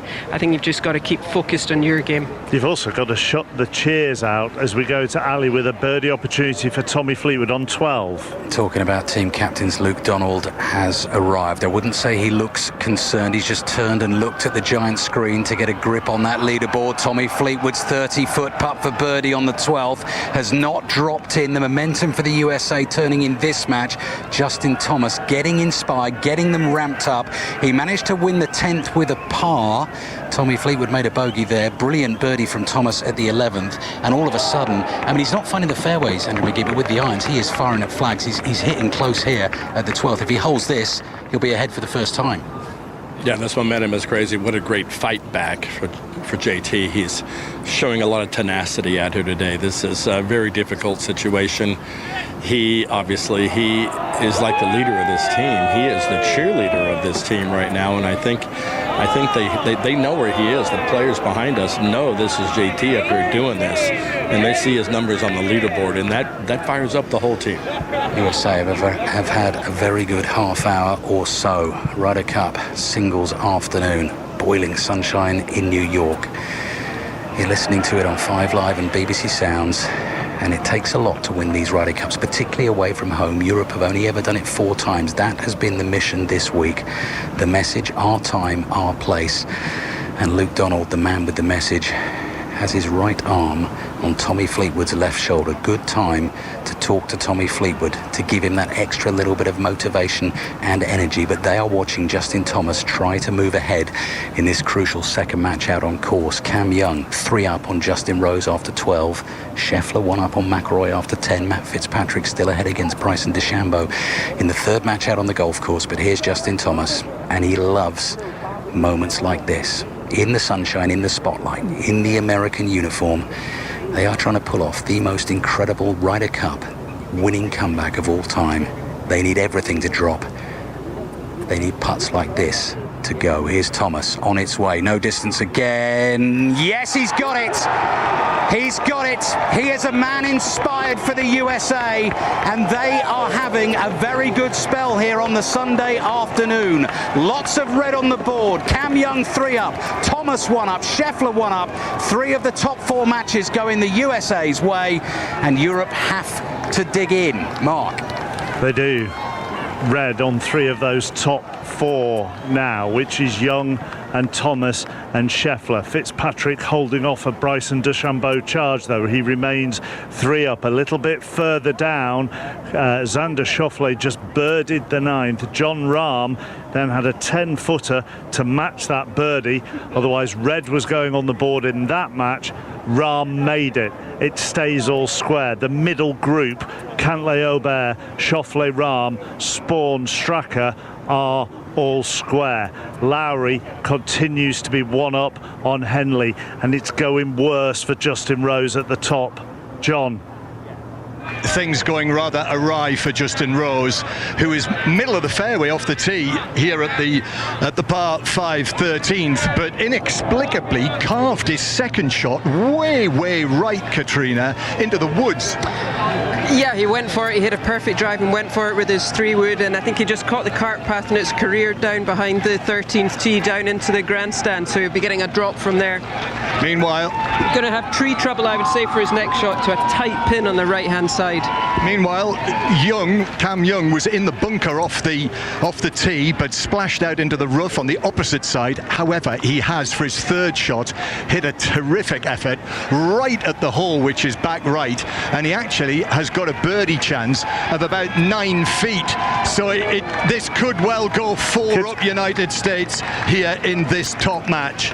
Katrina, given all your experience of these things, if people are listening to us and starting to wobble, what do you say to them? I think you've just got to tell them just to keep concentrating on their game. I know it sounds so ridiculous to keep saying the same thing, but I think again it's just, try and not look at the leaderboards, just try and concentrate on your game, not worry about what's happening in else, and try and block out the cheers. Ian. We're at the 11th. It's very boisterous here. There's a lot of momentum about Scotty Scheffler, but it's been a bit meh from the world's top 2 players with wedges into this par 4 11th. Scheffler spinning his ball back down the slope. The flag located right at the back of the green, so he's got a monster putt up the hill. And McIlroy trying to get it in close, trying to take the spin off a little bit, tugged his left to the back left corner. James. Well, Ludwig Åberg is eyeing up a putt to go back 1 up in this match. It was a great little barrage of birdies from Patrick Cantlay, who birdied 6, 7 and 8 to make this match all square. Making the turn, though, the big Swede has a chance to put some blue back on the board. Some much needed blue here on this final afternoon of the 45th Ryder Cup. Here on BBC Radio 5 Live, Ludwig Åberg sends this birdie putt on the way. He stays down on it. He keeps a good eye on it. Oh no, it's just going to hang on the lip.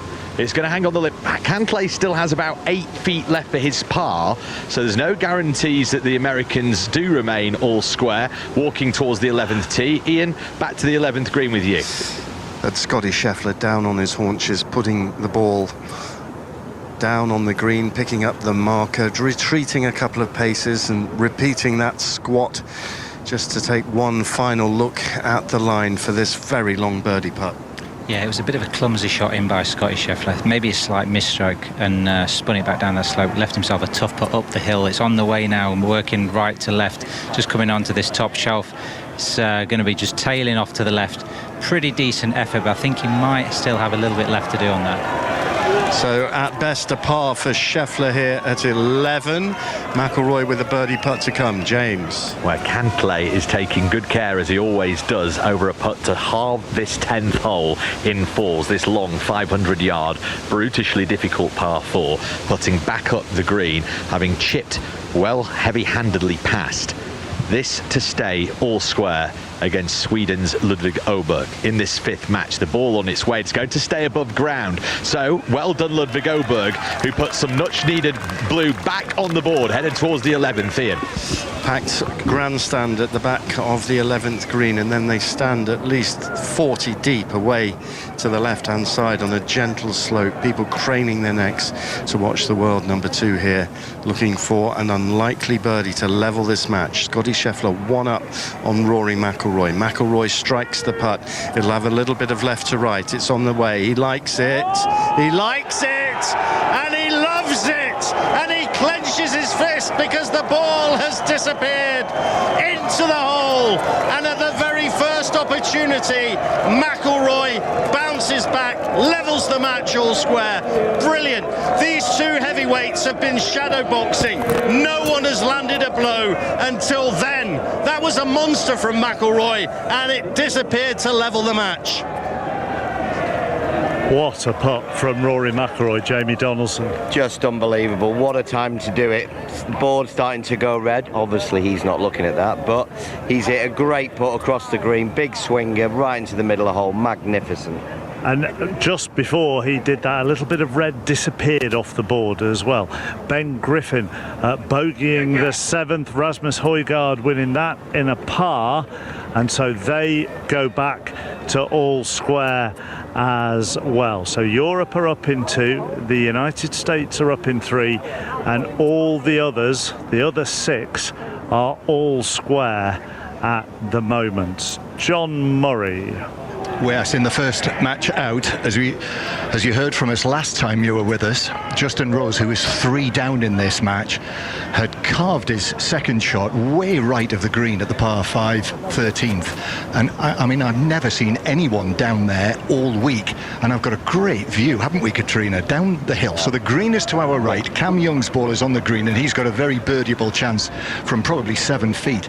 And looking at him standing on the top of the hill, then swiveling left, there is a huge drop down a grassy bank, trees all around, there is a wooden fence, then there's a cobbled verge, then there's a road, then you come to the 14th tee with all of the red awnings on it, and then there is another cobbled verge, then there's a grassy bank, and Justin Rose's ball was in that grassy bank up against the back of the 14th tee. Yeah, and he's got the rules official down there, and they're just going through their options. If he did drop it down there, he's on a bit of a steep slope, the ball above his feet. So I saw his caddy there, Mark Future. I'm not sure whether he's able to drop on the other side of the stand as well. He was up looking to see if he'd have a shot over the trees, but there's certainly the referee's on talking to someone else, trying to get the options that he's got from down there. Yeah, so Rose, I mean, I thought I saw him taking the drop, but the referee, this is Jeff Kiddie, the referee, who was overseeing the sand incident, if you remember, a little earlier on the 5th, when everyone was on the ground clawing the sand with their fingers. And so Justin Rose is still very much in discussions. The referee's pointing his finger at the ground, pointing up here towards the green. Yeah, there's still, I mean, the crowd are getting a little restless now, wanting a decision made, but they're still definitely going through their options, which side of this penalty area they can go to, not penalty area, so temporary immovable obstruction, the stand.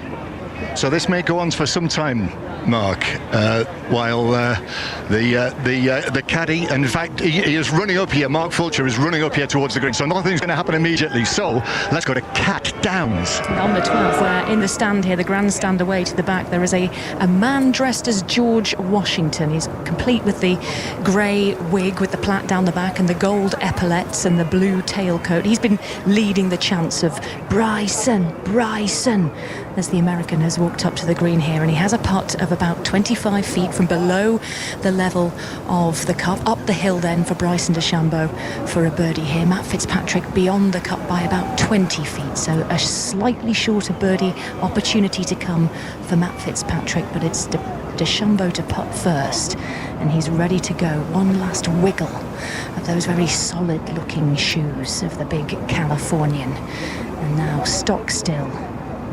Everything's silent, just a little breeze blowing across the green, insects dancing, and the ball on its way to the cup. I'm not sure he's given it enough. Oh, he has! He has it snatched in by the left side of the cup, and Bryson DeChambeau lets out an enormous bellow He's super excited. I think he thought he missed that putt out to the right, and it just kind of caught the lip. That's what good speed will do for you. When you're putting, you saw the aggressive putt that he did on the par 3 third. This one, he rolled it up there, nice speed, and it caught the hole. Had he hit it a little firmer, that would have lipped right out. George Washington flew out of his seat. They're on their feet in the stand, the 12th grandstand at the back here. They're all standing up. They've all got their necks craned. They're all looking down. The marshal raises his hands to call for silence because Matt Fitzpatrick is now placing his ball down behind his marker. And this is a 20-footer for Matt Fitzpatrick. He turns around for one last chat with Dan Parrott, his caddy with the long blonde straggly hair beneath the white baseball cap, and they're having a really good read of this one. What do you think they're saying, Sean? Yeah, well, I mean, he knows he's got to make this. He's a little out of sorts lately, but he hit a great shot into there. He's got a straight uphill 15-foot putt. It wouldn't surprise me if he doesn't hold this. So the ball on its way. Will it drop? Will it go in? Oh my goodness me, it does! And Matt Fitzpatrick turns to the crowd behind him and he just says, settle down, settle down. Yeah, he's giving them a gesture. He's giving them a face that says, come on then. How about that? If Bryson can do it, I can too. How about you just call me Nostradamus? I mean, you can feel when these guys are playing well, putting well. He really needed that, and that pumped him up. That's not something Bryson needed to see, though. Ian. Here on the 12th, our players waiting for the green to clear here, and then they will play from almost side by side on the fairway. Excellent drives from both McIlroy and Scheffler. Remember, they're back to all square, Mark. I mean, a real contrast here on the 14th, where there is a long wait for the first match to arrive, which is Justin Rose and Cam Young. But a real contrast here with Matt Fitzpatrick hold that putt, and we had chance of Yorkshire, followed by chance of USA. I'm not sure the Americans, John, knew what the Europeans were chanting. This is quite the drama we've got here, Mark, because Justin Rose, in discussions with the referee, remember he was down behind the 14th tee, and all of the awnings there's a stand behind the tee, and it looked as though he'd been given permission by the referee to actually go up onto the 14th tee and play this shot across the valley onto the 13th green behind us. And then suddenly the crowds parted up here next to the green, and who comes running through but Keegan Bradley, the American captain, comes running through, down past us, down the steps, ran up onto the tee where Justin Rose was preparing to play, with his hands up in the air, obviously saying, stop, don't play this. And in the end, there was a brief discussion. He said, we're not allowing this to happen, and Justin Rose has been forced to go back down the steps and go back to where his ball originally pitched up, down behind the 14th tee. And Keegan Bradley's walking our way now, and he's wagging his finger, he's shaking his head. He's right up here now, up the stairs. He's 2 feet away from me. Keegan. I've not heard cheers like that since the early 80s. And he's up onto the tee now. Can I ask and ready Katrina to see a question, Justin Rose play this shot. Katrina, what's it got to do with him? Well, he's a captain, so he's allowed to go down and give his piece. I mean, I think he felt that was probably going to be closer to the hole than where Justin is at the moment. But to be fair to Keegan, he's absolutely justified to go down and speak to the referee. Luke Donald's now down there as well. I'm here on the 14th. As I say, we're watching everything on the big screen as well. One American behind us, Jamie Donaldson, shouted out, "It's all about you, Keegan." Yeah, bizarre. They need a few more songs for me instead of keep shouting USA every 5 minutes. Justin Rose plays this shot now up onto the green. And he has got it onto the green, and he's played it to within 5 feet, and European teammates up there are punching the air. What a shot from Rose, from down totally out of the game. In amongst the trees, he's found a way through, and Katrina's just been up to have a look. Katrina's nodding her head. Yeah, absolutely. What a shot. I mean, he just seemed to drop that very quickly after all the time it had taken in the discussions, and he hit it to 5 feet. Quite unbelievable. And now they are both there in 3, and we've got a birdie shootout. And remember, in this match, Cam Young has a 3-up lead. But wow, what a schmuzzle. Yeah, that was the most bizarre circumstances. Keegan's maybe wishing he'd just let him play it from the tee now. Wow. That was quite the drama, and Keegan Bradley now just looking across at him, and he's got those big Nike shoes on. He's got his feet crossed, and he's got his arms crossed. It looks like the kid at school who's just been told to go and stand in the corner. And he is standing in the corner of the green, and he's leaving it now to the two players. We are now, because we're out of position, we're staring between legs at the golfers on the green, and it will be Cam Young. And these are both very birdieable putts, probably 7 feet and 5 feet. Absolutely, but Cam Young's probably been standing there for the last 10 minutes thinking, God, I'm probably going to go 4 up here with 5 to go. So that was a real blow for him after standing there for so long. But I just can't really say how good a shot that was from Justin Rose from where he was under the circumstances.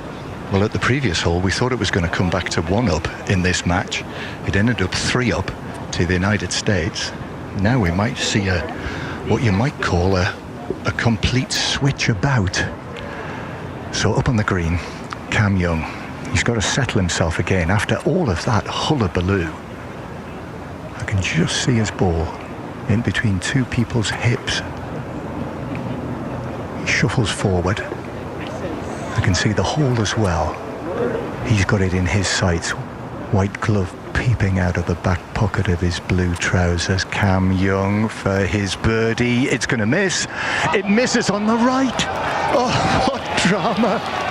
And Rose has got a chance to win the hole. Yes, I know. We never would have thought that 15 minutes ago. But yeah, Rose now with a very makeable 5-footer to win the hole and get back to 2 down. I can barely believe this. I mean, this is Ryder Cup golfing excitement of the highest order, and now just peeping over the shoulders of 2 spectators, and I can just see the hole and the ball. Oh, excellent. The cameraman's just moved out of the way. Justin Rose then. This for an unlikely win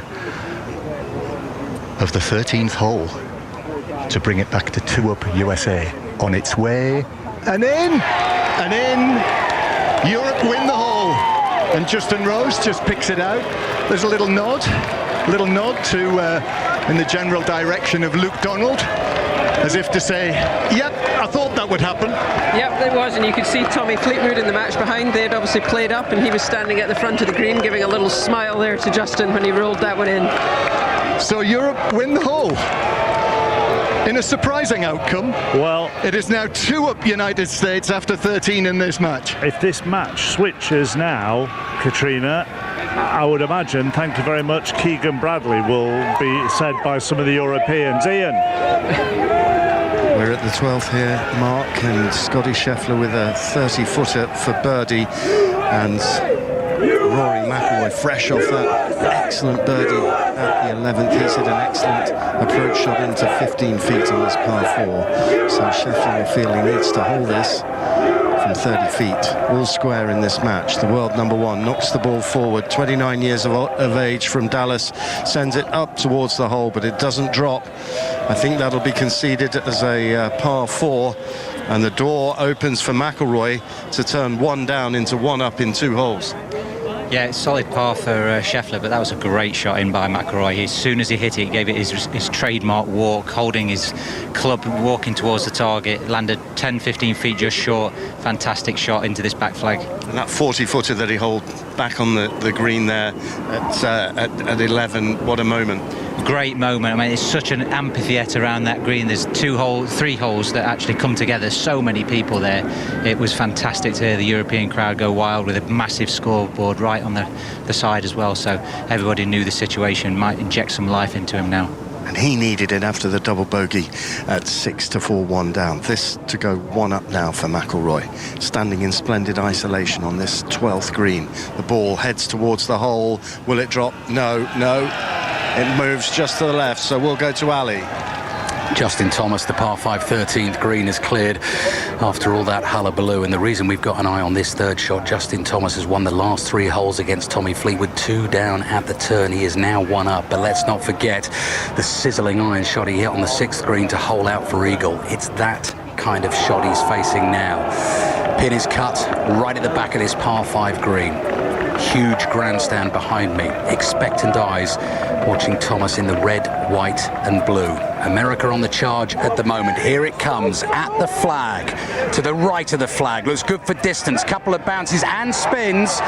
The pressure is on Tommy Fleetwood now. He's knocked it into about 9 feet at the back of the 13th. Ian, what's happening with Rory McIlroy and Scotty Scheffler? Just to very quickly confirm for you that the hole was halved in par fours, Ali. The putt was conceded to McIlroy, likewise for Scheffler. So we're all square and they're off to the 13th. Okay, Tommy Fleetwood getting ready to play and hit a very similar pitch shot here in Andrew McGee. What about that last 10 minutes around this green? Because we arrived when it was all going on. It was all kicking off, we say.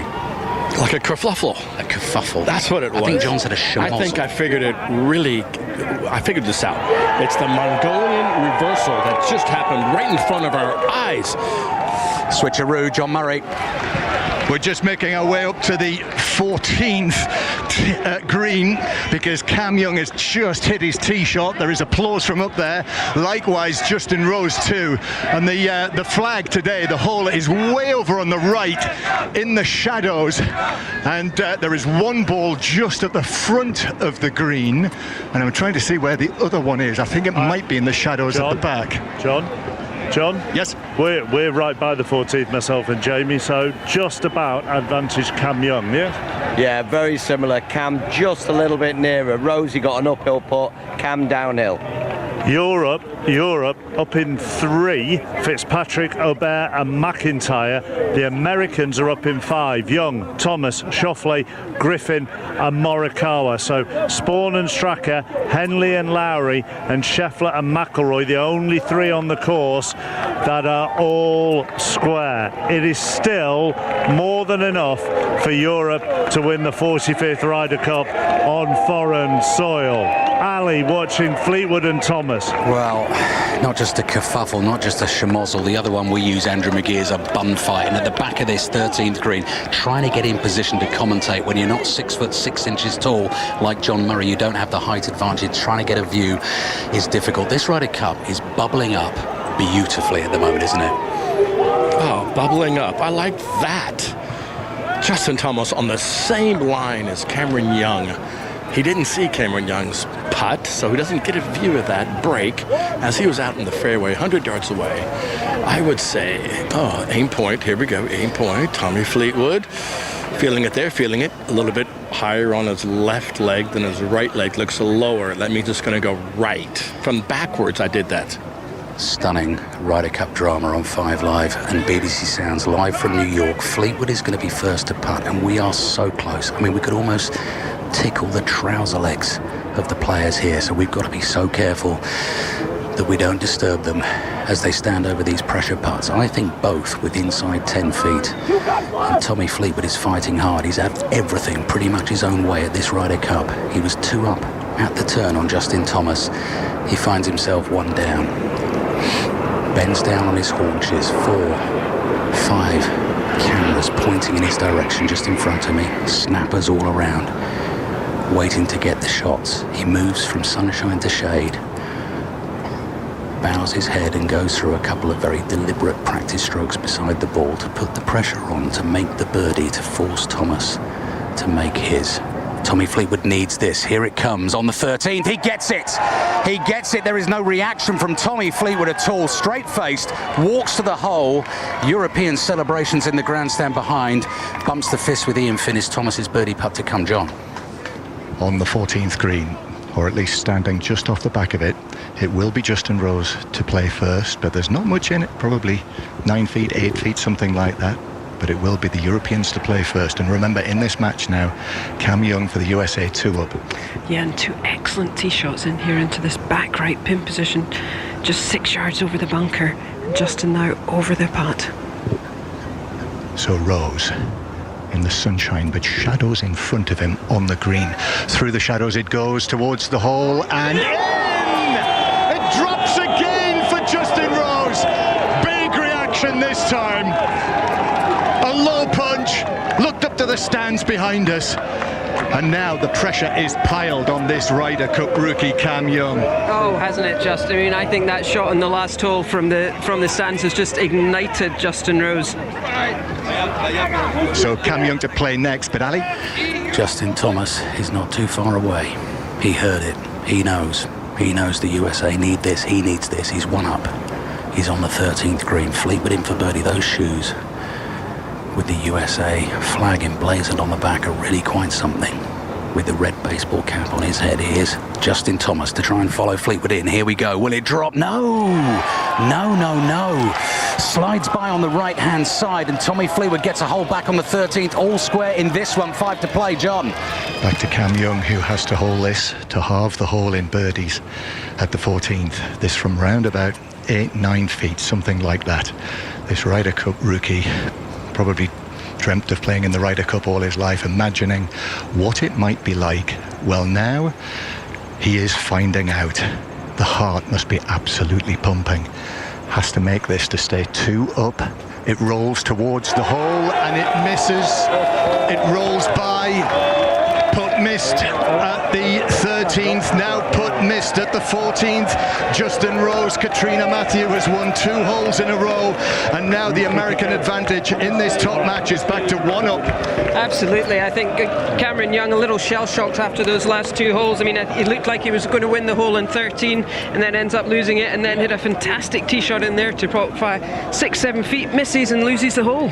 And what we've witnessed, Mark, in the last 2 holes in this match has been right out of the classic Ryder Cup playbook. Do you know what? I'm just looking at the big scoreboard above across the 14th green here, and already Thomas and Fleetwood are on the 14th tee. But the Americans at the moment are up in 1, 2, 3, 5, and the Europeans are up in 3, and then the other 3 are all square. But if the match is where a team has an advantage, the only match that has more than a hole in it is Matt Fitzpatrick, who is 3 up. All the others, 1 up or all square. And remember, Europe, 12, 5 up. So we're behind the 14th green. Ali, you are. I can see you on the far side, coming our way. Yeah, been you on must be hot in those trousers, aren't you?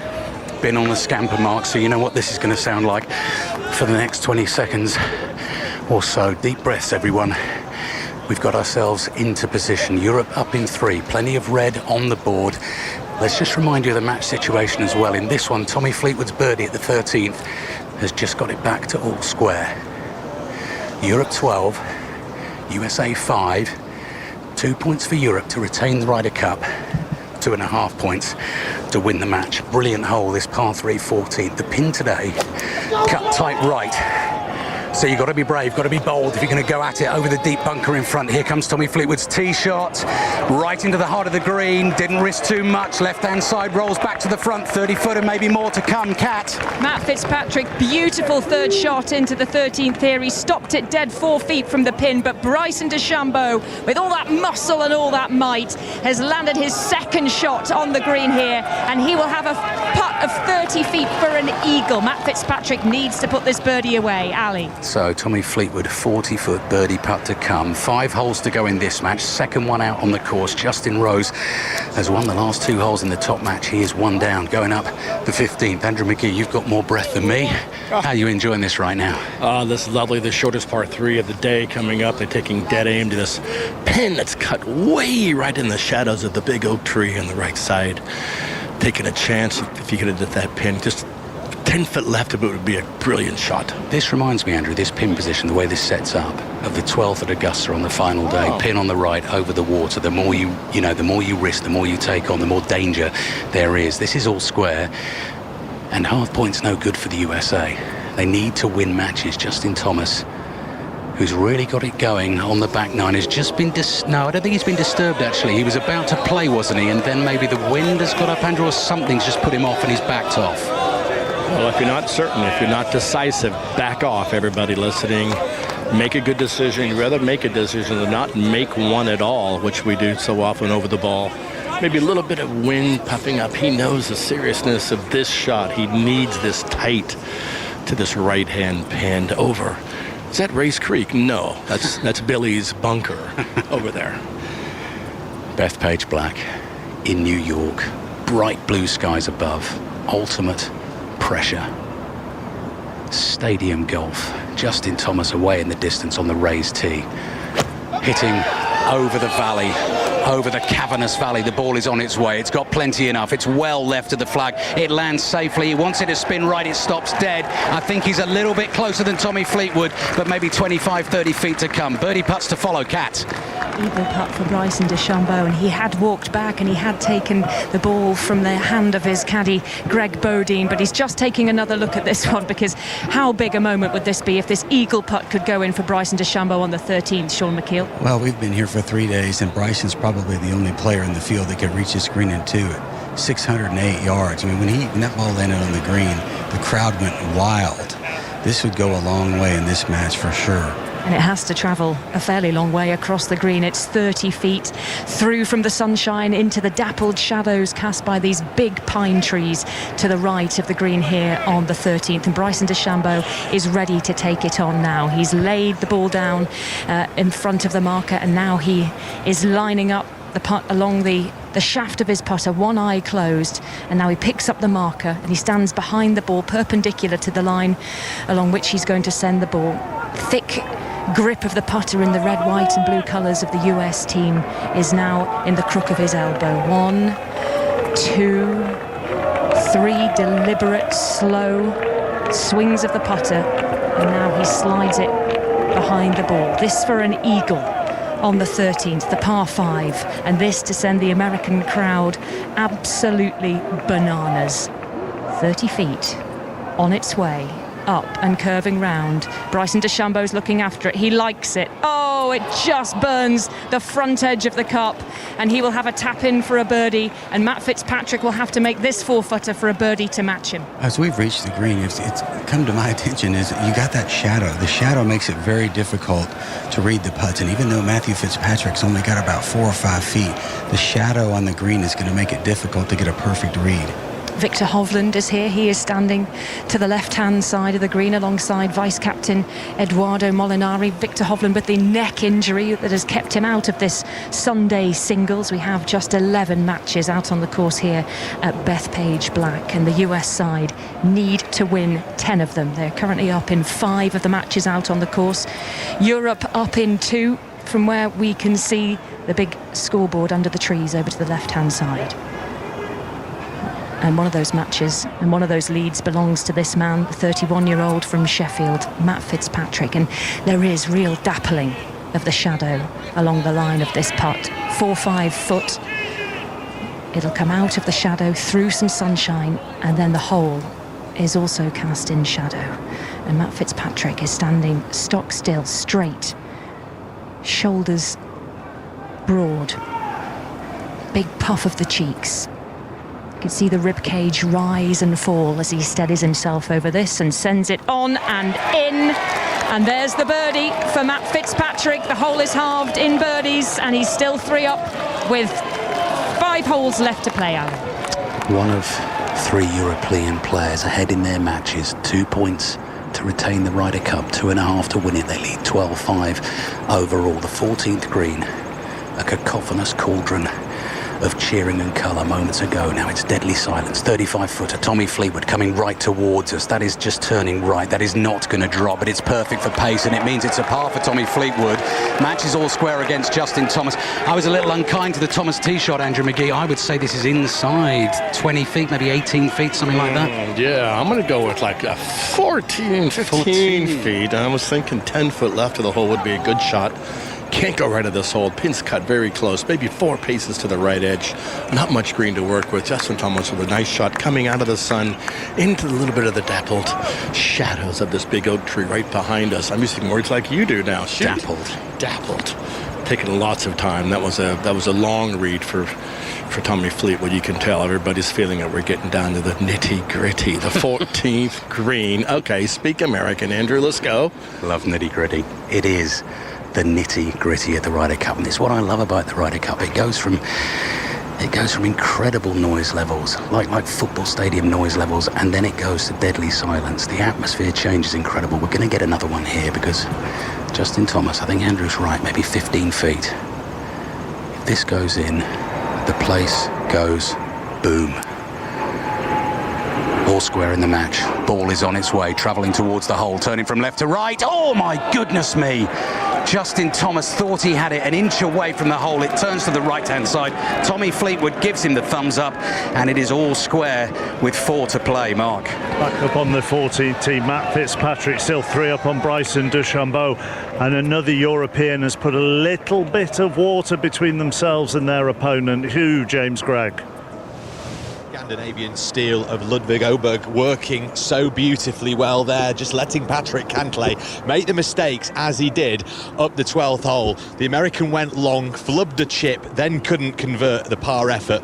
Åberg just played for the centre of the green, cool as you like, and hey presto, just like that, he's 2 up with 6 holes to play, walking towards that 14th tee. And how quickly things turn around. All of 20 minutes ago, the top 4 were looking as though they could be going, with the exception of the Matt Fitzpatrick, Bryson DeChambeau one. Top 4 ones were looking like they could all go in the Americans' favour. But now, Young just 1 up on Justin Rose. Thomas and Fleetwood all square. Fitzpatrick 3 up on DeChambeau. Scheffler and McIlroy all square. Ian. Both went for the green on the par 5 13th in 2 after brilliant drives. Both missed. McIlroy over the back of the green, down towards the grandstand, and just to the left of the green for Scotty Scheffler. Will have plenty of green to work with his chip. Aubert still 2 up on Patrick Cantlay. Schauffele 2 up on John Rahm. Those two have won consecutive holes to get their scores. So Schauffele won 1 and 2. Rahm won 5 and 6. Schauffele's now won 10 and 11. He's 2 up. JJ Spawn 1 up on Sepp Straka. Henley and Lowry are all square. Griffin 1 up on Rasmus Højgaard. Morikawa 1 up on Tyrrell Hatton. McIntyre 1 up on Sam Burns. Cat. Little blue ball bright against the blue sky of Bryson DeChambeau, flying towards the pin on the par 3 14th. Lands pin high, but the backspin that he's managed to put on that one sucks it back towards the front edge of the green. The ball coming to rest 25 feet or so from the flag. So can Matt Fitzpatrick better that? How does he approach this tee shot, Sean McKeel? Well, as we saw right there, Bryson's a very high spin player. His ball was 10 feet at one time. We saw in the last hole with Matt Fitzpatrick really kind of one-upped Bryson's 2-putt for eagle, or 2-putt for birdie. That wedge play is dynamic. So Matt Fitzpatrick needs some dynamism here. Ball flying up, bright blue sky, now down towards the green, and he's overcooked this one. And listen to the cheers from the American fans. The ball has bounced through the back of the green, and it's bounced off the red hoarding around the grandstand here on the 14th. Big mistake from Fitzpatrick there. Yeah, well, he's talking to his caddy probably about the yardage, but he pulled that. And we all know that every time you pull the ball, it goes just a little bit further. Green's pretty soft there. He doesn't have too tough of a shot, but we're going to be able to check his cross-handed chipping style, right, pretty soon. Needs to get up and down for a par. Bryson DeChambeau, 25 feet from the pin for birdie. Mark. Let's go up ahead to 15. Justin Rose has won 13 in rather strange circumstances. 14 conventionally. He's 1 down to Cameron Young, and now on 15, John Murray. On 15, up on the shelf of the green at the par 4, Rose is in the middle of the green, so he's 25 feet, maybe a little bit more with his birdie attempt. But Cam Young has gone through the back, so a similar distance, but he is going to chip it from the fringe of the green, that first cut of rough, where he's not too far away from the second cut. And we know, as we've said, he has been fallible with his chipping. Yeah, he's just got enough room. I don't think that thicker stuff's going to affect his backswing, but he was instantly out with the wedge to have a little chip. I mean, under Norcom's circumstances, he would expect probably to hold this 5 times out of 10. It's a little chip and run. The caddy's got the putter out now. Yep, no, just a little chip and run down the hill. Maybe just move a little fraction left to right. So he just backs away down the slope because it falls away quite dramatically off the back of the 15th green, so he can get down almost to ground level again, down on his haunches, then springs back up. He is remarkable. As springy as his hair. And Young now with his feet in that longer grass and the ball in the first cut, 25 feet, maybe best part of 30 actually. He's going to send this forward. The American 1 up in this match now. And then he bumps it forward and it rolls down towards the hole. And he's judged this pretty well, and it rolls by on the right. For a moment there, it was threatening to drop. That was looking very good. That was a fantastic effort there. It's been conceded by Justin for the par 4, but yeah, that was really nicely played. Just bumped it onto the green and dribbled it down like a putt. So now Justin Rose. Well, how many times have we seen him involved in scenarios like this in the closing holes of big events? You know, I mentioned his wins against Phil Mickelson in his first 2 singles at his first 2 Ryder Cups, the long putts that he can hole when it really comes to the crunch. And this is, I would say, over 25 feet. Absolutely. I mean, I think you do always remember that putty hold at Medina on the par 3, and probably got, well, half the distance of that up the hill. It's going to move just a little fraction left to right. Justin Rose, 2 out of 2 so far at this Ryder Cup. He's now past the 20-point mark, 20 and a half points as a Ryder Cup golfer. That is right in the upper echelons. He's been in this sort of position many, many times. This to bring this match all square and to win 3 holes in a row. It's on its way for birdie. He's given it enough. Oh, so close, but stays out. I thought that was in. That was a fantastic effort. I think even Justin thought that was in. You could see him just, oohing. But yeah, what a great effort. Looking back down there now, he is looking up to the skies, the blue skies above Bethpage Black. So close, but not close enough. And Cam Young still leads 1 up with 3 to play now. Ian. Par 5, 13th, Scotty Scheffler with a lovely chip from the left of the green to 4 feet. Rory McIlroy has taken a free drop after his ball wedged underneath the grandstand at the back of the green, so he'll be playing his 3rd shot. He's given himself a slightly better angle now as a result of being able to take that free drop, and he knows he's got to get it in close. Here he goes, bumps it forward. He's got it a little heavy. The ball does come trundling out of the rough and onto the putting surface, and he's put it to 7 feet. It's a pretty good shot, that. He was on the upslope, got a break from the grandstand, but it was on all the way of the walkway. All the media, everybody walking around, so the grass was all over the place. So it didn't come out quite how I was expecting, but it's done quite well, giving himself a good chance at birdie. So many people inside the ropes with this group now. Yeah, it's mayhem everywhere, and even more. It seems like there's more people joining on each hole, but it's what an atmosphere it is out here. It's absolutely unbelievable. Only ever been 1 hole in this match between the 2 top players in the world. McIlroy ahead early, then Scheffler hit back around the turn, and then McIlroy with the moment of the match coming at the 11th, holding a 40-footer and all square. Here we are on the 13th, heading towards the closing stretch. Such an atmospheric stretch of golf lying ahead. And this one feels like it's going the distance. It really does. The hole is sitting in shade. McIlroy's ball is in bright sunshine. And the shade starts about 3 feet out from the cup. McIlroy down low, peeking out from beneath the peak of his white cap. And now he's upright and walks forward and puts the putter head behind the ball. He knows he needs this for birdie. On the 13th, McIlroy from 8 feet, delicately down the slope towards the hole, and in, and a clenched fist from the talisman of Europe, because he's delivered again with a brilliant up and down. Fantastic up and down, that to keep some blue on the board. He needed that. It was a big moment. Up ahead to Cap. Matt Fitzpatrick has stumbled here, Ian. His tee shot on the 14th, flying through the back of the green, in amongst the television cables, right up against the front edge of the grandstand, and they were all peering over the edge with their smartphones. He duffed the chip, and now he has a 30-footer to save his par here from the front edge of the green. Oh my goodness me, that one misses. It's going to be a bogey for Matt Fitzpatrick, and Bryson DeChambeau has a birdie putt to take another bite out of his lead. Ian. 13th, Scotty Scheffler to reply to McIlroy's birdie. This from 4 feet. This to keep the match all square. Goes forward and into the hole. And these 2 top players in the world are starting to play like it now. Hole halved in birdies, all square. Cap. Bryson DeChambeau with a couple of putts here to win the hole on the 14th, and that's because of that big wobble from Matt Fitzpatrick. Completely misjudged the tee shot through the back of the green. Really poor chip, just managed to get it onto the back edge and then missed that 30-footer for his par. Bogey then in the hole for Matt Fitzpatrick, and now Bryson DeChambeau with a couple of putts This for a birdie from 25 feet.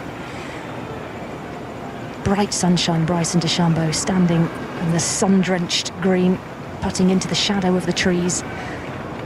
Up the hill. A little bit of movement on this one from left to right. Sends it up along the line that he has chosen. And oh my goodness me, it's in. Bryson DeChambeau only needs one putt. And he is marching as he has 4 holes left to play. He's cut the lead of Matt Fitzpatrick to just 2 up.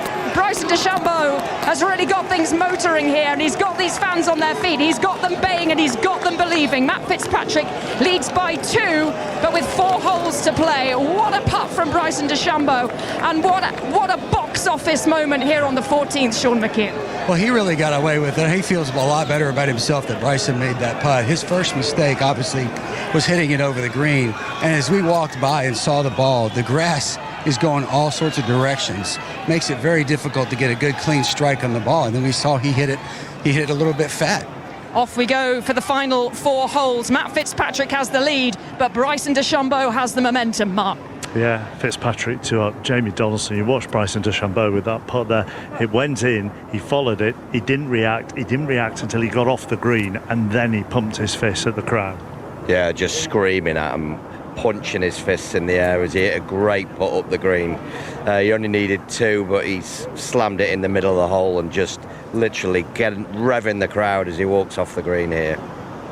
So let me just tell you what's going on everywhere, because so much is happening, as you would expect on the Sunday of a Ryder Cup. Cameron Young 1 up on Justin Rose. Justin Thomas and Tommy Fleetwood are all square. They're on 15. Bryson DeChambeau and Matt Fitzpatrick, as we just said. Fitzpatrick 2 up. Scheffler and McIlroy are on the 14th tee. They are all square. Aubert is 2 up on Cantlay. John Rahm now 3 down to Xander Schauffele. JJ Spawn 1 up on Straka. Russell, Henley and Lowry all square. Griffin 1 up on Højgaard. Ian. Rory McIlroy's tee shot to the 14th, and it clears the bunker, but it's drifted to the right of the hole and the green, and it has settled down into the rough, short-sided. The pin is located tight on the right-hand side of this par 3. If you go pin hunting, you run the risk of doing that. Just a little bit of a tired swing there as he hung out the club face, just left it a little open. I think maybe trying to hit a biggish wedge in there, but not ideal, needing to keep the pressure on Scotty Scheffler as we come down this closing stretch. I think it's fair to say that while he's relishing the contest, I'm not sure he's relishing the atmosphere. It feels like there are more and more catcalls heading in his direction. It is wearing on McIlroy, and it has been throughout this Ryder Cup, there's no doubt about that. So Scotty Scheffler is next to play, and he stares out beneath his scarlet USA cap with the blue writing with those 3 letters on it, and now he addresses the ball on this par 3, 154 yards downhill, flag tight to the right-hand side. Scheffler hits in that direction, but this looks a better line, and it comes down and it lands on the green, then spins off and almost to the collar of rough. So neither player finds the green here on the 14th in this match, which remains all square. Ali.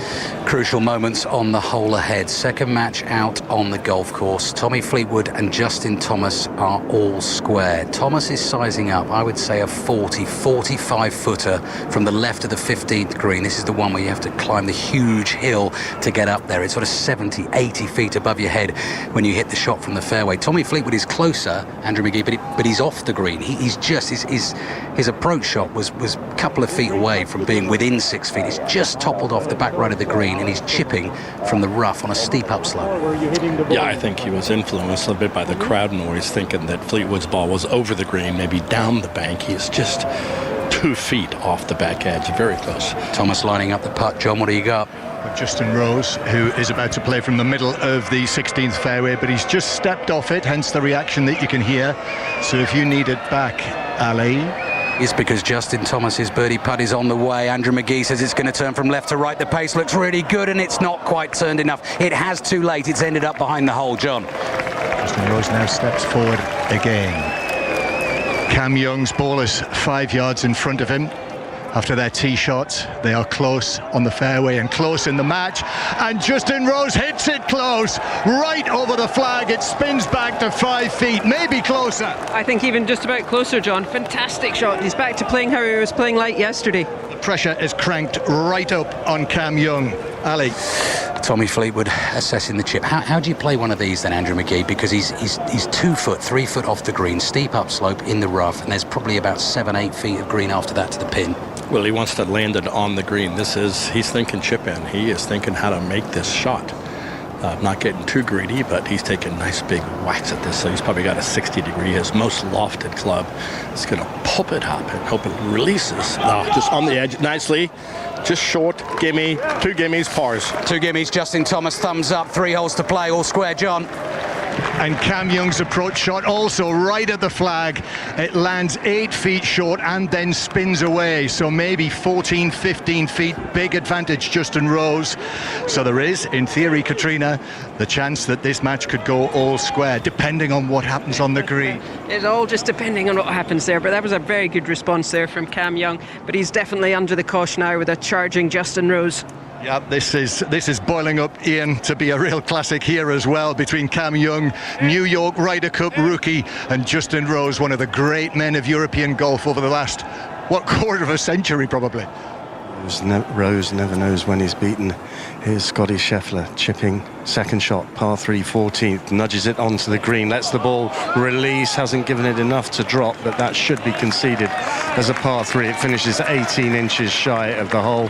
McIlroy nods, and these two players who played with great mutual respect today say, yep, that's good enough. He picks it up with the wedge effortlessly, just bounces it up like it's a ping pong ball on a table tennis bat, and the ball's in his pocket. Now Rory McIlroy, he's got half the face of this club wide open, thick, lush, rough. Keegan Bradley down on his knees watching this now. McIlroy bumps it up onto the green, didn't really make good contact, and that's come up 6 feet short. Yeah, that was a little bit of a nervy one. He had the club face wide open, but didn't quite commit. It's kind of hard in this situation to open it up and hit hard enough, because obviously with the face open it doesn't go that far. So it's a little nervy. He's left himself a lot of work to do right here. He's never looked in this match comfortable in the thick grass around the greens. No, I just think he's a little tired today. You can see some of the shots. He's played pretty good. It's just sheer heart and adrenaline that's keeping him in this at the moment. But this is huge with as we go into the final 4 after this. We cannot keep giving any holes away. You've got to keep the pressure on the other team right now. He's digging deep. He's digging really, really deep here. Is the Masters champion, the career Grand Slam winner, Rory McIlroy. Down low. Again, looking at the line of this putt, the hole sitting in the shadow, a couple of dapples of sunlight between him and the ball, which is 8 feet from the cup. His caddy, Harry Diamond, just stands impassively, the flag upside down, resting on his right shoulder. And now McIlroy is ready. Sends the ball on its way and misses. So a bogey 4 for McIlroy, and a par is good enough for Scotty Scheffler, and Scheffler goes 1 up with 4 to play in this match between the world's top 2 golfers. And as we continue to ebb and flow over this Sunday afternoon here in New York, there's only 2 slabs of blue on that leaderboard at the moment. Matt Fitzpatrick 2 up, Ludwig Aubert 2 up. The Americans are up in 5. Will that become 4? John Murray. We will see over the coming couple of minutes, because Cam Young putting from 14 feet for birdie at 16. It doesn't drop. And he looks over here, looks towards his caddy Kyle. They work together quite clearly and obviously on that putt, but it didn't go. And Justin Rose, after that marvellous approach shot to 4 feet, has got a chance to bring this match all square.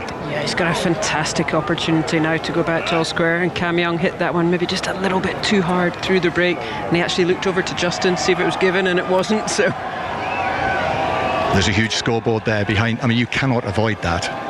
12-5 the match score after the Hovland English half at the start of the day, when Hovland had to punt out. But there are still, even though only 2 blue strips up there, there are still more than enough points on that board for Europe to win back the trophy here at Bethpage Black today. And if Justin Rose holds this, one of those strips of red will disappear, and Rose will have come from 3 down to make this match all square. He was 3 down after 12. He's over the putt now for birdie at 16. In it goes, and this match is back all level. He's won 3 out of the last 4, Justin Rose, in all manner of ways, and now 2 to play. It's anyone's match. Anyone's match, but I would say Justin Rose's ascendancy was winning back those 3 holes, and all ignited by that miraculous shot he hit on the par 5 13th. Katrina Matthew, thank you very much. On and up to the 17th.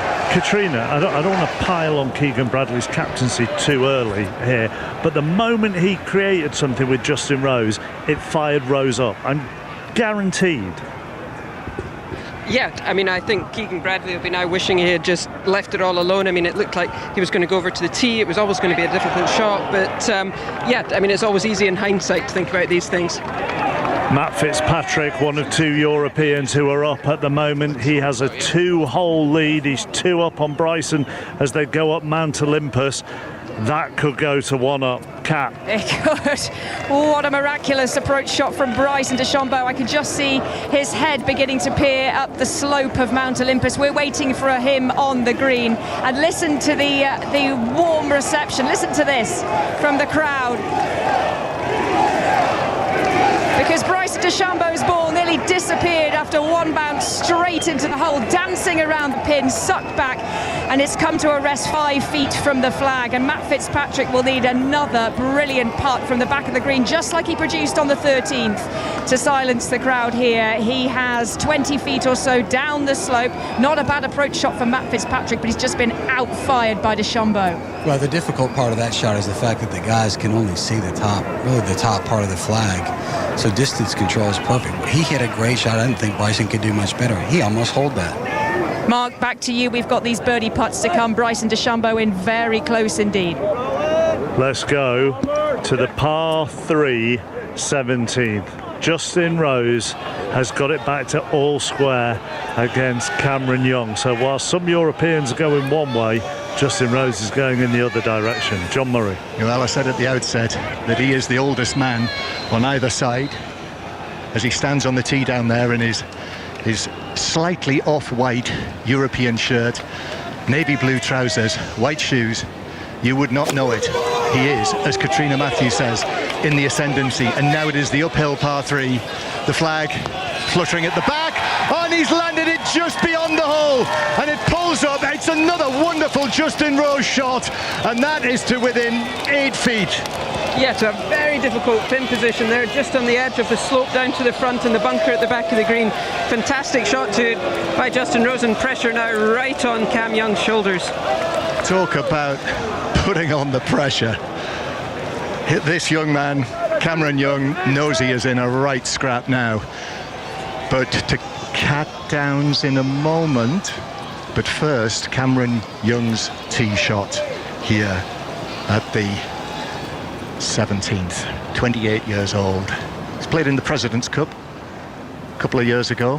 His match went to the 18th and he lost it. But with all due respect to the President's Cup, it's probably nothing like this. And that's an excellent shot from him as well, right into the hole, and also similar range, I think slightly further away than Justin Rose. So there we are, birdie putts to come here. They are going blow for blow. It's all happening. Cat downs. Matt Fitzpatrick is wobbling here, 5 up on the 8th tee. But he's just missed his birdie putt on the 15th here, and Bryson DeChambeau has a putt from 5 feet to eat into that lead and to get the lead to just 1 hole. This one looks fairly straightforward for the 2-time US Open champion. Not much to this putt, but who would have thought that we'd be in this position through 7 holes? Bryson DeChambeau has really put the motors on. 3 birdies in the last 3 holes. Here he is hunting a 4th. Would really strike a blow into the belly of Matt Fitzpatrick. Just 5 feet this, and he's ready to send it on its way. Light breeze blowing across the green, catching the flags on the big hospitality stands down the right-hand side of this 15th fairway. This for a birdie, this to win the hole. On the way for Bryson DeChambeau. It's in, and the roar is deafening.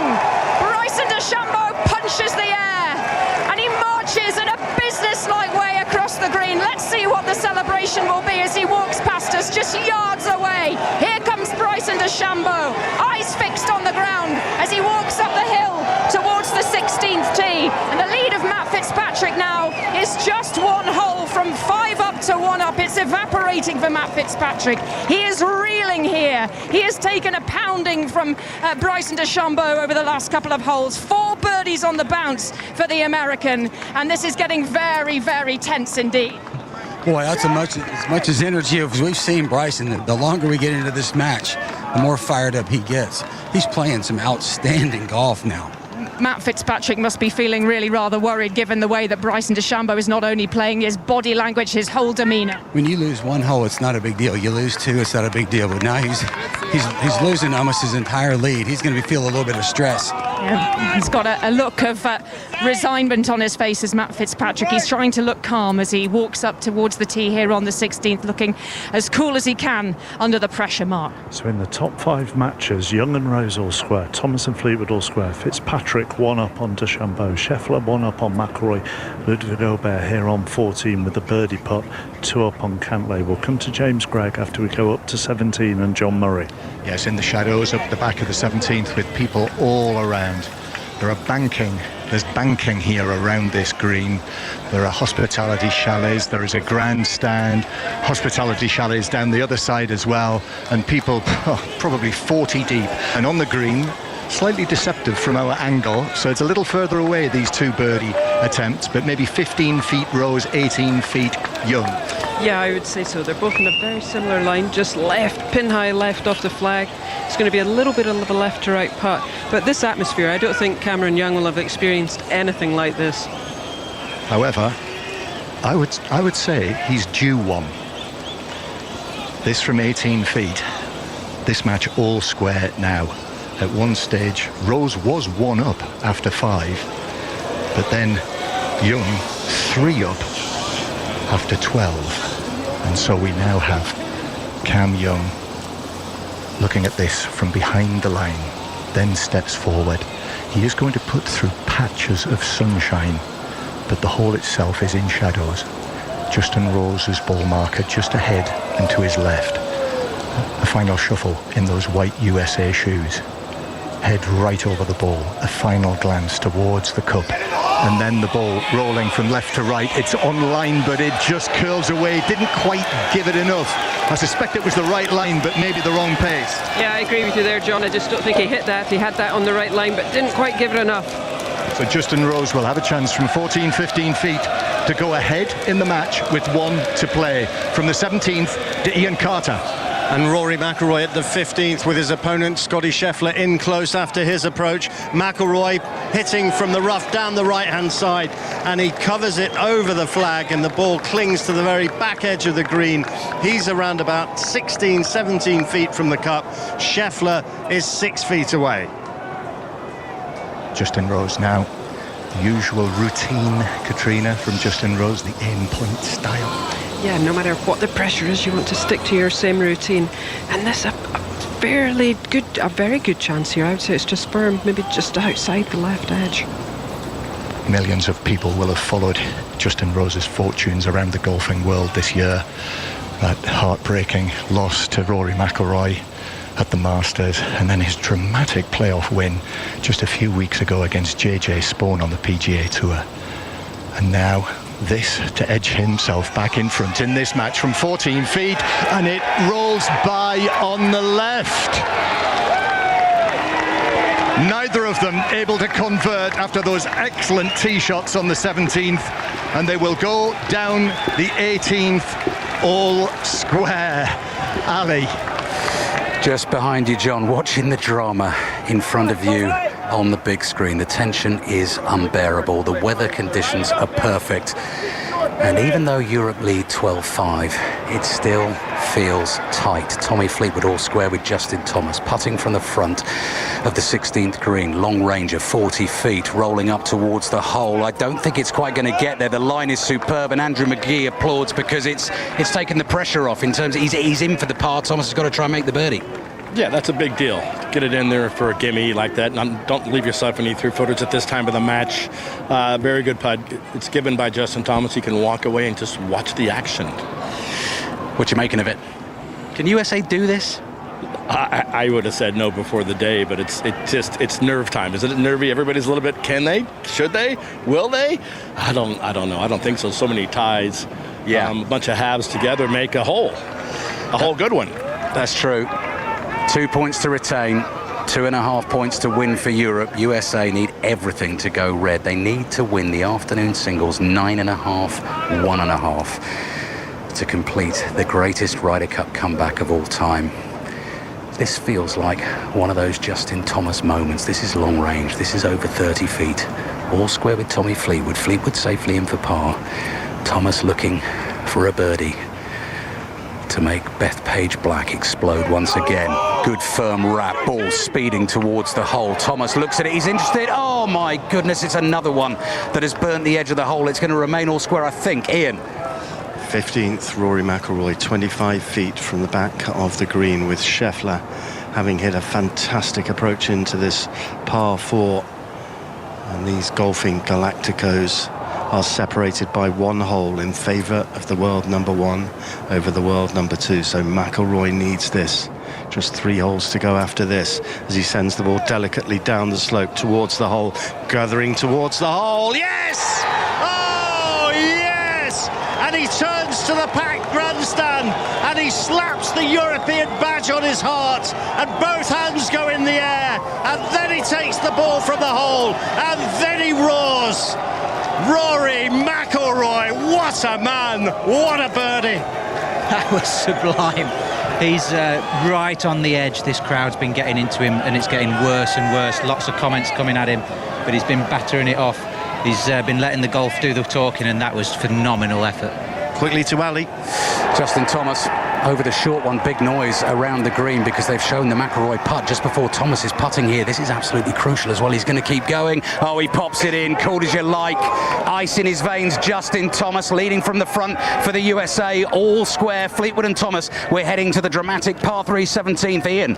It's good stuff. It's really good stuff. Even though Europe hold this commandingly 12-5 overall after Victor Hovland pulled out with the injury. That meant he and Harris English ended up with half a point each. That's why the 11.5 to 4.5 as it was accelerated to 12-5. Now this match is 1 up to Scotty Scheffler, but suddenly his 6-footer's got a little longer.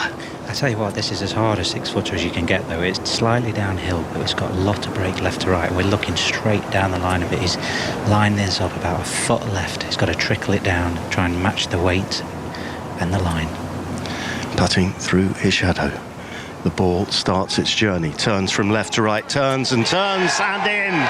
And this time it's Scotty Scheffler looking up at the crowds. Wow-wee, 2 brilliant birdies here on 15, and it keeps Scheffler's nose in front. They're going to the par 4 16th. Scheffler 1 up, McIlroy digging deeper and deeper and deeper to stay in this match. What a great reaction from McIlroy to the crowd. He was properly pumped there, and the huge gallery that is inside the ropes following McIlroy and Scheffler follow them off to the 16th. That includes Scarlett Johansson's husband, Colin Jost, off Saturday Night Live. If you're interested, he walked past us a few moments ago. Europe up in 2, the USA up in 3. Everything else is all square. That's more than enough for Europe to retain the Ryder Cup and to win it. John Murray on 18. 18, Cameron Young and Justin Rose have both found the fairway off the tee. Cameron Young just to the left of centre, but Justin Rose just on the right side, but that gives him the ideal angle to come in to the hole at the 18th, which is back left today. All square in the match, I should add. Let's go to Ali on 17, and then we'll go to Cat, because Matt Fitzpatrick has properly showed some nerve on 16, but Ali on 17. Tommy Fleetwood taking his time. If you want to go to Cat, he's waiting to hit the tee shot on the par 3 17th, Cat. Well, yeah, he needed a good one, didn't he, Mark? Because Matt Fitzpatrick must be feeling right about now like he's taken 4 uppercuts to the chin. 4 birdies on the bounce for Bryson DeChambeau, but Matt Fitzpatrick has found the heart of the green here on the 16th. He's put the ball into the flat part of the green, pin cut to the left-hand side. He's 25 feet away with Bryson DeChambeau about to play, Ali. Thank you, Kat. 17th tee, crunch time. Tommy Fleetwood and Justin Thomas all square. It's toed and froed. Fleetwood was 2 up after 9. Thomas won 3 holes in a row. Fleetwood with the birdie at the par 5 13th, got it back all square. He's standing over the tee shot, fittingly a St George's cross, an English flag fluttering in the breeze behind him. This big green surrounded by enormous bunkers, pin cut in the middle at the back. Top shelf, he's nearly holed it. He has nearly holed it, Tommy Fleetwood. It has landed splat down, maybe 4 feet, 5 feet short of the flag on the right. You can see the little crater of the pitch mark. A sensational shot under the Ryder Cup pressure. I can't speak. Amazing shot from 185 yards, a little bit of left to right wind. Just an amazing shot to get the right club into the situation. This immense pressure underneath the hole, a straight in putt. Let's give it 6-7 feet. I think he got a little excited over it. I am getting a little excited. Do you know what, Andrew? I'm thinking back to one of the Ryder Cups we did with you, one of the early ones when it really got going, and your famous comment, "I can breathe." It feels like that right now, doesn't it? Oh, this is excellent. This is delicious. This is so back and forth. We should play singles the whole time. No more of this foursomes and 4-ball stuff. USA fighting hard. 12-5 overall. Europe need 2 points to retain the trophy. Justin Rose was 3 down against Cam Young. They're all square going down the 18th. Fleetwood and Thomas all square playing the 17th here. Those are the top 2 matches on the golf course. This has been an epic battle between world number 5 Justin Thomas, world number 7 Tommy Fleetwood. And there's been some brilliant sportsmanship between the pair as well. The lovely little moment after Thomas holed out for eagle on the 6th, the little fist bump between the 2 men. Now Justin Thomas has got to find something very special indeed. And it is another golfing scene at the Ryder Cup that absolutely beggars belief. This enormous steep slope behind the 17th green, festooned with spectators. Thomas getting ready to go. John, what's happening on the 18th? Justin Rose is about to play his approach shot from the right side of the fairway to the 18th.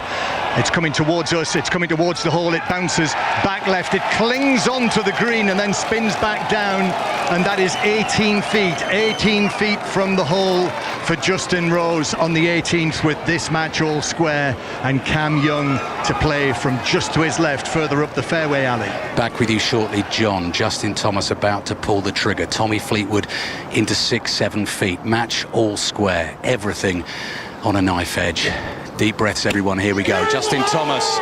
You heard the swish of the club. Everyone turns their heads towards the green. We're looking for the ball to land. Where is it going to be? It's up high. It's top shelf. It's up to the left, but it is much further away than Tommy Fleetwood's ball. Advantage Europe, all square in this match at the moment. John.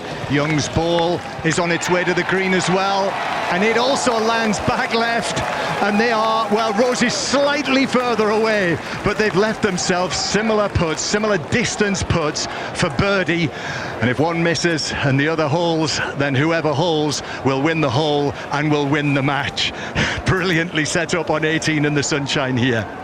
As things stand, in the top 5 matches, 2 are all square, Europe are up in 2, and the Americans are up in 1. It would mean 3 points for the Europeans, and that would be enough to win the Ryder Cup. Here on 14's under Schauffele, 3 up on John Rahm, and with a birdie putt to go 4 up, which just goes past the hole by 3 or 4 feet.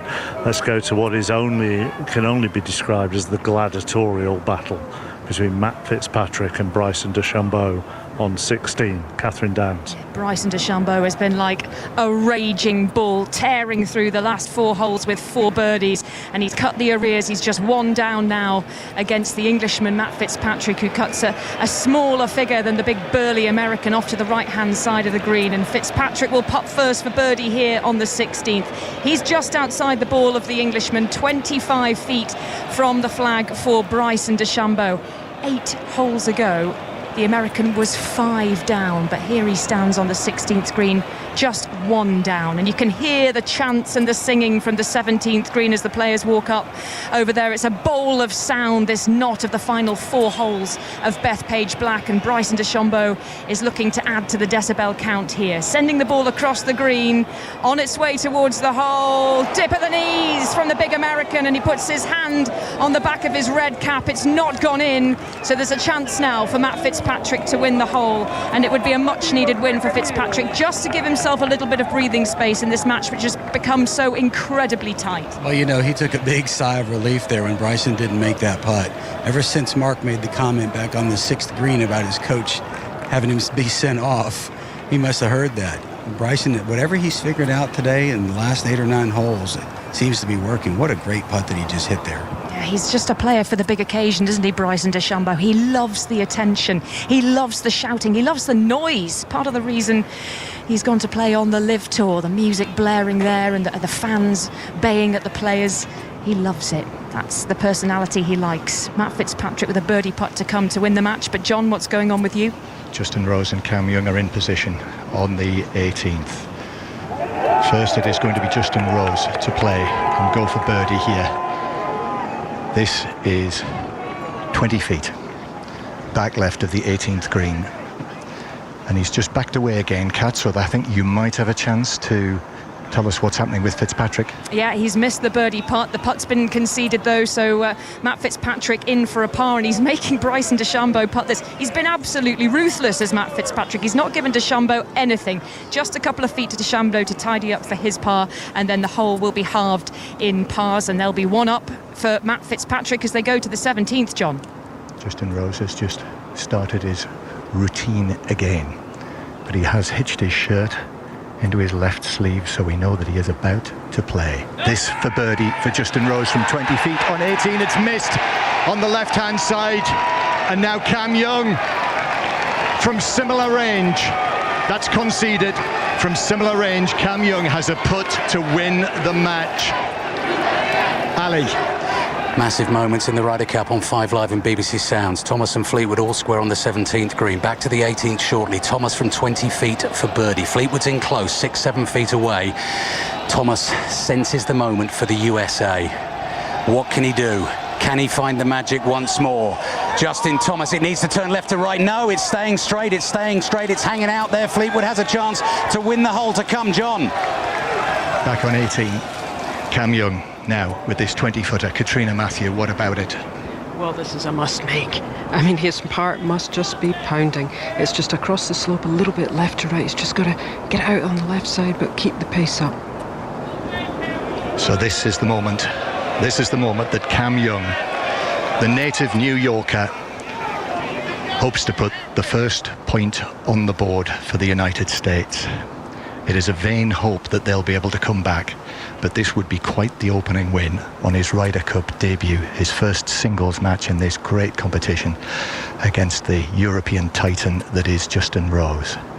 With 1 foot off the green and 1 foot on the green, Cam Young prepares to go for birdie and for victory. It's rolling towards the hole, and it is rolling in! He's won it! He's down Justin Rose! And the United States have their first point of the day. Very likely it won't be enough, but what a win for the youngest man on this American Ryder Cup team against the oldest man at this Ryder Cup. Quite the fight back by Justin Rose to come back from 3 down, but in the end, on the 18th, Cam Young wins it. That was an absolutely fantastic win for Cam Young, sent out by Keegan Bradley as captain in the first place, leading his team out, as you say, as Ryder Cup rookie, youngest player in the team, and he gets his point. He is embraced by Webb Simpson, the vice captain. Great scenes for him. But Mark, what news? Well, he looks emotional, does Cam Young. Point for America, 12-6 from a European point of view. Tommy Fleetwood on 17, we could do with something. Well, more of the same drama coming on the 18th mark. Justin Thomas, we described his putt. It stayed left, it missed. Tommy Fleetwood had about 8 feet, I would say, in the end. Sizzling iron shot into that distance. Andrew McGee had the uphill putt as well. It gave him a chance. He couldn't make it. We're all square going down 18. It's more of the same drama again. USA have a point on the board. Incredible. Cameron Young, you got to be happy for the young man. I know Fleetwood's Mr. Lovable, but right now in New York, Cameron Young is Mr. Lovable too. 12-6 overall mark. Fleetwood and Thomas heading down 18 all square. So out of the matches that are out on the course, the Americans are up in 4, the Europeans are up in 2. In all of the games bar 2, there is just a hole in it. Xander Schauffele, one of those who is dominating. He is 4 up on Jon Rahm, and the only other match that has a gap of more than a hole is Ludwig Aubert against Patrick Cantlay. James Gregg. And he could well have guaranteed himself a half point with a birdie putt from around 8 feet up on high on that 15th green, curling from left to right. It just agonisingly teetered over the right lip, the bottom lip, and then stayed there. So Ludwig Aubert still looking good. 3 holes left to play. He's 2 up over the talismanic Patrick Cantlay. Let me just give you some extra details on what I've told you. Scheffler 1 up on McIlroy, JJ Spahr 1 up on Straka here on 14. Henley and Lowry are all square. Griffin and Højgaard are all square. Morikawa is 1 up on Hatton. Burns and McIntyre are all square. We're at that stage of a Ryder Cup where cheers are sounding louder and louder and ringing round the course more and more. Europe are okay at the moment, although Russell Henley has just gone 1 up on Shane Lowry, so that's one that has gone from grey to red. Cat. Matt Fitzpatrick okay for the moment, 1 up as he plays the 17th. Ball going over the pin and comes into the collar of rough to the back left edge, and there are cheers from the American crowd because that ball is a long way from the flag, about 45 feet, with Bryson DeChambeau 25 feet away. Bryson did exactly the right thing that he needed to do. He had to give himself an opportunity for birdie. And here again, on another par 3, we see that Matthew Fitzpatrick has hit another ball to the left. He's done that 2 other times today as well. And is that just the pressure? Well, it could be. I mean, he's hitting the poles. You can't go right here, and that's the one miss. You can't miss it right in this bunker.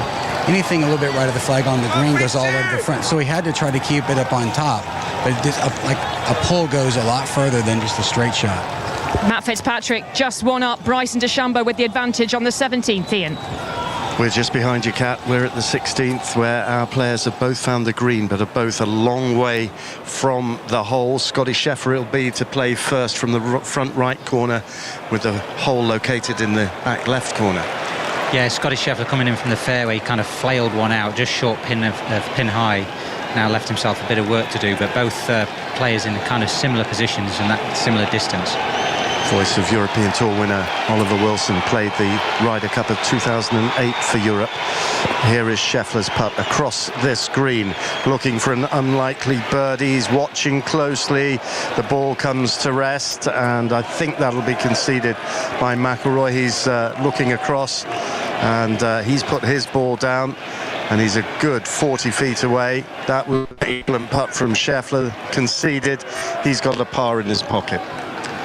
Yeah, Rory coming from the rough, I think was expecting it to come out a little hotter than it did. There is a little bit of wind swirling around, so that's been playing a little bit of a part in this, but bang on line, just a little short for Rory, but this is the time he's got to strike.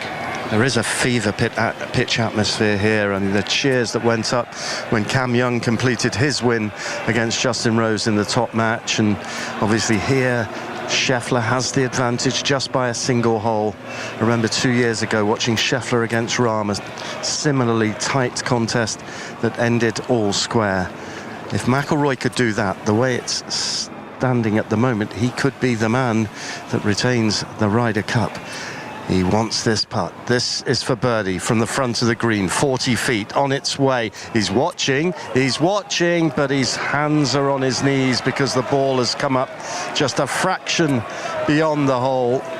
And, well, we'll see whether that gets conceded. No, in fact, it came up a little bit short of the hole. And Scheffler completely unmoved. So McIlroy will just have to hold his nerve here. I think that was looking like it was right in the heart. It just put on the brakes. But this looks pretty sure. I guess a little bit of match play tactic here. Any opportunity to gain an advantage. Just Yeah, just a little tiddler, and in it goes for Rory McIlroy. So they halve the hole in par fours, and that means that with 2 holes to go, Scotty Scheffler just edging it by 1 hole, 1 up on McIlroy. Kat. Big putt for Matt Fitzpatrick here from the back left-hand edge of the green on 17. Just a little bit too strong with the tee shot. Ball bounding towards the back and coming up resting on the first collar of rough around the green here. Dan Parrott, the caddy, brought in to have another read of the line. How long would you say this one is, Sean McKeel? Well, first of all, there were so many people around this green that we couldn't even tell that he's on the fringe. We thought that maybe he had a little bit of a pitch, but yeah, he's every bit of 35 feet. And again, it was a safe shot. I think the crowd doesn't understand kind of the design of the green and really needed to play. Yep, so he's had another walk around this one, wants to make absolutely sure of the line, deep in conversation once again with his caddy.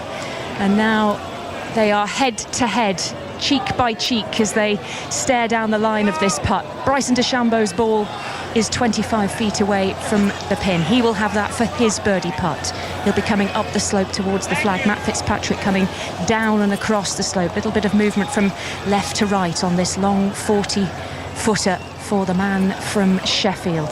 And he's sent it on its way. Looks a little bit to the right from where I'm standing now. Yeah, it's not going to make it, and it's going to come up short and right of the hole, and he's got another 4-5 foot or so to make his par, Sean. I'm starting to shake for him. He left himself a little bit more than he really wanted to. That's every bit of 4 or 5 feet. It's going to break a little bit to the left or the right, which under pressure is the worst putt you could have for a right-hander. And how about this pressure putt for Bryson DeChambeau then? How do you like the look of this one? He's already made enough of these putts. He's looking right up the hole. Pretty straight, maybe 20, 25 feet. He's made several of those today. And Bryson DeChambeau has looked so dialed in, as they say in American golf parlance. He has looked a picture of focus. He's been marching around with this look of fierce intensity on his face. And as he walked up to the green here, those big tanned Californian arms conducting the chants of the crowd as he took in all of their energy. He feeds off that energy. He feeds off the love. He's a player who likes to be loved. And there will be an outpouring of adoration if Bryson DeChambeau can sink this one. 25, maybe 30 feet for a birdie, and this to peg the match back to all square and take it to a shootout down the last. Remember, Matt Fitzpatrick was 5 up on the 8th tee, and Bryson DeChambeau has come raging back into this match, just a couple of seconds away from this birdie putt. Ali, quick update. Tommy Fleetwood's second shot into 18, match all square against Justin Thomas at the flag, but it's rolled up short. 20 feet to come for Fleetwood. Cat.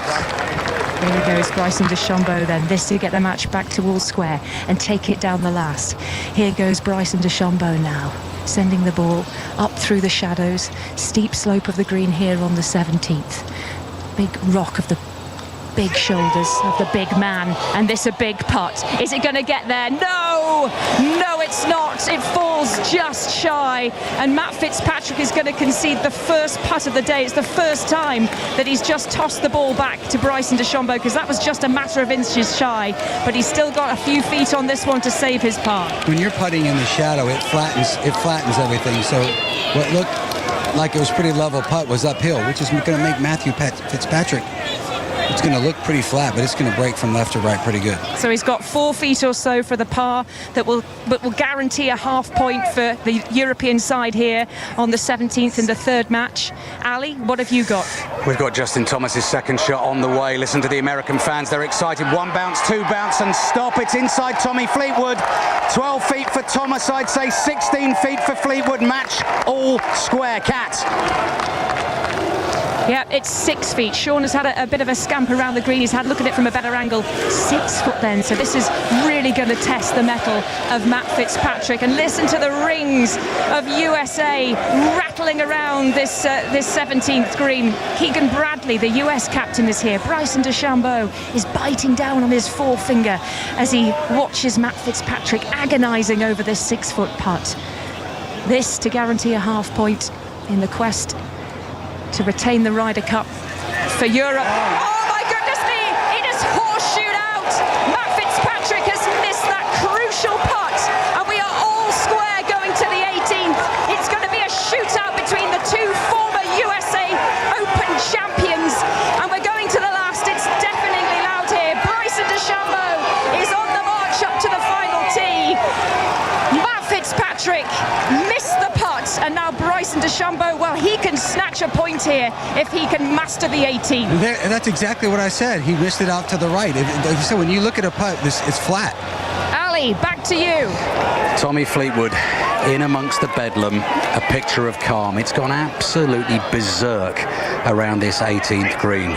Pictures on the big screen away to the right of Bryson DeChambeau's putt rolling in. One sole strip of blue on that leaderboard. Ludwig Oberg 2 up against Patrick Cantlay after 15. Still as scores stand with the other matches all square that are out there. Europe have enough, but this is getting very, very tight indeed. 12-6 overall. Europe need 2.5 points to win the match, 2 points to retain the Ryder Cup, and we've got some pressure putts coming here, Andrew McGee. Oh, Ian Carter. 17th tee, the green is cleared after the drama of Fitzpatrick's miss, Ali, and this is Scotty Scheffler's tee shot on its way, climbing up to land in the shadows where the flag is, lands on the front edge, dances, might take the slope here, might take the slope. If it does, it'll go further away from the hole. It catches the slope and the ball trundles down all the time, rolling further and further away from the hole, and that is going to be a long, long putt for Scotty Scheffler. Ali. Tommy Fleetwood's birdie putt on the way on the 18th. It's going to miss. Now, if he'd hold that, it was a guaranteed half point. He can't. He can't make the putt. It's conceded. He makes a 4. Justin Rose lost the last hole to Cam Young. The USA won the point. They need every point that's going this afternoon. This man, Justin Thomas, is the man for this job, Andrew McGee. I would say about 12 feet for Justin Thomas. He laps this sort of thing. Look at him. Look at him drinking in the moment. He looked round at the grandstands first before surveying the putt. Ian. 17 further left than Scheffler's, lands in the heart of the green, settles down, the better tee shot. He's put it to 20 feet, Ali. Right, here we go. Here we go indeed.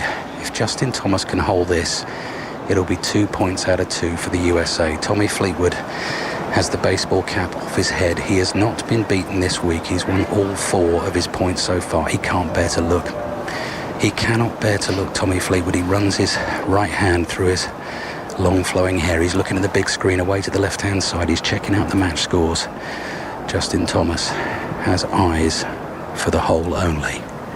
12 foot, 18th green. Can he seize the moment for the USA? Shakes the shoulders one more time. One last look at the hole.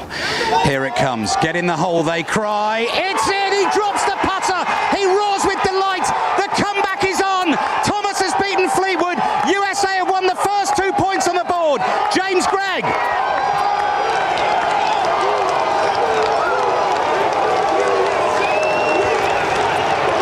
Yeah. So here we are on the look. This is bedlam down here. Ian described it as fever pitch atmosphere. It's now reached boiling point at the back of the 16th green. Ludwig Oberg has the chance to quieten everything down because he's got a 15-foot birdie putt on this 16th green to beat Patrick Cantlay and finally seal some guaranteed blue on the board and take Europe within 1 point of retaining the Ryder Cup. So the big Swede, 25 years old, he's played beautifully well. He's 3 under for his round, but he won't care what score he is if he can see this one drop in. Drama everywhere. And now the man from Eslov on his second Ryder Cup appearance needs to stand taller than the New York skyscrapers here. This to win 3 and 2 against the formidable Patrick Cantlay. The ball on its way. Oh, no. Just caught the lip. Ludwig Oberg is going to have to dig deep here.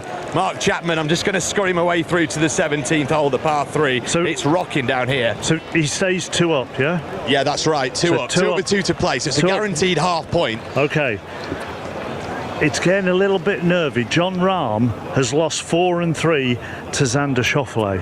So when you are looking at the scores now, the only blue on the board is Ludwig Oberg against Patrick Cantlay, who is 2 up. If you then go further down, Rahm has lost 4 and 3, JJ Spawn is 2 up on Sepp Straka. Russell Henley just won 14 in front of us to go 2 up on Shane Lowry. Ben Griffin and Rasmus Højgaard are all square. Colin Morikawa and Tyrrell Hatton are all square. Sam Burns and Bob McIntyre are all square. And remember, going down 18, Bryson DeChambeau and Matt Fitzpatrick, who are all square, but in the top 2 matches, the Americans have won the 18th. It is 12-8 at the moment, and Jamie Donaldson, there is just a funny feeling in your stomach. It doesn't look great at the moment for Europe, but I mean, the Americans are battling so hard. They're doing so well. They've won those 2 top matches on the last, which is just incredible golf. 2 birdies, well done, brilliant. But, you know, the lads just got to knuckle down here, focus on their game, see if we can get a point across the board. I wonder whether it's Rory time, Ian. Yeah, he's looking at that scoreboard right now. He knows exactly what's going on. He's 1 down to Scotty Scheffler, but he's in much closer. He's 25 feet from the cup. Scheffler's got 45 feet up the slope. Tough putt. Ball climbs that slope, heads towards the hole, and it then turns away from the hole. And Scheffler's put it 6 feet to the left of the hole. That's a really tough put up that green. It was really the worst place you could hit it, and he's just not trusted his line. Come up a little lower than pace, 6 feet. It's not the type of putt you want to be leaving yourself at this stage. You see that? Rory looking at the board, he's doing all the calculations in his head. Yeah, Rory, no matter what tournament he's in, is looking at that board. You'd think maybe in this situation he wouldn't, but it's hard to not know what's going on, so it's better to look up at that leaderboard and actually see exactly what's happening, and he knows how big this putt is coming up now. How much movement on this one? There's not a whole lot. 20 feet, pretty straight up the hill. I'd say it's relatively straight, maybe a hair off the left, but it's a putt that he would have practiced. Ian? Yes, Mark? Projected score at the moment, just tallying up everything that's on the course, 15-13, I think, is how I've tallied that. Okay, thank you very much. Here comes Rory McIlroy for his putt to level this match. On its way, he's not given it enough. I think that'll be conceded by Scotty Scheffler. It is. So, Mark, just to confirm, 15-13 in favour of Europe. Yes, I should have said that actually at that point. Although yes. Sam Burns has just gone 1 up on Bob McIntyre on the 12th. I see so that's that, another bit of red. So that would be, oh my word, hang on, 14.5, 13.5. Okay, well, this is a very, very important moment now on the 17th green. The world number 1, Scotty Scheffler, is 1 up.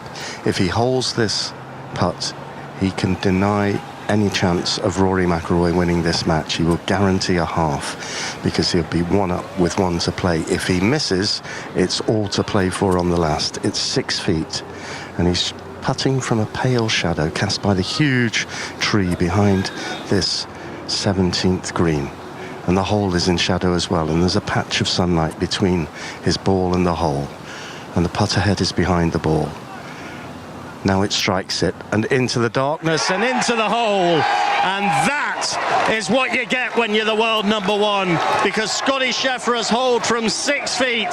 He's got a guaranteed half point for his country, and he's marching up to the 18th now, 1 up with 1 to play against Rory McIlroy, as we throw you ahead to 18 and Catherine Downs. Matt Fitzpatrick's second shot into 18 yesterday was absolutely glorious. It would have been glorious again today if the pin had been in the same position, but today it's cut to the back left portion. Matt Fitzpatrick's ball finding the front left portion, but he is safely on the green. And you were saying, Sean McKeel, Bryson DeChambeau looks to be in a little bit of trouble down the right-hand side of the last hole. Yeah, he looks to be in a little bit of trouble, but he's got plenty of green to work with, no problem there. But Fitzpatrick's shot was dictated by being long there.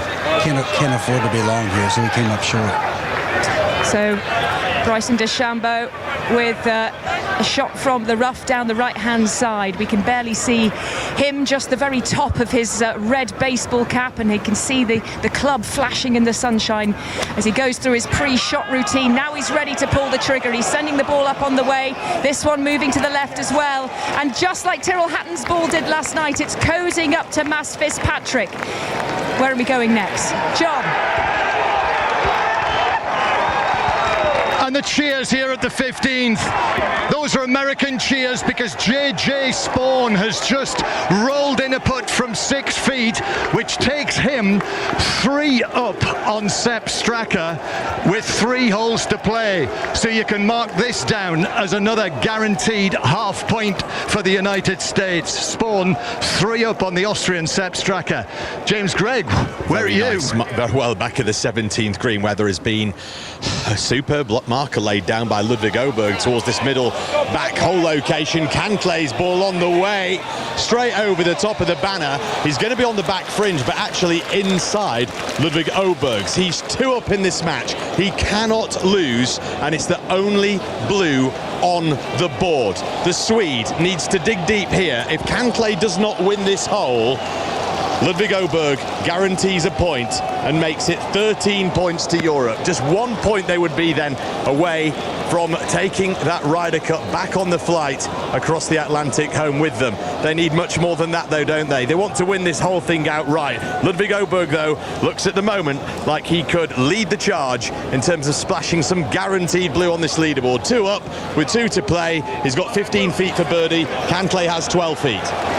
And let's just go further down that leaderboard. JJ Spawn 3 up on Sepp Straka, as John Murray has said. Russell Henley 2 up on Shane Lowry. Griffin and Højgaard have just gone through 14 in front of us. They're all square. Morikawa and Hatton are all square. And Sam Burns remains 1 up on Bob McIntyre. And all of a sudden, over the last half hour, we are properly focused on these bottom 3 groups because they're becoming increasingly important from both sides' point of view. Can Matt Fitzpatrick get something on 18? Bryson has been on a charge for about 2 hours. Kat. He has, and it's been glorious to watch, but the tension, oh my goodness me, Mark, it's the kind of thing that makes your mouth feel dry as Bryson DeChambeau walks down towards the ball at the front edge of the green. This is about 45 feet or so for a birdie for Bryson DeChambeau, and this is going to be a putting contest between these two because Matt Fitzpatrick's ball is just a foot or so inside the Americans. And this match, of course, all square as Bryson DeChambeau paces around this one. Quick update, Ian. Yes, news of Rory McIlroy. He's driven into the bunker down the right-hand side. That after Scotty Scheffler, who's 1 up in this match on the 18th, has split the fairway with his tee shot. Bryson DeChambeau down on his haunches then. Big hand on the thick grip of his putter to steady himself, balanced on his tiptoes, placing the ball between his thumb and his forefinger on the line of the putt that he hopes will clinch a point.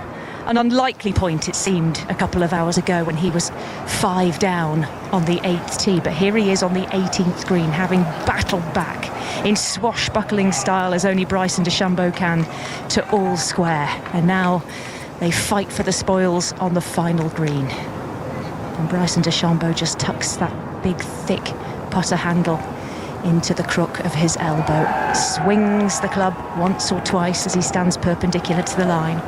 And now he'll swing it twice as he stands just behind the ball, and now sidling his toes into position, sliding the putter into position.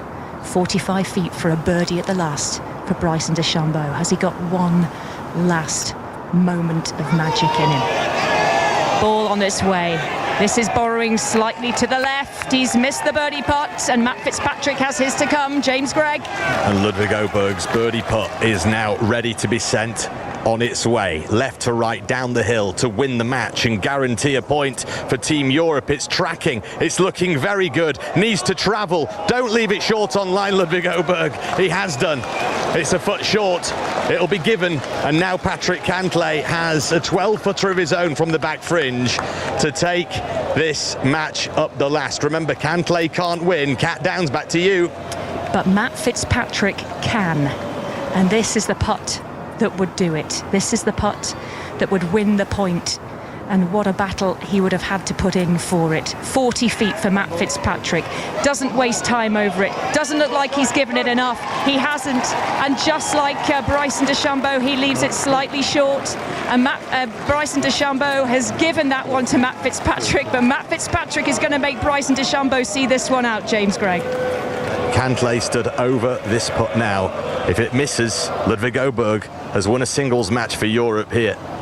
Ice in his veins, usually Patrick Cantlay. The ball trundling down the hill. This is looking good for line, and it misses. It misses. Ice in the veins, but fire in the game. The Swede, Ludvig Åberg, stands supreme in the singles. Europe have 13 points on the board. Well done, Ludvig Åberg. A stunning win over Patrick Cantlay. Oh, finally, we're off and running, Mark. Blue on the board. Ludvig Åberg gets the point. It's 13-8. Matt Fitzpatrick looks to get a half at least on 18 as well. Here on 14, Jamie Donaldson, Tyrrell Hatton within 4 feet, and the opportunity maybe to take this hole, the 14th, the par 3 14th from Colin Morikawa. They're all square. Quickly. It's an unbelievable shot from Tyrrell, yeah, but the best one we've seen so far. Stood on this hole for the last hour and a half. Hell of a shot. Bryson for the half. Cap. It's just 2.5 feet, but it must seem enormous. Bryson DeChambeau's been made to putt this one out. He conceded the couple of feet to Matt Fitzpatrick, so the par already in the bank. Is this to share the spoils on the 18th for Bryson DeChambeau? Can he snatch something from this match? It is! It's an unlikely half point for Bryson DeChambeau, and he celebrates it as though he's won the match by 5, and Matt Fitzpatrick will feel like he let that win slip through his fingers. 5 up on the 8th tee, but here we are on the 18th, and they're shaking hands, having shared the point. So that means that the scoreboard over to my right reads 8.5 to the USA, 13.5 to Team Europe, and that means they are just half a point away from retaining the Ryder Cup, Mark. Half a point from retaining it, 1 point from winning it, and out on the course they have got 1 point, and at the moment it comes from Rasmus Højgaard, who is all square with Ben Griffin, and they are playing 15, and it also comes from the half that Tyrrell Hatton is getting at the moment with Colin Morikawa here on the par 3 14. Colin Morikawa chipping off the green. He came short. Tyrrell Hatton has a 4-foot putt for birdie. If Morikawa doesn't drain this, and he doesn't, he leaves it short, Hatton has a chance to go 1 up here.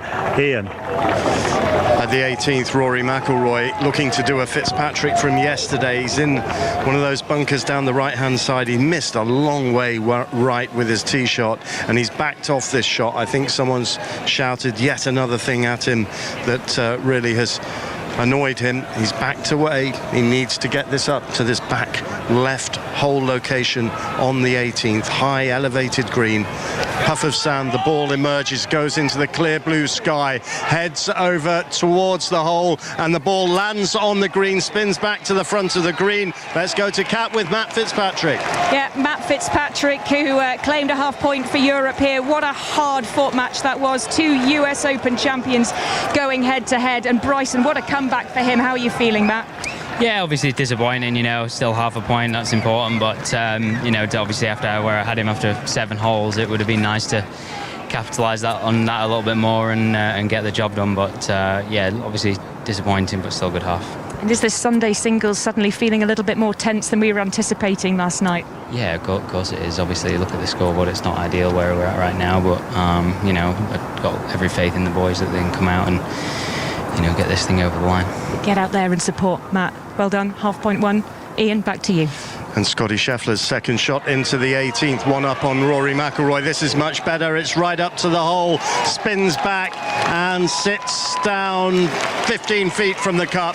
McIlroy has got the whole of the green almost up to the flag. The flag located 21 paces on, so he's got the best part of a cricket pitch, and he's got to hold that putt somehow if he's to stand any chance of snatching a half from this match. Yeah, he's up against it right now. It was a pretty good bunker shot, 130 yards up the hill. But not too bad, just couldn't get it all the way back there with this back flag. Scotty Scheffler put the pressure on. It's a very, very uphill task for Rory right now. He's dug so deep, hasn't he, McIlroy? But he does look a weary figure, and the misses. Tee shot on 15 way right, tee shot on 18 way right. That's the sign of a tired swing. Yeah, we know from watching Rory so much, when he starts getting that and he just can't quite square the face over a little underneath, just leaves it out to the right. It's generally a little bit of fatigue, and he's just had so much to deal with from the gallery on this back 9. It's been hard. I don't know any idea how he's been able to play the level of golf he has throughout this last couple of days doing it, but he's hung in there, and there's still a chance. He does like the limelight, so I wouldn't put it past him. No, 3.5 points out of a possible 4 for Rory McIlroy. He's looking up there at the big screen. He's looking at the scoreboard, which shows Europe 13.5, the United States 8.5 now. They have taken the first 2 matches. Schauffele's won as well, 4 and 3 against Rahm. Spawn's going well against Straka. He's 3 up. And so the situation has a lot of red on the board. Europe should have enough to muster the 1 point that they need to get to 14.5. That's the magic number. But Rory McIlroy would love to hole this putt, because if he does hole this putt, then Europe will retain the Ryder Cup if Scotty Scheffler misses his. So let's not get too far ahead of ourselves. McIlroy is stalking this. It's a good 55-60 feet. Yeah, this is a really tricky putt. There's a bit of break right to left on it, but it's just hard to hit it, to get it all the way up to the hole. And the last thing you want to do is leave yourself work to do. That being said, Scotty Scheffler, pretty simple 2-putt, so this really has to go in. McIlroy loves the big moment. They don't come much bigger than this. He's 1 down. He needs a birdie at the last. He's putting from an inch off the front edge of the 18th green, with the sun beating down on his back. He gives the ball a firm wrap. The ball accelerates up the slope. Has it got enough puff to get to the hole? Yes, it has, but it drifts just to the left of the hole, and it looks very much as though Scotty Scheffler, the world #1, is going to edge it against his closest rival in the world rankings. It's a really good effort, really good for pace, but as we said, just a little too much work to do there. He's not been given it, so there's still some work going for both players, but pretty simple task, I think, from Scotty Scheffler, even given the fact that we're on the 18th hole on the Sunday of the Ryder Cup. Rory McIlroy says the hardest thing in golf is to win the Ryder Cup away from home. It's certainly one of the hardest. He's had the year of his life. He already told me it's the most memorable year of his golfing life, winning the Masters, winning the Irish Open, winning at Pebble Beach, winning the Players' Championship, playing at Royal Portrush, an Open Championship in which he did pretty well in his native Northern Ireland. Winning the Ryder Cup would cap it off gloriously, but it looks like he's not going to add to the tally today. Scotty Scheffler with 2 putts for victory in this match. He is now 15 feet away, straight up the hill. He can be bold with this one, and he's over it now. Looks down, sends the ball forward, borrowing from right to left. It cozies up to the whole side, and Rory McIlroy comes forward. The cap is off.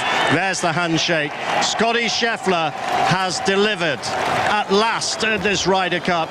A miserable Friday, a miserable Saturday, but a very, very good Sunday. He's beaten Rory McIlroy, Europe's talisman, by the narrowest of margins. A warm handshake between these two golfing gladiators, and another point onto the tally for the Americans. They now move to 9.5 points. It's 13.5, 9.5 from somewhere, John.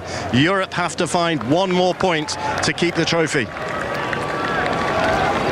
Seb Straka rolls in a 4-footer at the 16th, which keeps this match going. JJ Spawn for the United States, the US Open champion, now 2 up with 2 to play. So USA guaranteed a half point from this match, but Straka is still alive. Well, also, Shane Lowry is still alive. He's won the 15th, so he's now just 1 down against Russell Henley with 3 to play.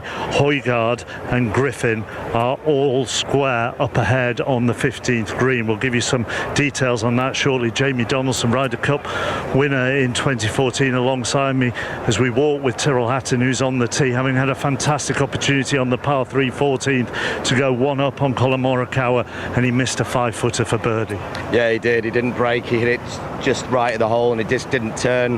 But you know, it's great, isn't it? This is so exciting, and for everybody watching at home and listening, it's just epic. This, you know, hole after hole, we're always going to come back into it at some point, and these things happen when you've got a big lead. You've just got to weather the storm and crack on. I mean, it's epic on the one hand. It's horrible on the other. Oh yeah, it's brutal for them. You know, they're obviously going to see leaderboards out the corner of their eye when they, you know, you don't want to listen, but watch it, but it looks at you. You've got to ignore it, play your game, win your point. It's 13.5, 9.5 to Europe, 14 for Europe, and they'll retain it. Win it, get one to win it outright. They need 14.5. Out on this course at the moment, they are getting one more point thanks to the half from Højgaard and the half from Hatton. I wonder whether Shane Lowry will have a say in it. One down, he's playing the par 4 16th against Russell Henley. Ali. Shane Lowry has just hit an absolute stunner. Cometh the moment, cometh the man. He's knocked it in to about 3 feet here on the 16th green. He won the 15th as well. He was 2 down on the 15th. He's now 1 down, and he's absolutely stiffed Andrew Magee there. Russell Henley has missed the fairway. He's playing from the rough on the left-hand side. You won't find anyone more passionate than Shane Lowry about the Ryder Cup. This might fall into his hands for Europe. Yeah, that's a birdie right there. That's a tap-in 2-footer. Give that to him. That's all square coming. Let's see what Henley does. Let's see what Henley's got. A good-looking line on it. Is enough? Is it enough? Bounce up. He's got a chance. Good chance. Good chance for Russell Henley. He's knocked that in to about 14 feet, I would say, pin high on the right on the 16th green. So this is how it stands. 13.5, 9.5 to Europe. Of the matches left out on the golf course, JJ Spawn 2 up with 2 to play against Sepp Straka. In this match, Shane Lowry 1 down. I'm pretty sure that birdie will be conceded. It's 2 feet away. Maybe not. You'd expect him to pop it in. That could be all square with 2 to play. Højgaard and Griffin all square with 4 to play. Hatton and Morikawa all square with 4 to play. McIntyre and Burns all square with 5 to play. It could not be closer. At the start of the day, we were potentially talking, Andrew Magee, about a dominant European win, trying to beat the record score. This has turned into an absolute dogfight. Yeah, I guarantee you Griffin, Morikawa, Burns, and English. Well, English is already finished. Those last 3 would never have dreamed of being in this situation where they could be in the balance here to see who's going to win this match. But there's lots of golf left. Let's keep on watching. Let's watch this thing here. Let's Lowry tap this in. See if Henley can make it. Good golf in front of us still. Yeah, Ryder Cup special this afternoon, 5 Live in BBC Sounds. Shane Lowry comes marching onto the 16th green, Mark. Yeah, you mentioned Bob McIntyre had gone all square. He won the 13th in that final match against Sam Burns, so he's just added that extra half if everything was to stay as it is. We haven't seen who that is, have we, Jamie Donaldson? But somebody here on 15 has gone way left. Do we think that's Lowry? Sorry, Hatton. Chris, ABB. No, Hatton's on the tee. I think it's Rasmus, I think. From 16? Yeah, I can't tell who it is. Somebody's hit it a long way and deep into the forest, so it's a long way up the hole. I can only presume it's Rasmus because it's so far up there. Rasmus is coming down 16, so we'll check on that. Ali. Right, Russell Henley has his little book out. He's studying the notes. He's got about 12 feet or so for birdie on the 16th. He has not conceded Lowry's little putt, Andrew Magee, but this is the Ryder Cup. This is getting very close. That is no surprise. They can be missed. Craig Stadler did it at the Belfry in 1985, an absolute tiddler. It's a 2-footer. There's no way at this position, this point of the day, that Mr. Henley is going to give that putt. He's only worried about his putt. Maybe he'll give it after he hits his. We'll see about that, but right now it's all about Russell Henley. Good putter as well. He's a good putter. I think he's on this team because of his putting, and he hasn't really done much until today. And can he still make this putt? Played a bit of golf. 50-50. Played a bit of golf with Scotty Scheffler. His face is on the big screen at the moment. He's given his post-match interview after beating Rory McIlroy. Red splashed all over the big screen away to our right-hand side. Brilliant fight back by the American golfers this afternoon. And Henley is taking every care in the red, white and blue. The ball just perched between thumb and forefinger as he places it on the smooth, shiny putting surface at the 16th green. Shane Lowry, 2 feet away, looks on impassively, giant of a man, shakes his head, hitches up his trouser leg, and here comes Henley. Brushes the face of the putter with his left hand. Needs this surely for the half to stay 1 up with 2 to play. On its way. You'll know if it drops. Oh, it does! It does with the very last roll. Russell Henley makes the birdie on 16.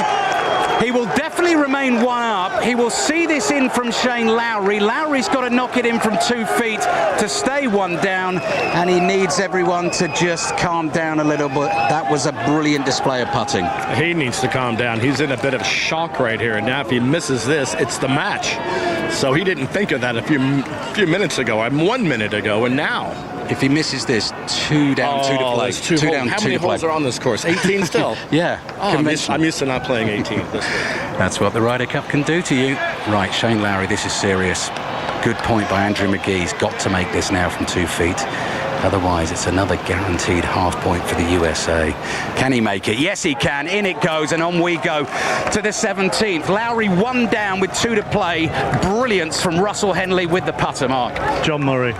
At 17, it looks as though JJ Spaun may be about to close out victory for another point for the United States against Sepp Straka, who put it for birdie from 30 feet, but it never threatened the hole. So now JJ Spaun from just off the green has 2 putts for the match, Katrina. Yeah, 2 putts for the match, just as you say, from 15 feet. He's just off the edge, but I expect him just to roll this one up. It was a great birdie from Straka on the last hole to keep the match going. So Straka's par 4 has been conceded, but Spaun, I'm sure, will be very, very careful with this. He's got 2 putts. He might as well use them. He crouches down behind the ball, this stocky little character, powerful shoulders, memorably winning the US Open in the summer against Bob McIntyre. Bobbles this ball down the slope and misses it, but it's right by the hole side. That is conceded. The hole is halved and the match is won, and it's another red point for the United States. JJ Spaun, a winner against Sepp Straka, 2-1, and that means the match score now USA 10.5, Europe 13.5, and Europe still half a point from retaining the trophy. Yeah, half a point from retaining, but they really want that full point. They would feel like just a tied match would be a loss to them, really. Sepp Straka embraces Justin Rose, but the noise and the tide, the emotion around the 17th, with still people here thinking, could it be possible that we're about to witness the greatest comeback ever seen to win in the Ryder Cup? Russell Henley and Shane Lowry will go down 17 with Henley 1 up. Tyrrell Hatton is only now taking his tee shot here on 15. He is all square with Colin Morikawa. Back on 14, McIntyre and Burns are all square. The reason for the delay is there has been a buggy parked across the 15th fairway because Jamie Donaldson over on 16, we haven't got eyes on it at the moment. We think both Højgaard and Griffin have been in trouble in the woods. Yeah, Griffin and Højgaard have both hit big pull hooks. They're both deep in the forest. We can't quite see exactly where they are. It looks like they might be getting drops. Whether they're in the stands, I don't know, or if they've got a visual to the green, I'm not sure, but we'll soon find out. We are in front of the hospitality here on 15. They're going berserk. Tyrrell Hatton on the fairway with his tee shot. James Gregg. Yeah, well, I can tell you that Rasmus Højgaard had hit it into the hospitality that you're just stood in front of, left of the 15th. There's a load of like generators and bathrooms, portaloos, that kind of thing. That's where the ball was of Rasmus Højgaard. He had to take it as far back in line as he possibly can and then drop it on the 16th fairway. Big wedge over the top, and he's just chipping up. I'm going to work out how they lie. John Murray, what news at 17? Well, on the 17th, Russell Henley and Shane Lowry on the tee. Lowry has played for Europe, and he has found the green, but he is on the wrong level. He's 50 feet away down the slope. So now it is Henley who has a 1-up lead. They like this. Oh, it's right over the flag. It's to within 10 feet. Great play from Russell Henley. Big advantage USA on this hole. Oh, that was just a fantastic shot there from Russell Henley, right over the flagstick the whole way and just spun back to about to say 10 feet. 1 up.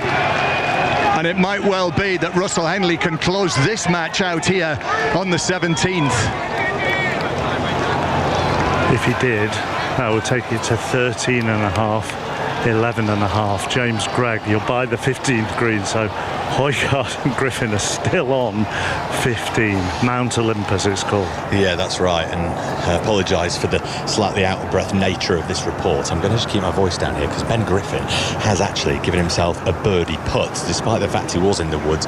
It is some 50 feet away. He's right at the front of this green. A bit of an oval-shaped affair. The pin just engulfed in shadow at the moment. Up and over a ridge it comes. Remember, this match all square. It's a good speed actually from the Ryder Cup rookie for Team USA. It might well be given for a par 4. It looks to me like Rasmus Højgaard, who I'm told did get free relief from all that hospitality down the left-hand side, will have around 6 feet for his par 4. This is delicately poised. The young Dane, remember, has played one, lost one at this year's Ryder Cup. He'll be feeling it. He'll be having his heart absolutely pounded into his rib cage as he goes down on his haunches and lines this one up. This effectively, I think, Mark, for the half in this match. Okay, John Murray on 17. That's pandemonium around here at the 17th. There are people coming and going in all directions. People on their feet down in front of us, and the players have reached the green. Russell Henley is just marking his ball now. It's a great shot, that. Right over the fluttering white flag, and Shane Lowry will put first from 50-odd feet. James. Par putt and on its way. No, and more American cheers. He's going to scoop the ball up. Ben Griffin goes one up with 3 holes left to play. More red on the board as captain Keegan Bradley runs towards the big grandstand at the back of the 15th green here. The whole atmosphere has changed. US in the ascendancy. Griffin takes the hole with a par against Rasmus Højgaard. Oh my word. 13.5, 10.5, and there is more red on the board. Russell Henley one up and could close out his match on 17. Ben Griffin goes to 16, one up on Rasmus Højgaard. And from a European point of view, you look back down the board and there are 2 greys now, all square. Tyrrell Hatton and Colin Morikawa, who are on the 15th, and Sam Burns and Bob McIntyre, who are back on the 15th tee. John. Well, Europe needs something. The United States in the place, the atmosphere around the 17th, where people are packed 40 deep in places, and it is absolutely vibrant. You are never going to get silence here now around this green. Shane Lowry's putting from 50 feet or more, and he's got a huge slope as well, putting right towards us. Russell Henley just 10 feet away, if that. Henley one up in this match. Lowry up over the slope it goes, down towards the hole, but it will curl short and left, and he's actually left himself probably 4 feet short. And so Russell Henley from 10 feet, he's got a birdie chance, but a par might be enough. Par might be enough, but a birdie chance to win this match and take the Americans to 11.5 points. It is slightly downhill, the Henley putt. Downhill, but probably just downhill, maybe just a little bit of break off the left-hand side. So Russell Henley, he looks a little nervous, I must say. The world number 3, don't forget. But a rookie in the Ryder Cup at the age of 36. He's got his ball in his hand as he plays a couple of practice strokes along the line of this putt. And he's still got his ball in his hand while he plays those practice strokes. Now he's putting it on the ground. Yeah, he's just trying to get an idea of the line, and just a moment ago his great buddy Scotty Scheffler just came round, so he's sitting just behind him watching, ready to bear hug him if he manages to hold this putt. So if he rolls this in, he will win the match. Somebody unhelpfully shouts, "Let's go, Russ." So here he is now. He's ready to go. This for a birdie to beat Shane Lowry. Ever so gently trickling down towards the hole and missing. Just a little short. He did everything but hit it. He just left it probably 3 inches short. He's going to make Shane Lowry put out, and I'm not surprised. I'm not surprised, as you were. I mean, the atmosphere around this 17th green, it really is electric, and I'm not surprised he's making him putt this. Henley 1 up on the 17th green. Shane Lowry has got to roll this in. This is all of 4 feet to take this match down 18. If you've just switched on, the match score now, it is extraordinarily tight. 10.5 to the USA, 13.5 to Europe. And that little half point down the bottom that Victor Hovland got from his withdrawal this morning does look increasingly significant. So Lowry now, this is a real nervy one, and it's in the left-hand side wall. Yep. Caught the edge, but it went in, and that's all that matters, and he's 1 down playing the last hole. Yep, so this match, Henley against Lowry, does go down 18. Russell Henley just squeezes past us here, and so too Shane Lowry up the slope towards the 18th tee. Big breath, everyone. Here on 15, with the seconds from Morikawa and Hatton. Advantage Hatton, just both have birdie opportunities. Jamie Donaldson. Yeah, it is advantage Hatton. He's hit a great shot to about 8 feet. You've got Morikawa 18 feet. So it's classic match play. Morikawa going first. He's there to put the pressure on. Let's just get an update on 16, which is Rasmus Højgaard and Ben Griffin, with Ben Griffin 1 up. James Gregg? Yeah, big shouts of USA as we stride down the 16th hole. Rasmus Højgaard, Ben Griffin walking barely 5 yards apart, both stone-faced, but the man with the aviators on has the advantage. Ben Griffin, a Ryder Cup rookie who's been brilliant this year. It's been a breakthrough year for him. Could the icing be on the cake for him, bringing home the riches of a Ryder Cup red point here on this singles Sunday? 1 up with 3 left to play. Both players have hit it slightly left, but they're fine. We'll go to John Murray for the tee shots on 18 very shortly. Jamie Donaldson alongside me here on 15. This is the 10th match. You were in the 10th match at Glen Eagles when you beat Keegan Bradley 5-3. You know Tyrrell Hatton very well. I wonder if you have to expect anything, don't you? So he would have had to have expected that this may be his. Yeah, I think it's looking like it might be. He's playing some great golf. He hit a wonderful shot into last. He's hit another fantastic iron shot. He's got a great chance here from only 8 feet away.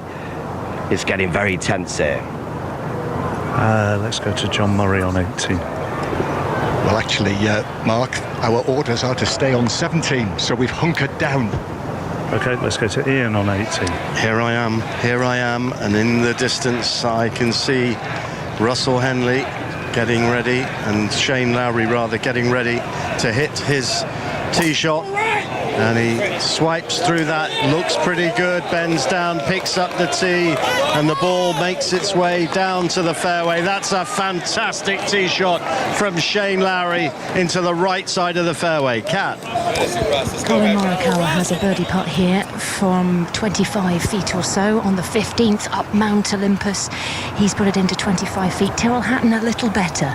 He's gone beyond the flag, and he has come to a rest 15 foot or so from the cup. So it's going to be Morikawa to putt first. Remember, these bottom matches becoming increasingly vital. This one locked at all square with these final 4 holes to go. Morikawa, the slight figure with the red baseball cap. Looks like he sent this one out to the left. Will it curve round towards the hole? Oh my goodness me! It stopped right on the edge of the cup, and the American fans are leaning over the barrier of the grandstand as though their energy can push it the final revolution and let it drop into the cup. It is going to be conceded because he doesn't even need to touch it to make it fall in. Ian, out to you.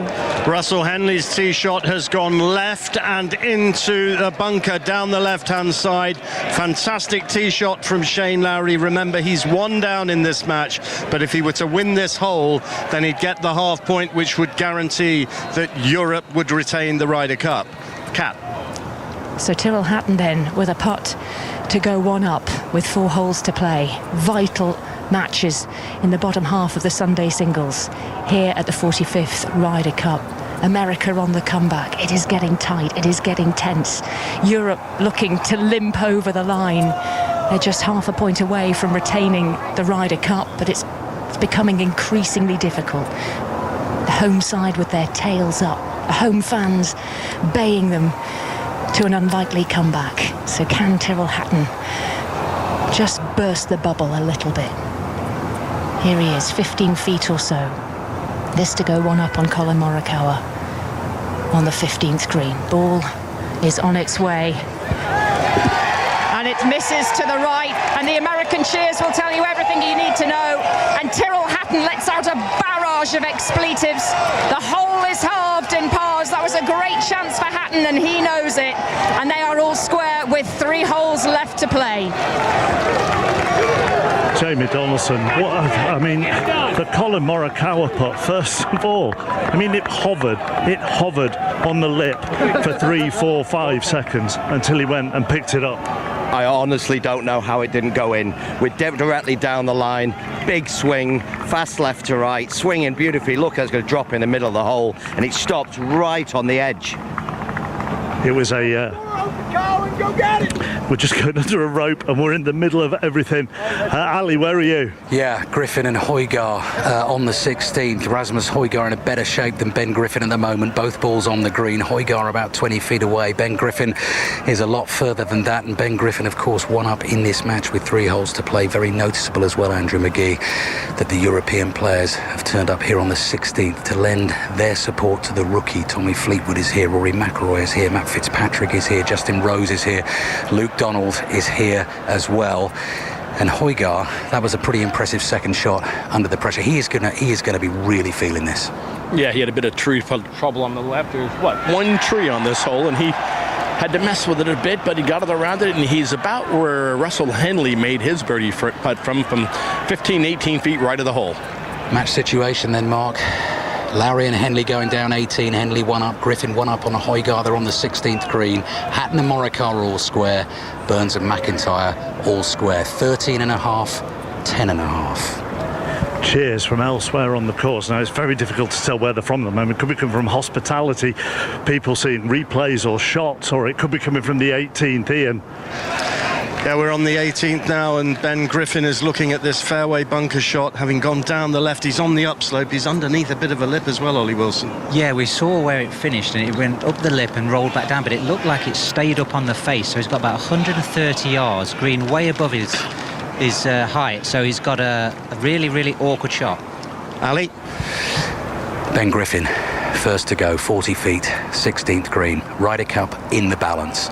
On its way from Griffin. Can he hold a bomb from here? Long range. Oh, the American fans have their heads in their hands. It doesn't drop. Chance for Rasmus Højgaard if he can hold a birdie to get it all square, Ian. Russell Henley then here on the 18th against Shane Lowry. Henley one up from the bunker down the left-hand side. The Irishman in prime position down the right side of the fairway to attack a back left pin. Lowry needs to win the hole. If he does, Europe can't be beaten in this Ryder Cup. It's got a whole lot tenser than anyone was expecting. Overall score 13.5, 10.5 in Europe's favour at the moment. And here's Russell Henley now with his shot off the face of the bunker. It looks pretty good. It's climbing into the sky. It's descending near the flag. It's a fantastic shot. And all his teammates to the left of the green spring up and jump in celebration. High five between Scotty Scheffler and Cam Young. And that's just brilliant from Russell Henley. Ali? Half a point for Europe to retain the Ryder Cup. A full point somewhere from these last 4 matches. Maybe 2 halves will do it to win the match outright, to become only the 5th European team to win on US soil. It looked a sure thing this morning. It is anything but right now. And here's Rasmus Højgaard playing in his first ever Ryder Cup. 20-foot birdie putt on the 16th. Time to step up and be a hero, maybe. Here it comes from Højgaard for Europe. No, 2 holes to play. He's one down, the young Dane. Ian? Shane Lowry, second shot. Got to get this in close from the fairway. The ball heads up towards the green. It lands close to the hole. It'll spin back. It's inside Henley's. What a shot from Shane Lowry. And he's still got a chance. He's still alive in this. That's a fantastic response. There's very, very tough putts coming up with some left to right in this situation, but fantastic effort from Lowry there. What an atmosphere here on the 18th. Everyone in these giant grandstands that horseshoe around the first tee and the 18th, everybody is standing. There's plenty of European support, there's loads of American support, and this Ryder Cup hitting fever pitch. I have to say, Henley's shot out of that bunker was incredible. I really didn't know if he could get it all the way back there, but he flew it all the way. Amazing strike, and controlled the spin beautifully to leave himself 10 feet to close out this game. It was almost as though they put a jolt of electricity through the American team. You know, they're all standing there, DeChambeau, Scheffler, Young, Thomas, they all just leapt up as one. Well, they all walked down the edge of the fairway and they looked at the lie and they were all discussing how it was. Henley's caddy jumped in the bunker, leaning down to see if he could actually get it over the lip, so there was a lot of debate about that, so I think that's what they were thinking. It was an absolutely incredible shot under the circumstances. So the players have arrived up here on the 18th green. Let's quickly go to you, Kat. Yep, on the 15th, Bob McIntyre missing the fairway with his tee shot into the long rough down the left-hand side of the 15th. He's missed the green with his second shot, and he's hit an absolutely beautiful little chip up the steep-sided 15th green, the banks of Mount Olympus, and he's popped it into 3 feet. Sam Burns, though, is 10 feet away. A birdie here would see him one up going to the 16th. Ian. So here we are on the 18th, and it's a 10-footer for Russell Henley, and it's on a very close line to the one that Shane Lowry will have. Lowry will have a 5-footer, 5.5-footer. If this doesn't go in, if this does go in for Henley, then he wins the point, and it goes to 13.5, 11.5. Yeah, I thought Shane Lowry would be getting into position on the other side here so he could actually watch Henley's ball roll, but he's staying in position. Maybe he doesn't want to be put off by anything that he sees, so Henley just trying to figure it out, walking from behind the hole, doing a little aim point halfway through the halfway along his putt, trying to figure out if this thing's going to move left to right. I think it is, just a little bit, but not a whole lot. Lowry's standing at the back left corner of the green with his caddy Darren Reynolds slugging away at a bottle of water. Henley looks very calm beneath that crimson American cap. He's going to have one last little adjustment of the line before removing the marker behind the ball. He does that, pops it in his right pocket, goes down on his haunches once more. One last look at the line. He knows where he wants to hit it.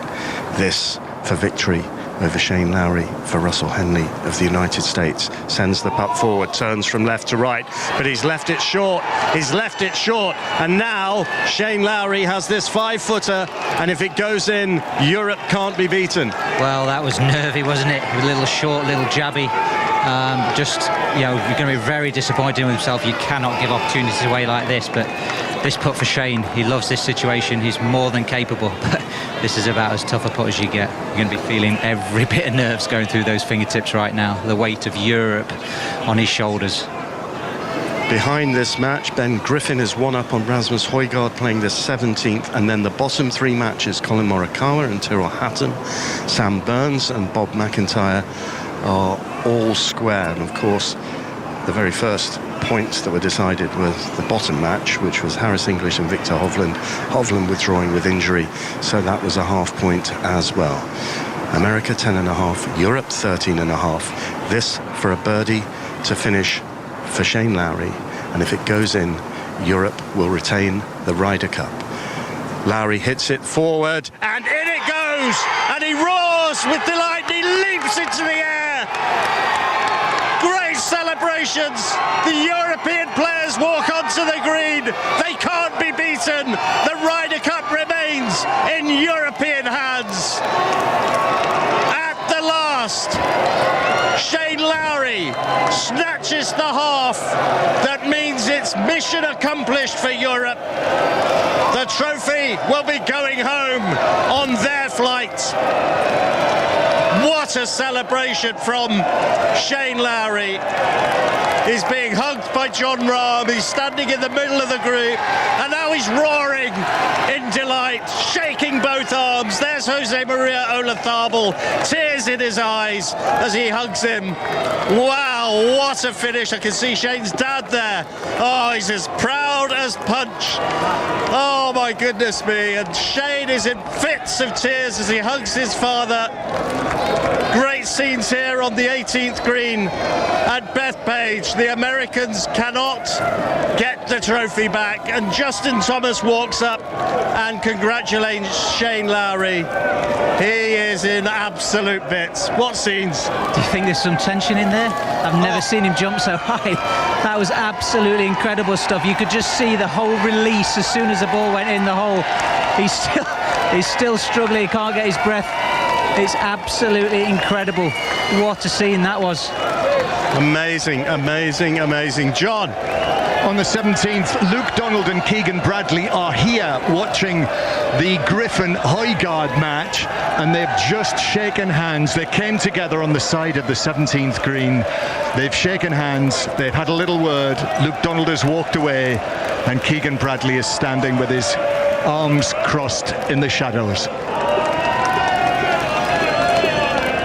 Here on 16, Tommy Fleetwood, Matt Fitzpatrick, Rory McIlroy roaring with delight at Shane Lowry's putt. And you go back to yesterday afternoon and everything that Shane Lowry had to put up with, everything he and McIlroy had to put up with, and somehow it's fitting that the big Irishman gets the half point to retain the Ryder Cup.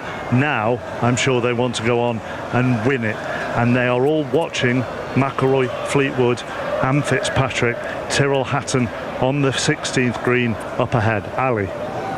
It was really interesting to watch, Mark, because Rory McIlroy came marching across the fairway, having celebrated with those European players that had already finished their matches, and came over to sort of celebrate with Tyrrell Hatton, but Hatton, not a glimmer of a smile. Game face on. This European team have retained the Ryder Cup. They have come here with one mission, that is to win the match, to become only the 5th European team to win on US soil. They need another half point to do it. And at the moment, that is all on Tyrrell Hatton, because he's the only one that's all square. Højgaard, one down playing the 17th.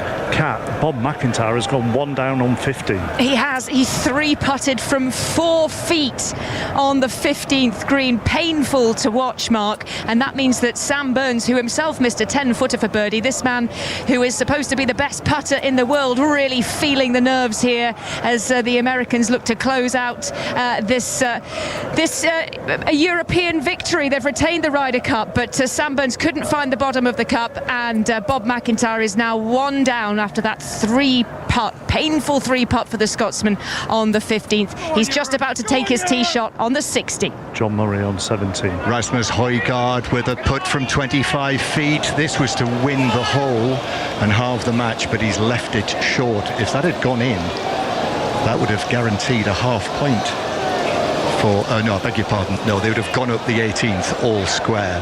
Getting ahead of myself. But Ben Griffin, Katrina, still has to hold this, and this is all of 6 feet. But Ian's with Shane Lowry. Ian. Yeah, we'll be with him very, very shortly. He's just finishing up his interview here with NBC, but we are told we're going to be absolutely next. The scene here on 18 is absolute bedlam. Of course, it's all the Europeans fans who are singing the Olays, Olay, Olays are going all around here. Very quickly to Ali. We're going to have Shane any second. Yeah, with Shane Lowry very shortly. Let's see if Tyrrell Hatton can make a birdie on the 16th to get one up against Colin Morikawa. Europe looking to win this match overall. Speedy putt on its way. Doesn't find the cup. The drama continues. Ian.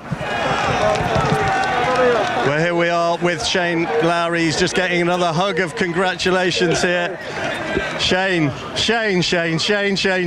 What a moment, what a moment. What a smile on your face. Yeah, look, I didn't think it was going to come down to me. And like, I was going down to 6th hole, the scoreboard looked amazing, blue everywhere. And obviously the US team did a great job coming back, and it was hard out there, like, you know,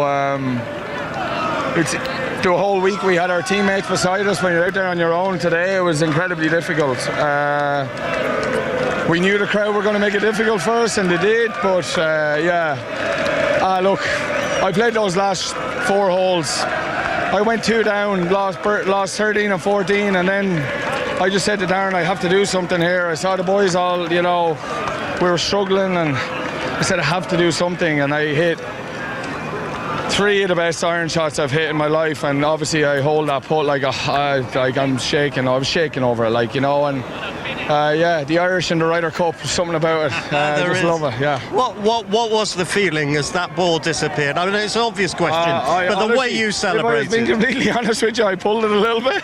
But when I looked up and saw it catching the left side, honestly, to be honest, if I missed and things didn't go my way, I'm not sure I would have ever lived it down. So I'm happy I went in. And just a final word, just how much resilience has it taken? It has been super tough, hasn't it? Yeah, like I haven't had the best 3 months golf, behind me, and I came here this week and I felt like I was playing really well. I struggled on the greens maybe the first day, but the last 2 days I felt great out there. And yes, I was nervous, but I felt like this is where I belong. And look, this is like I've experienced some amazing things, but this is like, God, I can't believe it. Like, that's something that I'll remember forever. My brother had a baby boy today as well, little Freddie. So like, I'd be sitting at home watching this, and it's just, it's unbelievable. So your dad, I mean, you had an amazing hug with him. Yeah. What a day for him. Oh, yeah, amazing. My dad, my wife, my sister and her husband are here.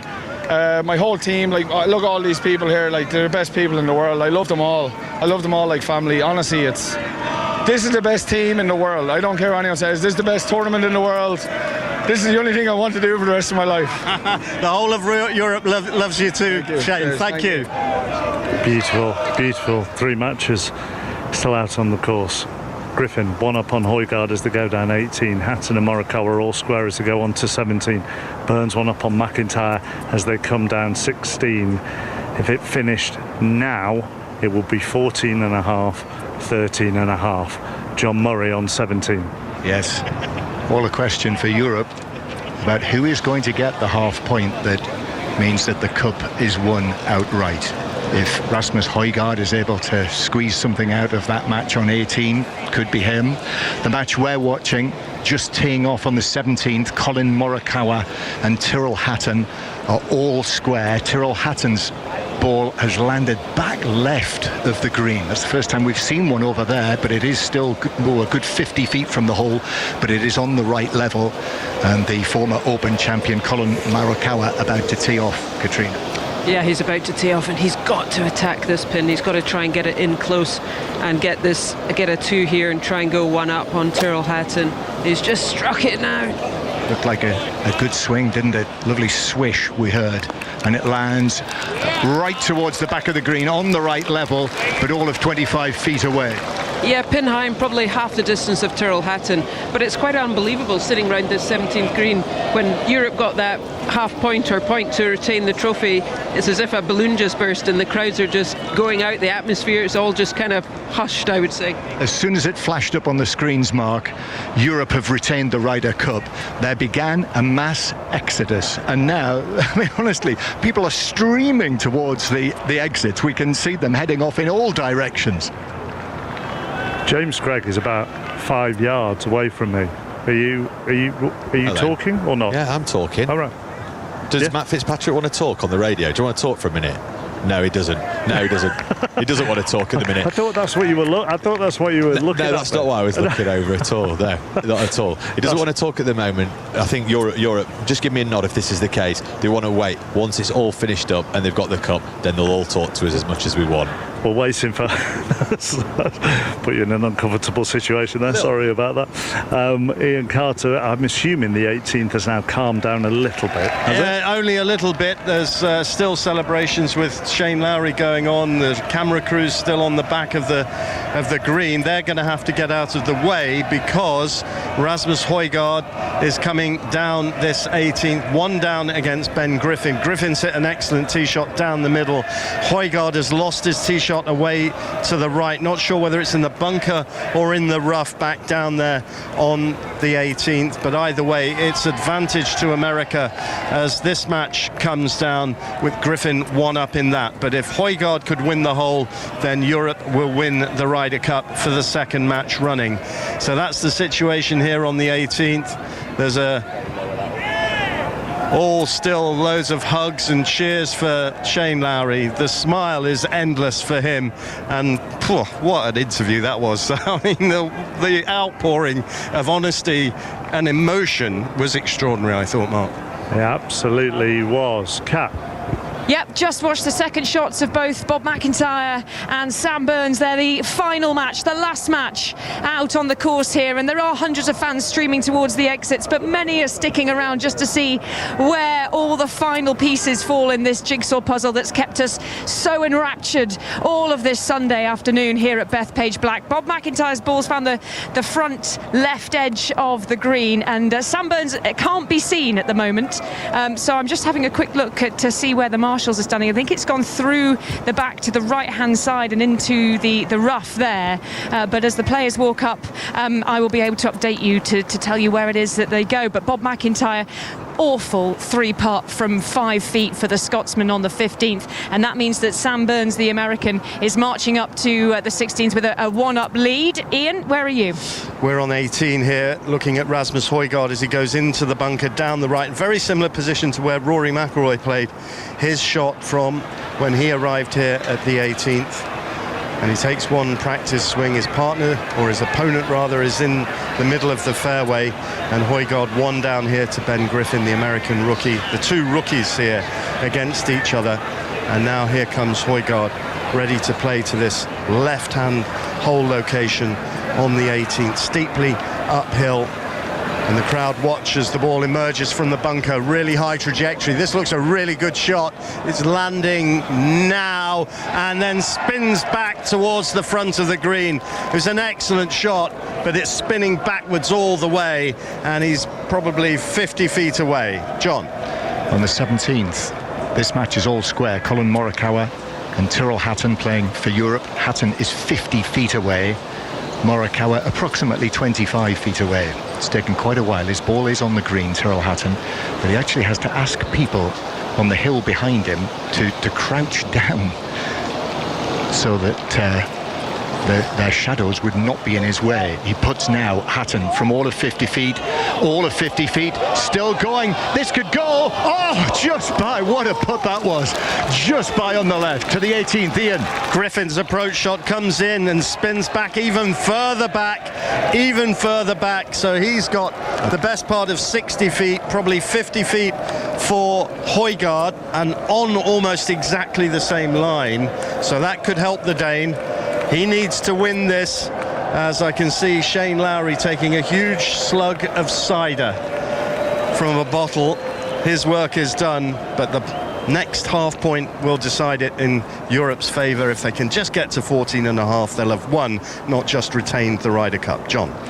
Well, now after Tyrrell Hatton missed, but only just, Colin Morikawa has a putt from 25 feet that could win the hole and see him go up the 18th one up. Yeah, and he got a very nice line from Tyrrell Hatton's one, just running along from just on the left edge, I would say, and it's just going to drift into the right. Do not count out this dropping into the hole for Morikawa. He's touched it on its way through the sunshine and shadows. It's not got enough. It pulls up short and he leans forward, hanging onto his putt ahead. And the hole is halved, and they will go up 18 all square to Cat Downs. Birdie putt for Bob McIntyre here on the 16th. This to take back or cut the advantage of Sam Burns. He's won up the American as they play this 16th hole. 25 feet for Bob McIntyre, curves around the back edge of the hole, refuses to drop for the Scotsman, and they both have a couple of feet for their pars here on the 16th, which means it looks like Sam Burns will retain his advantage as they head to the 17th tee with 2 holes left to play, both with a bit of tidying up to do though here on the 16th before we can settle the score. Mark. Let's go straight to Ian on 18. Here on 18, Ben Griffin is surveying this monster putt from the very front of the green, with the hole located close to the back left corner of this comma-shaped green. And he's down, just putting the line on his ball on the intended route that he wants it to take. Rasmus Højgaard standing next to Jose Maria Olazabal, and he'll have a good look at this because it'll give a good indication for the putt to come for the Dane. The American is 1 up here. He's got to give this a firm wrap, leaving the flag in the hole. sends it forward. Has he given it enough to get to the hole? I'm not sure he has. It's getting up there though. It's getting up there, and it's just come to rest. A couple of feet to the left. Griffin looks hopefully towards Højgaard to say, is that okay? Is that okay? And it is okay. So he's got a par. This has to go in for Rasmus Højgaard.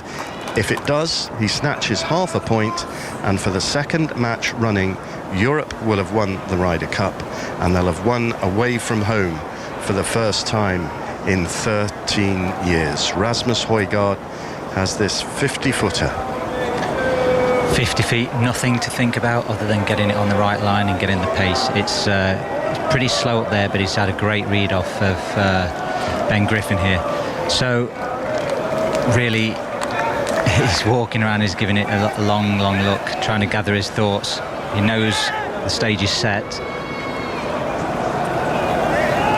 And now he crouches low behind the ball, bending at the hips for one last look beneath his white cap. This to win the Ryder Cup for the last man in on the qualifying table. The man who said it was the most nervous round of his life at the Belfry to get into this team. Nothing compared with the nerves of this moment. The ball is on its way. This to win the Ryder Cup. Oh, and it shaved the edge of the hole, but it didn't drop, and instead it's victory in this match for Ben Griffin. The rookie has delivered, underused on the first 2 days, but Griffin came up trumps and won on the 18th, and that means the overall score now is the United States 12, Europe 14. As we make our way through the throngs of the crowd, I've got Jamie Donaldson with me just to my right, 2 yards to my right. Catherine Downs also making her way through the throng, and Bob McIntyre has kept his game alive. Cat. Yeah, both of them tidying up their little tiddlers for par on the 16th there, and we're heading to the par 3 17th, just picking my way through all the discarded beer cans and Gatorade bottles that have been left by the crowds here. But yes, Sam Burns still maintains this advantage, one up with 2 holes left to play over Bob McIntyre. Mark. Jamie Donaldson, it could come down to your friend Tyrrell. It could indeed, which would be wonderful. I mean, in the end of the day, it had to be like this, didn't it? Nobody likes to see a procession, but it would be wonderful it came down to Tyrrell. Love that. He's had 2 or 3 opportunities, hasn't he? I'm thinking 14, 15, he got annoyed. 17 here, John Murray saw. I mean, this was a bit more difficult. I think it was 50 feet on 17, but he keeps giving himself chances. He does. He's hitting just magnificent iron shots. We were there on 14 all afternoon, and he hit the best shot of the day. Beautiful shot. Unfortunately, couldn't convert the putt, but playing fantastic.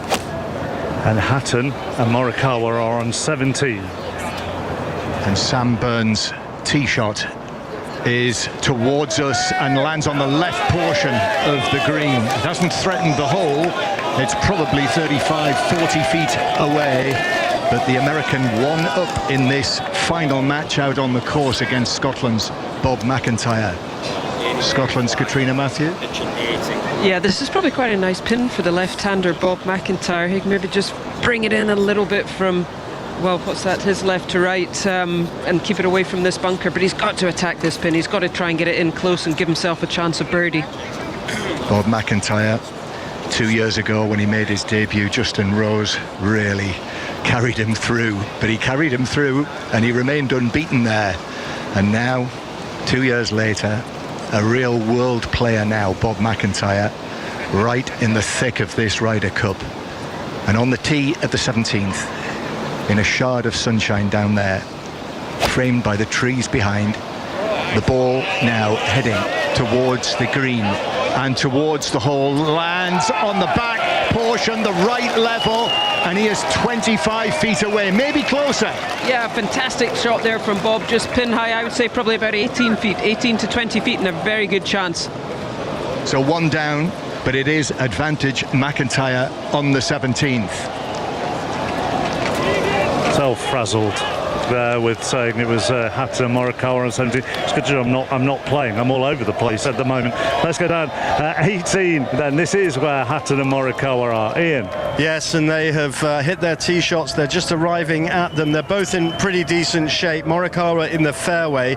Hatton has just got to his ball, which is in the rough just to the left-hand side. It'll be Morikawa who will play first. This match all square, so Hatton just needs to match Morikawa and Europe will have won the Ryder Cup. Hatton's already pulled his club, so too does Morikawa, and he bends down and places his ball as he's entitled to do on the fairway, and it'll be Morikawa to play first. 120 yards straight up to this elevated green. Really, from this distance, he's just got to control the spin. It's the only way to get it close. We've seen quite a few balls rip back towards the front, so a little bit easier for Tyrrell Hatton coming out of the rough. I was going to say, we've seen so many of these shots from the fairway. Spin back, controlling it off the fairway is almost more difficult. It is, and that's one of the things with the setup that's been quite tricky. Hitting it further into the rough has actually been helpful, which has not been ideal for the Americans, but it's certainly worked better today. Collin Morikawa has to win this hole to give America a chance of snatching a draw out of this Ryder Cup, and he sends it up into the sky. The ball lands on the green. Will it suck back? Yes, it will, and it's going back towards the front of the green, and he's got 55 feet there, and that makes it ever so much easier, I think, for Tyrrell Hatton. Hatton just needs to get this up onto the green, somewhere near the flag, which is located in the back left corner. Tyrrell Hatton of England, such a dependable figure. He's won all 3 of his matches so far this week, and he sends this up onto the green, and it settles down 15 feet from the flag. It's brilliant. That's absolutely brilliant. It's dead straight on line, controlled the spin, is in absolutely prime position to get this over the line. The applause led by Shane Lowry and Justin Rose as they stand behind this green. Tommy Fleetwood alongside Luke Donald climbs up onto the green level, and a huge smile on the face of Luke Donald and Tommy Fleetwood. John. On the 17th, Sam Burns one up on Bob McIntyre, and the American has put it up short and right. He's left out some distance, probably 5 feet away.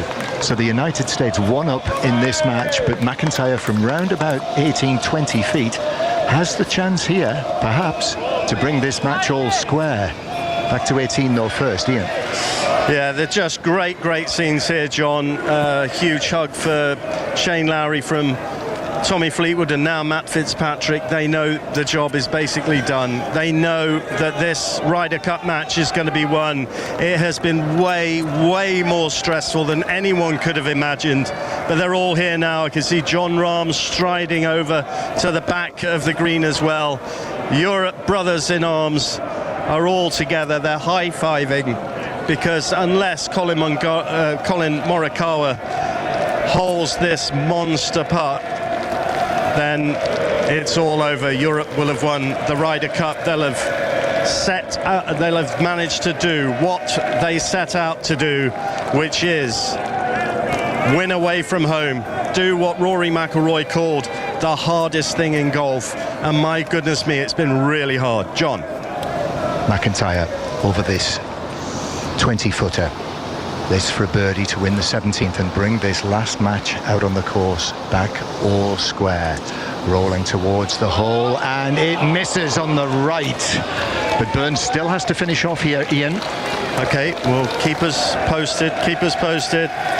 It's the European fans who are jumping for absolute joy. I can see flags of Norway, of Ireland, of England. It's a football-style atmosphere. They've been singing 2 more years, referring to Luke Donald since he's arrived here at the 18th. But impervious to it all is Collin Morikawa of the United States, because he knows that if he holds this putt, he could potentially still win this match. It's all square. This is for birdie. And so he wants to render these European celebrations a little premature. And it's Justin Leonard length, this putt, on its way from 50 feet, on its way, heading towards the hole, but it's not got enough puff. And that means that Tyrrell Hatton, just 13, 14 feet away, has 2 putts to win the Ryder Cup for Europe. Yeah, that was a really bad effort for Morikawa. I know it's slow up there, but you got to give it a go in this opportunity, in this chance. So really pretty straightforward for Tyrrell Hatton here. This is the type of situation you'd like, 2 putts from 12 feet straight up the hill. I think he'll be able to get the job done. Luke Donald stands there, just adjusts the earpiece in his left ear, hand on hip. He knows the moment of triumph is seconds away. Here is Tyrrell Hatton on the 18th green. This to win his match and take Europe into heaven. This to win the Ryder Cup for Europe. He's got 2 putts for it, and he's over it now. Sends the putt forward towards the hole and just up to the side, and that's close enough, surely. Collin Morikawa hasn't conceded it yet, and he has now, and that means that it's a guaranteed half for Tyrrell Hatton. Europe have won the Ryder Cup, but Morikawa wants his half point. And so he is going through his routine, as he's absolutely entitled to do. But it's a guaranteed half for Tyrrell Hatton, and it means Europe have won. Europe have won the Ryder Cup here on the 18th. Collin Morikawa with this 4.5 footer. This is for a half to make the score 14.5, 12.5 as it stands. And he's over it now. And he will just nudge this ball forward and into the hole. So it finishes in a half, but that half for Tyrrell Hatton is enough for Europe to have won the Ryder Cup. The players sportingly embrace, and now just walking on calmly, the European players, with Shane Lowry conducting the fans, walk on bathed in smiles of utter relief and joy, because it's a combination of both. It's been a stressful Sunday, but what they said was one of the hardest tasks in golf has been completed, and Europe have won the Ryder Cup for the 2nd time running, and for the first time away from home in 13 years. And guess what? Jose Maria Olazabal is in floods of tears, because he always is on these occasions. He's embraced in a giant hug from John Ram. It's so emotional around here. You can just see it. Everybody's just letting it come out now. That was a really stressful last few hours for the team. But what scenes. This is unbelievable. All the players on the back of the green. It's what it's all about. 1 match left on the course. We thought it'd be all over with probably about 7 matches left on the course, but it went the distance. But Europe edged home, and Luke Donald is the triumphant captain yet again. What a job he has done, and my goodness me, what a Ryder Cup we've witnessed here at Bethpage Black here in New York. What a job, what a performance. And they made us worry, and they made it very, very nerve-wracking. But Katrina Matthew, what a job Luke Donald has done. What a job. In the end, Europe have done. What a fantastic job. I'm so happy for them. Luke Donald's been a fantastic captain over the last two Ryder Cups, and he deserved this. I mean, they came in with such a lead, but you've got to give credit to the Americans. They really fought back, and God, it's been exciting. It's been quite the day. I'm sure Luke was a little bit nervous at some point during the afternoon there. Let's get some reaction from the European team. Justin Rose, live with Alistair Bruce-Ball. Let's get some reaction from a man who had a quite incredible Ryder Cup, an absolute humdinger of a singles as well today. Justin, you've done it. A European team that has won on US soil, and you've been in 2 of those teams now. Just try and explain what it means. Do you know, there's 10 more lads now who can say they've won the Ryder Cup away. You know, there's not many of us. I think it was 37, now we're 47. It's incredible. The lads have been immense all week. Obviously, you could see the way it turned around today, which just gives you a sense of what a monumental task it was, because as soon as momentum swung here, the crowd were powerful. They were a very powerful commodity for the US team, and we negated that so well the first few days. But yeah, you can tell what happened today. This was a hard place to play golf, but if you look at the quality of golf and you look at the leaderboard and you look at the scoreboard, I mean, 10 out of the 12 matches, I believe, came up 18. That is actually incredible. I don't think I've ever seen that in my life before. Do you know, Tommy and I got on the wrong side of it. Both JT and Cam Young both birdied 18. That momentum was huge for them. You know, they swung a couple of key matches, and fair play to them. You know, they came out today with a lot of heart and kept digging in, but I guess you've got to look at this week in totality. You know, to get to 14 and a half is all you're trying to do, and it feels a bit weird to have got there this way, but my God, we're going to knock the doors off it now, because you know, if it was 14 all, it would have been a strange one. 14 and a half is so much better. The message, the motto, was our time, our place. It is your time, and New York is your place. Yeah, you know, obviously New York's obviously it is the heartbeat of America, but also, you know, there's a lot of international people that make it home, and we wanted to come here and, you know, enjoy that as well. And it's been a very buoyant atmosphere, and my God, listen, it's not been easy, but the preparation that's gone into this, I think, really showed itself. But then the power of the US team and the power of the atmosphere showed itself today too. Justin, congratulations. Have a great night. Thank you. Well so played. much, mate. Ian Carter. And here we are with Tyrrell Hatton, the man who got the final half point for Europe. What a day, what a moment. How are you feeling? Yeah, it was just the most stressful day. The last 6-7 holes were just horrible. I mean, I missed a fair few putts. I feel like I hit good putts. I just didn't read the greens very well today, and I'm sure it's frustrating a lot of people back home, but I was trying my best, and had that putt to win my match on the last, but I knew had 2 putts to secure the half point for us to win the Ryder Cup. What was it like when all that red started to emerge on the board? Because you must have gone into it, no one's going to be complacent, but even so, it was such a great position at the start of the day. So we knew it was still going to be tough. Like, we knew that they're amazing players, and they were always going to put up a huge fight, and they certainly did that today. Made it extremely difficult for us, and yeah, the atmosphere was really hard because it just built and built. And yeah, it was hard to hit good shots. But you did it. Yeah, I managed to hit good shots, but sadly I couldn't hold the putts. But yeah, thrilled. You must be. I'm so happy, but I'm like, my brain's all over the place. It's amazing that we've won, but wow, it was so hard for us today. Well done, Tyrrell. Many congratulations. Great job. Great week for you. Well done. Thank you. James. Yeah, okay. Well, I'm here with Ludwig Oberg at the back of the 18th green.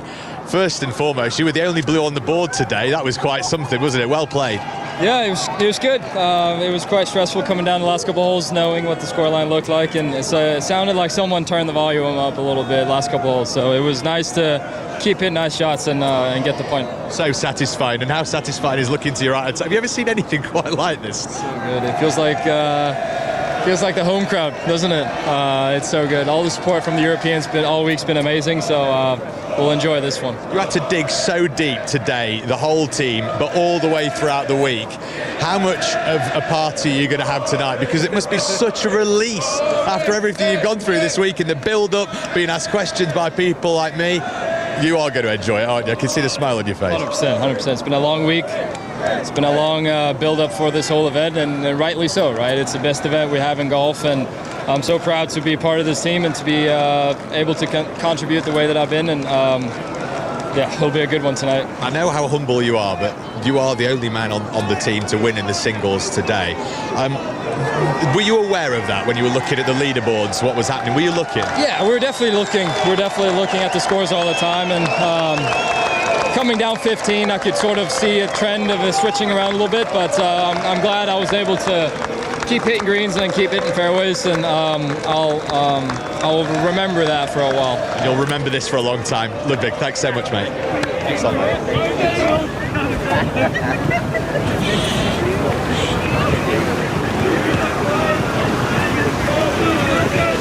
Well, standing here behind the 18th green, there is still a little bit of golf to be played. The giant screen reads the match score 14.5, 12.5. There is such a contrast away to my left-hand side, the celebrating European players, all the journalists in amongst them getting that post-match reaction, and then the disconsolate Americans in the red, white and blue, waiting for Sam Burns to finish the last match on the golf course. You can hear the joyous singing of the European fans who are packing that grandstand behind us as well.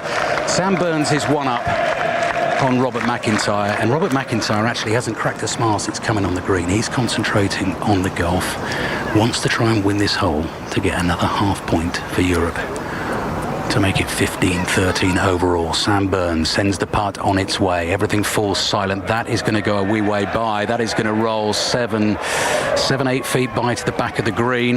Doesn't matter now.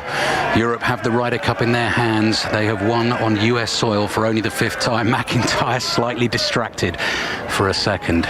Looked across to some of his European teammates. If he holds this, he halves the match. If he gets down in 2 and Sam Burns misses the 7-footer, he halves the match, and that will be important to Bob McIntyre, because he will have been out there for the last couple of hours thinking this is coming down to me. He was in a very similar situation in Rome a couple of years ago when it got a bit edgy for Europe for a while there, and eventually Tommy Fleetwood got the job done. And this is a bizarre situation really with the match over. Robert McIntyre, I mean, they putt and play under extreme circumstances at these Ryder Cups, but here we now have so many people crowded around the edge of the 18th green, the last knockings of the 45th Ryder Cup, and what an incredible day's golf it's been. What an incredible effort from the American team to push it that close, to really put the frighteners on Europe. They have just got over the line. Here we go then, McIntyre, 25 feet.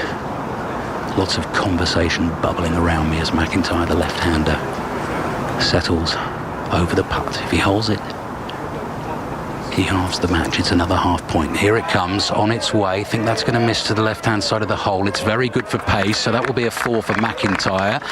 Sam Burns scoops it up, chucks him the ball. Bob McIntyre says thank you. Still doesn't catch eyes with any of his celebrating European teammates. And now let's see just how much care and attention Sam Burns gives this, because if he makes this putt, the match score will finish 14.5, 13.5. One of the closest Ryder Cups we've had in a long time, and it never, ever looked like it was going to be like that this morning. Sam Burns, yards away from me, crouches down behind the ball with all his American teammates away to his right. So this for the full point for the USA in the last singles match on the golf course. On its way. Will it drop? No! Bob McIntyre wins the last. It's another half point for Europe. All square between Burns and Bob McIntyre, and McIntyre turns and comes towards Luke Donald, and they both open their arms wide. They fall into a giant hug. It really is all over now. Europe have won the Ryder Cup. They have won on US soil. They have won this match 15 points to 13. That got very, very close for a while there, but Luke Donald has done something as a Ryder Cup captain that only Tony Jacklin has done before him, and that is win back-to-back Ryder Cups. I have not heard the song yet, 2 more years, but it cannot be far away. What an incredible day's golf. What an incredible effort from the American team. What an incredible win by Luke Donald and Europe. Mark. And as I look at the big screen, Rory McIlroy looks in tears. I'm sure, Ian, you can see something similar. He's doing his first TV interview and there are tears in his eyes. And that big screen then flashes to blue and in white letters says, "Congratulations, Captain Donald," and then in big yellow letters, "and Team Europe." 15-13, but Jamie Donaldson, boy, they made us work for it. Didn't they just? But in a way, it was better to see it that way. Obviously, it would have been nice to see a record-breaking score, but it wasn't the case. They came charging back at us. It made it a great day of sport, you know, and it was just a wonderful way to win it again. I say this in virtually every event that I do, and the psychology of sport is something that I know we have sports psychologists and everything, and we all talk about it, and we all try and work it out, but sometimes there's something that you just can't put your finger on, and for a couple of hours there, we thought we were in the middle of it. It is, isn't it? I think that's why we all love sport, and that's the beauty of sport, and that's why we watch it, because you just never quite know what was going to happen. I mean, we all thought coming into this today it was going to be a bit of a rout for the Europeans. I'm just going to jump in. Rory McIlroy with Ian Carter. Rory, many congratulations. What a moment. Incredible. You think about the last away Ryder Cup and what people were saying about decades of American dominance, whether it was a home for them or away, and to be able to do what we've done in Rome and then here, it shut a lot of people up. Yeah, and you said it 2 years ago, we're going to Bethpage to win. Yeah. So how's it feeling? Pretty surreal, in fairness. We're here and this whole grandstand is just full of European singing. It is absolutely incredible.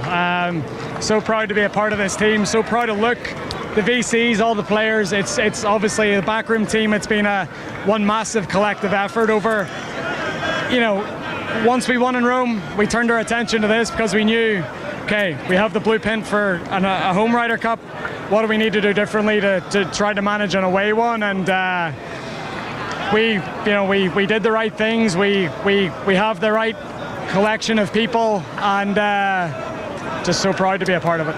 You led the team out there. How tough was it personally out there for you? Yeah, it's been a really tough week. It's been really tough. I felt I didn't have much today. I didn't feel like I put up much of a fight against Scotty. Scotty wasn't at his best either. I think if we were both at our best, the level of golf would have been better. But look, when you win a Ryder Cup, it isn't about you, it's about the team, and we did enough to get the job done. And just as a final thought, it caps the year of your golfing life. Yeah. I made my dreams come true at Augusta this year, and then to do what we've done this week,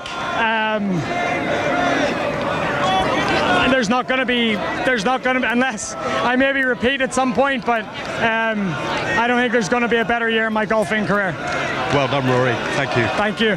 Katrina Matthews still with us. I think I may have said it after the Masters because I felt the same with Rory. Just want to give him a hug.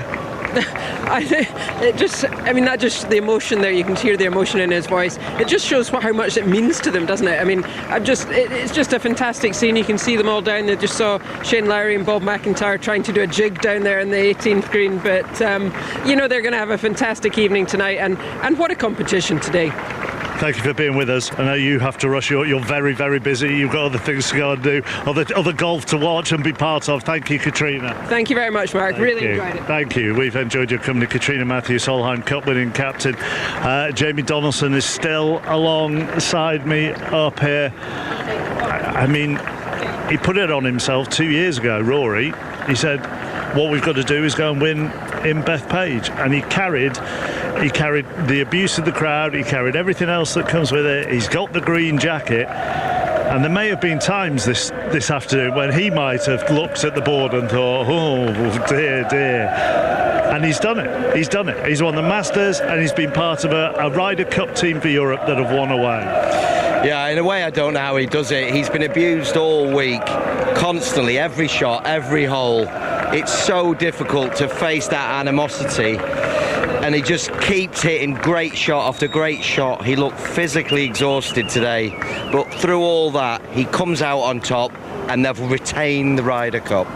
We're up in the back of the stand at the moment, so looking down on the 18th green, where at the moment they are going through what they call team handshakes. So long line, and it is a long line here because there's vice captains and all sorts, but they're doing the handshakes at the moment, Ali. Yeah, right in amongst the scrum down here, Mark. Bedlam on the 18th green, but a really nice gesture. the sportsmanship, the camaraderie at the end of it. I can just see Bryson DeChambeau and Mark Fulcher actually in conversation, exchanging a joke and a pleasantry. So yes, all the players, all the vice captains, all the support staff have walked along the 18th green, bit like before kick-off in a Premier League football match, everyone shaking hands. Should we see if we can get a word with Gianfranco Zola? Go for it. Should we try that? Come on, let's go over there. Let's try and compare Ryder Cup to top-level football. Let's see if he's up for a bit of that. He's still got to do some handshakes here, Gianfranco. He's got one last one to do, and then I'll see if I can jump in and get a word. Gianfranco, would it be possible to have a word for BBC Radio? One quick one?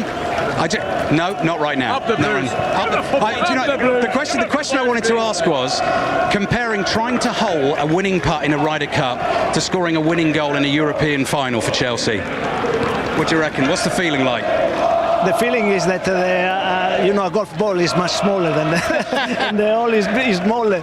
So I lost, I think, 2 kilos today and 5 years of my life, but it was worth it. I think they put a fantastic performance. They really came back strong. But the boys, they've been amazing. Just finally, Gianfranco, you have played in some amazing teams. What do you make of this team, of Team Europe, and what do you make of Luke Donald as a captain?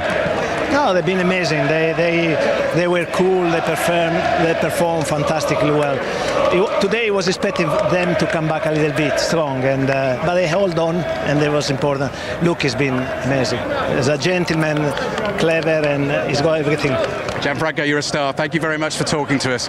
Gianfranco Zola on the 18th green at the Ryder Cup, Mark. Ridiculous. I know. And now players one by one are making their way onto the first tee, and they've set up a little advertising plinth there, and there's another plinth behind it. It says Ryder Cup 2025 on it, and the Ryder Cup is on that plinth. And as we saw in Rome, every player has been given their national flag, and it is wrapped round their necks at the moment, and they're just waiting for these final moments when they will present the Ryder Cup.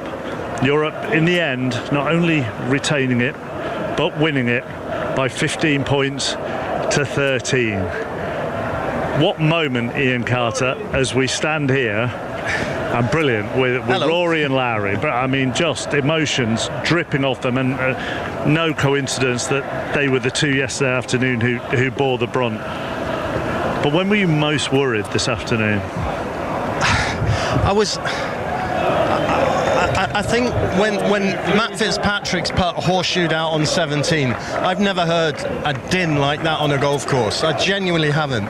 And the whole place exploded, and I suddenly thought, oh my goodness me, this could turn very ugly from a European point of view. And they held their nerve, they really did. The likes of Hatton coming down the 18th there, and Shane Lowry, the way he played the finishing holes, that was real golfing grit.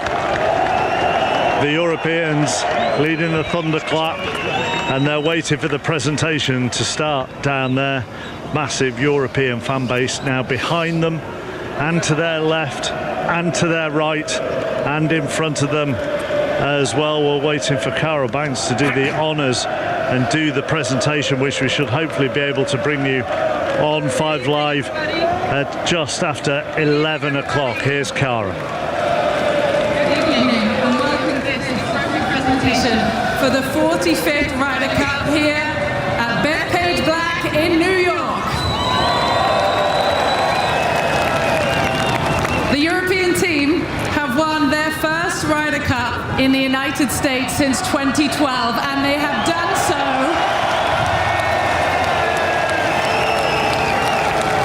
in record-breaking fashion, winning 4 of the 5 sessions for the first time on foreign soil since 1979. Let's hear it for the European Ryder Cup team and their captain, Luke Donald.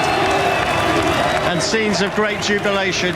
All the fans that have stayed are European, and there are thousands of them. Probably a little closer than you maybe expected, and a few people watching. How were your nerves this afternoon as you watch red after red clock on that leaderboard? It's probably the most stressful 12 hours of my life. And I must congratulate Team US and Captain Keegan for the amazing job they did in the fight they showed. It was incredible. But we got it done, and that's the most important thing. I couldn't be more proud of these guys. They gave everything. They gave it all. And to win in New York said probably couldn't be done, but we did it.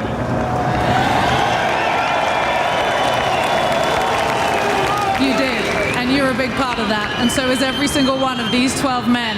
But let's hear a word for Shane and what he did on the 18th green to claim that half point to retain the cup for the European team.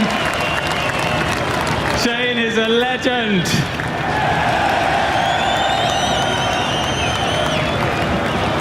Honestly, just so proud of each and every one of them. But, you know, Shane, that part was dead center, right? At the end, dead center. Luke, the motto this week was our time, our place. Can you tell all of us right now what those 4 words mean now that you've won the Ryder Cup once again? We'd only won 4 away Ryder Cups. Our mission was to come here and win 5. Only 37 players had ever won away. Now we have 47. This is for Europe. This is for the legends that came before us. And this is for the future generations that will be talking about this team for a long time. Lastly, this team, you mentioned it, just the 5th team ever to win an away Ryder Cup. You yourself, Luke, are a legend. You've joined Tony Jacklin as the only Ryder Cup captains to win home and away. You have left no stone unturned in this preparation. Can you now tell us what is your secret? Having a great team. That's the secret. And the chance of 2 more years are being led by the European players, and Luke Donald is shaking his head. It can take 2 more years. So that's a no. We'll see. We'll see. Okay, you heard it here first. It's hard to hear, so we're going to move on because this is a very boisterous crowd. There are certainly some European fans in New York. I'm now going to turn the microphone to the president of the PGA of America, Don Ray Jr., to say a few words. Congratulations, Team Europe. You've retained the 45th Ryder Cup. Congrats. And Luke Donald comes forward. He puts his hands on the gold trophy. The Ryder Cup lifts it aloft, and this fairy tale in New York is complete. Europe have done it. They've won the Ryder Cup away from home for the first time in 13 years. These players have become legends, and Shane Lowry lifts it aloft. Then he hands the trophy over to Ludwig Aubert. He lifts it aloft. And now the trophy being passed to Tommy Fleetwood, who won all 4 of his matches on Friday and Saturday. And he lifts it aloft. And this will just continue now. The smiles are extraordinary. There's Ludwig in there as he gets it. Oh, goodness gracious me. Great, great scenes. And, you know, those statistics there, 37 become 47. This has been a combination of heritage leading to legacy. That's been the message as far as Europe is concerned, Mark. And they have delivered. They have come up with the formula to get the job done in the United States. Yes, it was more stressful than we expected on this final day, but nonetheless, a 15-13 win. Sensational.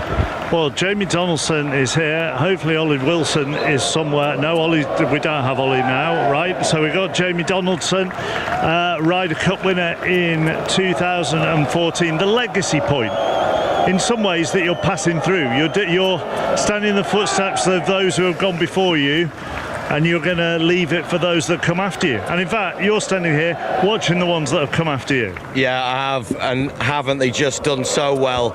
2 years in a row, unbelievable performances. This team is full of great players, and they're still quite young, so they're just going to keep getting better. These guys, you're going to see them playing for years to come, and hopefully keep winning Ryder Cups. John Murray is alongside us on this gantry watching these celebrations. I'm allowing Ian just to take a sip of Pepsi or something, just after all of his hard work. And what strikes me actually when he mentions how they're building for the future, he said it, Ian gave that answer just as Bob McIntyre was lifting it. And he's now got 2 under his belt. The Højgaard twins have got 1 each under their Yeah, and belt. Nikolai was here. Nikolai was here the whole time. We saw Nikolai on one of the practice days. You know, and Rasmus was there in Rome. However hard it was that they missed out as the twin, they are still involved. Look at Victor Hovland there, smiling with the Norwegian flag around his neck. That neck that stopped him playing. You never know what's going to happen in sport, but you could see it being passed on. He said it there, didn't he, about future generations are going to be talking about this team for a long, long time. But again, you know, things can change very quickly in sport. And 4 years ago, Whistling Straits, we were talking about how the Americans now had a great generation ahead of them, and it might be very difficult for Europe to actually get themselves back into the position that they are. So, you know, it's all very well having that, but it can easily slip away, can't it? It can, but under Luke Donald, and who knows who may come next, Ian Carter, and whether it may still be him, you sense the past experience might trump current form when teams are selected. Yeah, a little bit. Absolutely, and but you look at the age profile of this team. You know, Justin Rose at 45, but everybody else has got stacks of years ahead of them potentially. So it's going to be really hard. It's going to be really special players that will force their way into the European team going forward. And what they have is a sense of continuity. They have a strategy. They know where they're going, and they have that depth of experience among the vice captains. It might be that Justin Rose steps up and replaces Luke Donald. Donald might continue, but whatever happens, there will be that sense of continuity. Whereas for America, the likelihood is I think they'll turn to Tiger Woods. I think Tiger Woods will want to do that Ryder Cup at Adair Manor. He's big friends with JP McManus. It suits him, but does it suit America best? It might well do, but it might not. So it's much more piecemeal from the Americans, and that's why I think it's more likely that you'll get these European wins away from home. They're so hard to achieve. But remember, America haven't won away from home since 1993. So whatever happens, Europe have to be firm favourites at Adair Manor to go for 3 in a row. Alistair Bruce Ball, are you in the thick of it? Well, do you know what? I'm glad I'm not, because the European players now are genuinely, literally sharing the success with the fans. About a couple of minutes ago, Shane Lowry grabbed the Ryder Cup. They're standing there on the first tee. He went tearing down the slope in front of that first tee and basically launched himself at the European fans who were all leaning over those railings. We've had the European players all lined up doing a thunderclap with the European fans where you are in the grandstand above, and then 3 or 4 more players decided to do the Shane Lowry as well and just piled down that slope, and you could see it was like rock stars, like crazed fans at a gig, leaning forward trying to get a touch of these players that have done something very, very special this afternoon. Now it's got a little bit more orderly again. The Ryder Cup is there, it's in one piece. Luke Donald has it in his hand, and they're getting set for team photos, and national flags wrapped around a lot of the players' necks. So Ludwig Åberg with the flag of Sweden, John Rahm, you can see the red and yellow of Spain, Rory McIlroy with the Northern Irish flag as well, and Luke Donald just trying to keep it calm, bending down on one knee with that precious Ryder Cup in his right hand, and the plan came together. They are. Let's bring in Andrew McGee and Sean McKeel, who have retreated back to the studio for this bit. Did you think a couple of hours ago, oh my word, this could happen? No. It got close. No. Look, it was a spirited effort by the United States. They played great today, and those first 5 matches were going out. It was all blue, and then they quickly changed, and you know, it just really became too much of a hill to overcome. I think with the great play that we saw in the foursomes.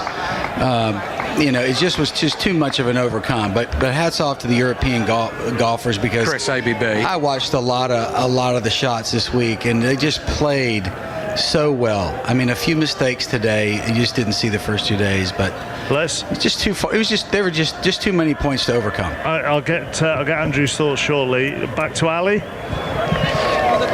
Yeah, Mark, down by the railings. I'm just trying to grab the attention of Ian Finnis, Tommy Fleetwood's caddy, because I caught eyes with him a couple of times we were walking around today, and he's standing there with a beer in his right hand. I'm giving him a wave. I'm going to try and bring him over to have a chat with us. Jose Maria Olazabal is there as well. Lots of clinking of glasses, lots of sighs of relief as well as the team photos continue. I don't really want to shout loud on the mic. I'm going to embarrass myself by getting that wrong. Come on, Ian, look at me now.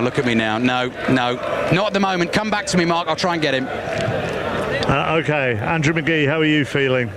Oh, I just love today. It was just a beautiful day for golf, and I remember leaving Whistling Straits saying we're going to win a lot of Ryder Cups with this team, and how fast things, the fleetingness of golf, and how it comes and how it goes, and it was just a beautiful day with great golf today, and camaraderie and color, and I just absolutely loved the shots and the putts and the back and forth. Are you talking to me now? Yeah, I know. I'm just gonna jump in because I can see Ali and I can see that Ian has come to join him with that beer in hand. Yeah. Mark Chapman can see you down here, Ian, and you've just said to me you'll only answer questions if they're about Everton. No, not just Everton. Big game for Everton tomorrow. Talk to me. I walked the match today. Brilliant match between Tommy and Justin Thomas. Talk to me about what it was like there out today, particularly when it started to turn against Europe. What were you saying to Tommy? Can I repeat it on TV? Well, we just cut out the bad words. We need to find some you-know-what right now. And he did. He kept going. He birdied the par 5 and we were riding the match. And then it was so close. So close. We're talking like how many matches have come down the last today? That could have been 12 either way today. Yeah. Every match was going down 18. And lots of people this morning, Ian, saying, Europe are going to win it by a record margin. Look, Ian's getting some stick from fellow caddies now because he's doing a bit on the BBC. What did you think going into today? Did you think it was going to be as tight as that? Surely not. I didn't know as tight as that, no. But I knew it was going to be a roller coaster because there's a crowd. Once they get up, I'll have to go. Yeah, you've got to go for your photo. Thanks, Ian. Have a great night. Thank you. Yeah, the caddies now join the players as well. And the thing with Ian as well, Ali, I think you moved on from 17, but when I came on to 17 with Hatton and then with Bob McIntyre, Ian had come back out to watch and support. So having lugged around with Tommy for 5 rounds, he'd come back out. He deserves that beer. They all deserve the beer, Mark. They are an incredible team, aren't they? Because as he was just saying to me off mic, winning away from home is incredibly tough, and that performance by the USA today has proved that. And they found it tough out there today as individuals, and I think we knew that was going to happen. This is going to sound wise after the event, but I said to you this morning, didn't I? I put the clipboard down and I said, not sure. I think the USA will quite like this singles order. But what I think is those first 2 days, they built the lead that was in the end impregnable, and that was about team golf. That was about executing the plan. That was about playing as a team together. They found it tougher today playing on their own. Historically they do, and that is tougher away from home, but they had just enough to get over the line. And I think 15-13, 14.5, 13.5, however it had finished, I think the win is so important compared to retaining the trophy, and you saw that in the difference in celebrations when the 2 moments happened. Yeah, absolutely. 15-13 it finished, that we mentioned, seems a long time ago now, that conversation that Ali and I had at breakfast when he put his clipboard down and went, I can make a case for the States winning every one here. And to be fair, Ian, right at the start, as some people are pointing out, you did say it could happen, and some people mocked you. Yes, they mocked you. There was mockery afoot, but I took it in good heart.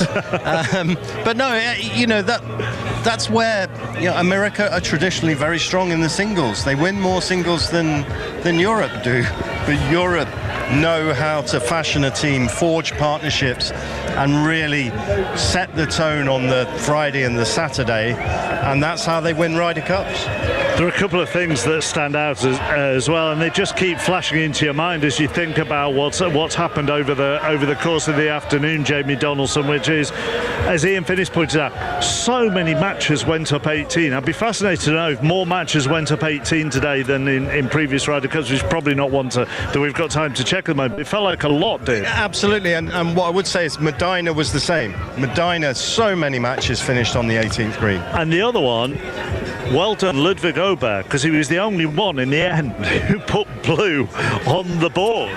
Yeah, and as the week went on, he played some wonderful golf and couldn't quite convert on the greens.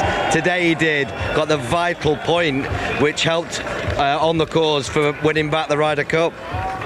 Lovely scenes at the moment. Catherine, where are you? I'm standing to the right, just below you, Mark, watching this team picture now. The wives and girlfriends of all the players have been brought in to celebrate and to be part of this day. Luke Donald standing in the centre with his wife Diane holding that little golden trophy aloft. In fact, when the fans have started chanting 2 more years to Luke Donald to see if he will captain them through to the Cup in Ireland, she was the one who was standing next to me shaking her head violently. I think she's had a tough couple of years, 4 years as well, in the build up to Rome and now the build up to this, and just goes to show how much investment from family and support team and everything goes into winning a Ryder Cup. She's got her arms around her husband's neck at the moment and she is embracing him, and I think it was Luke Donald really who set the tone for this victory at the very start of this Ryder Cup, at this opening ceremony, when he in his opening speech talked about the team and the legacy and the history and the brotherhood of this European side, whereas Keegan Bradley's was very much an individual speech. He talked about his personal motivations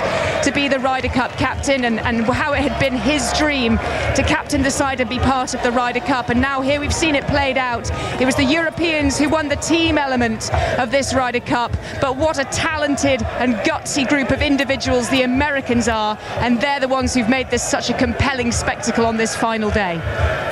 I think that's a great point from Kat. It was very striking in that opening ceremony, just the different outlook that was at play. Incidentally, 8 matches went to 18. That's the most since 1993. We're just watching the Europeans now start to just move away. The fans are not moving. They are going to stay and they are going to keep chanting. And for a lot of American golfers today, Andrew McGee and Catherine has made the point talking about them. Even though they have lost, that has been a huge day for so many of them, so important for them, because we talked a lot about the crowd and we talked a lot about New York fans, but I would imagine there would have been a hell of a lot of stick coming their way had it finished 19-9. Of course, a lot of stick. I think I know what that means in your language. But 20 years from now, history is going to see 15-13. They're not going to really understand the story of the week, of today. The fans that were here, the fans that watched it on the telly, we saw something that's just historical. And it's just so much fun every time we wrap up an event like this and we get to talk about what we felt and what we see at the Masters last year with Rory winning was an incredible time. But just this comeback by the Americans, I'm very proud. I'd written them off. I was saying bad things this morning on the radio and about the egotistical, arrogant Americans, and here we go again.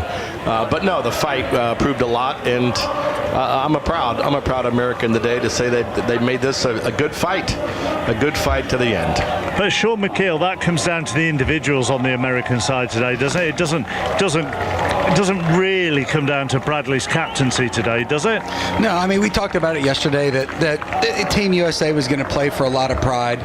Each player, they could only do what they could do, and that was to go out and play the best match that they can and that they could. And again, after the first 5 matches were all blue, somehow they summoned some strength to make it a good run with for the last couple hours. I'm sure Luke was pretty stressed, but it was a great day for golf. We got to see some really good shot making, some really good sportsmanship. I heard nothing today what I heard yesterday, and the fact that the fans and the crowd and the TV got most of the matches to end at 18 like it should. It really was just a great day for PGA golf and European golf, and like I said, a tip of the cap to the Euros for their outstanding play. The 2 players who were on the green when the cup was first retained, Shane Lowry and then Tyrrell Hatton, were the only 2 players without a loss this week. Let's hear from the winning European captain. Here's Luke Donald. Luke, you are walking away from the first tee here at Bethpage Black with that golden trophy in your hand. You've completed the hardest task in sport. You've won an away Ryder Cup. How does it feel? It almost hasn't sunk in yet, just the way things turned out the last few hours. America and Keegan, you got to give them so much credit of how hard they fought.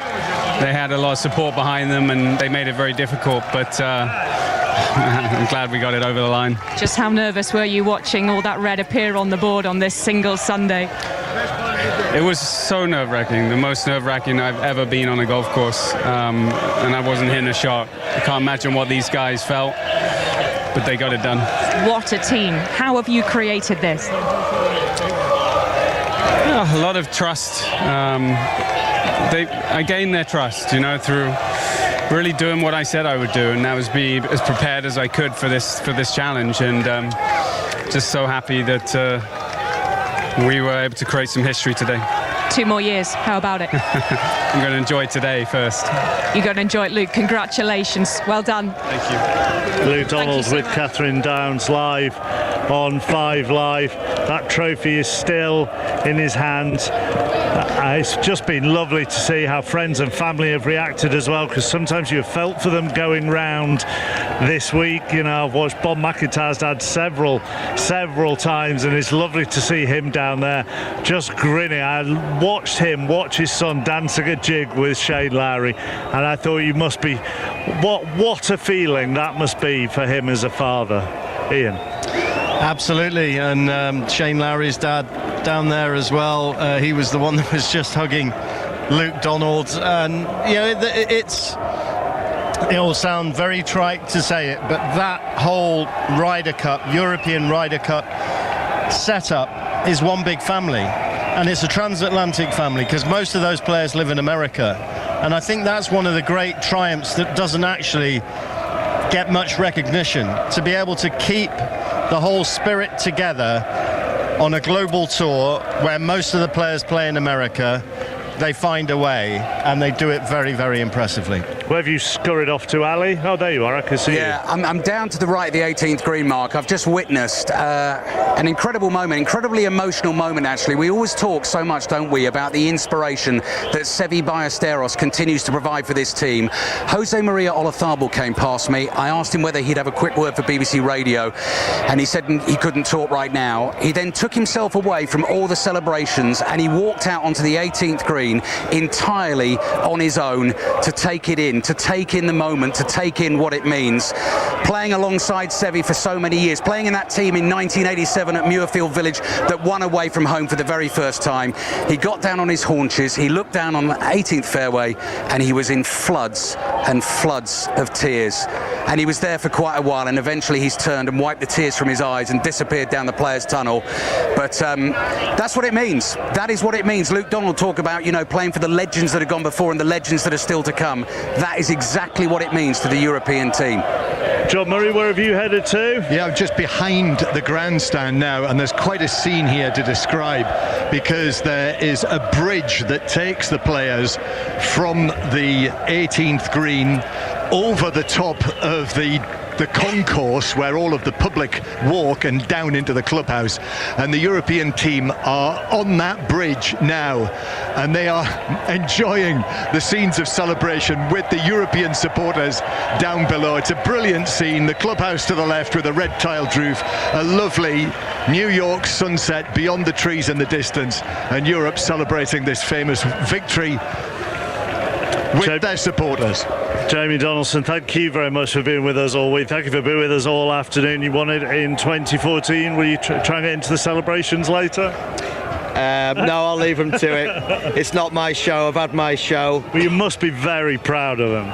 Absolutely. I mean, to watch the way they've played this week, it's just something else. I mean, how Luke's done that job for two years, 2 times, 2 wins, home and away leg. It's just incredible. Will he do it again? I don't know, but what a legacy he's left here. Just one on that, and then I'll just sum up everything with you, Ian. But there will be a huge clamour for him to do it again. And look, he has been a phenomenal captain. He's probably changed the role of the captain with some of the stuff that he's done, building on the work of Montgomery or McGinley in the past. There's a sense that this is a role in the past that gets passed around. People deserve a go at it. This feels like it's become so much more of an event where somebody just gets a go. Yes, I think that there's been a spell and there are occasions where someone gets it because they absolutely deserve it. They have been an icon of European golf. So Nick Faldo, Jose Maria Olazabal, Colin Montgomery to a degree. And then there are others who are the person that is best qualified to do the job the best. Paul McGinley being one of those. He's the strategic advisor. He'll have a big say going forward as to what happens next.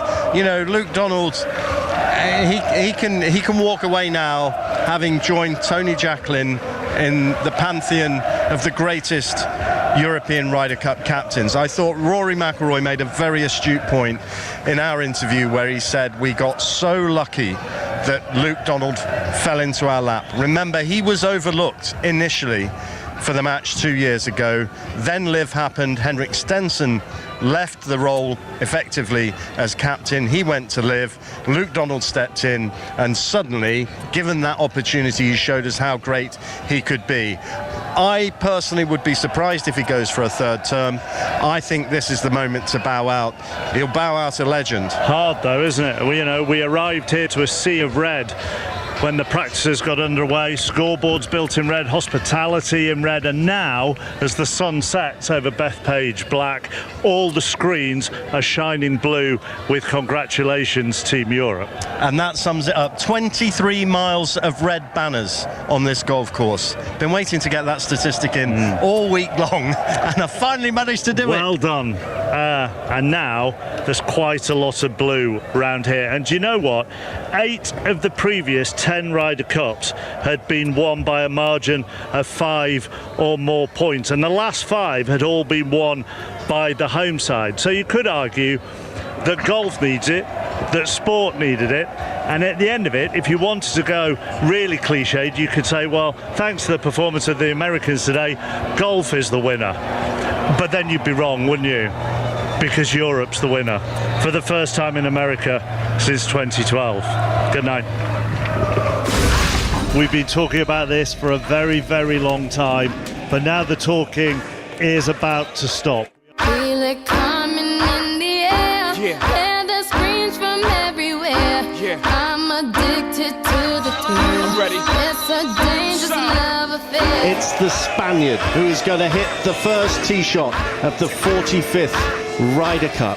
Only thing that's on my mind is who's gonna run this town tonight. And it's on its way. The Ryder Cup is on its way. The ball on its way. And it disappears. It disappears below ground. And what an imperious performance this is from McIlroy. A huge fist bump. Up the slope. Staring, and it's in! What a pump that was! Europe 2 up, Hatton and Rahm 2 up. That's the dagger. The Americans thought they'd steadied the ship. And in it goes for Matt Fitzpatrick, and he gives an enormous swipe of the fist. So Rose for birdie on the 18th, right in the middle. Europe win. And Bethpage Black is turning blue. Tommy Fleetwood does the job again for Europe. McIlroy and Fleetwood were under pressure late on there. So this for birdie for Shane Lowry. He's got it! And he holds his pose, fist raised in the air. And the caps come off, and Scheffler's been beaten again. That is Ryder Cup entertainment writ large. Another session won handsomely by the visitors. Only thing that's on my mind is who's gonna run this town tonight. He's down Justin Rose, and the United States have their first point of the day. Scotty Scheffler has delivered at last at this Ryder Cup. He's beaten Rory McIlroy. Here it comes. Get in the hole, they cry. It's in. He drops the putter. He roars with delight. The comeback is on. Thomas has beaten Fleetwood. It's an unlikely half point for Bryson DeChambeau, and he celebrates it as though he's won the match by 5. America 10.5, Europe 13.5. This for a birdie to finish for Shane Lowry. And if it goes in, Europe will retain the Ryder Cup. Lowry hits it forward, And in it goes! And he roars with delight, and he leaps into the air! Great celebrations! The European players walk onto the green. They can't be beaten. The Ryder Cup remains in European hands. I didn't think it was going to come down to me. I was going down the 6th hole. The scoreboard looked amazing. Blue everywhere. That half for Tyrrell Hatton is enough for Europe to have won the Ryder Cup. It's been a stressful Sunday, but what they said was one of the hardest tasks in golf has been completed, and Europe have won the Ryder Cup for the second time running and for the first time away from home in 13 years.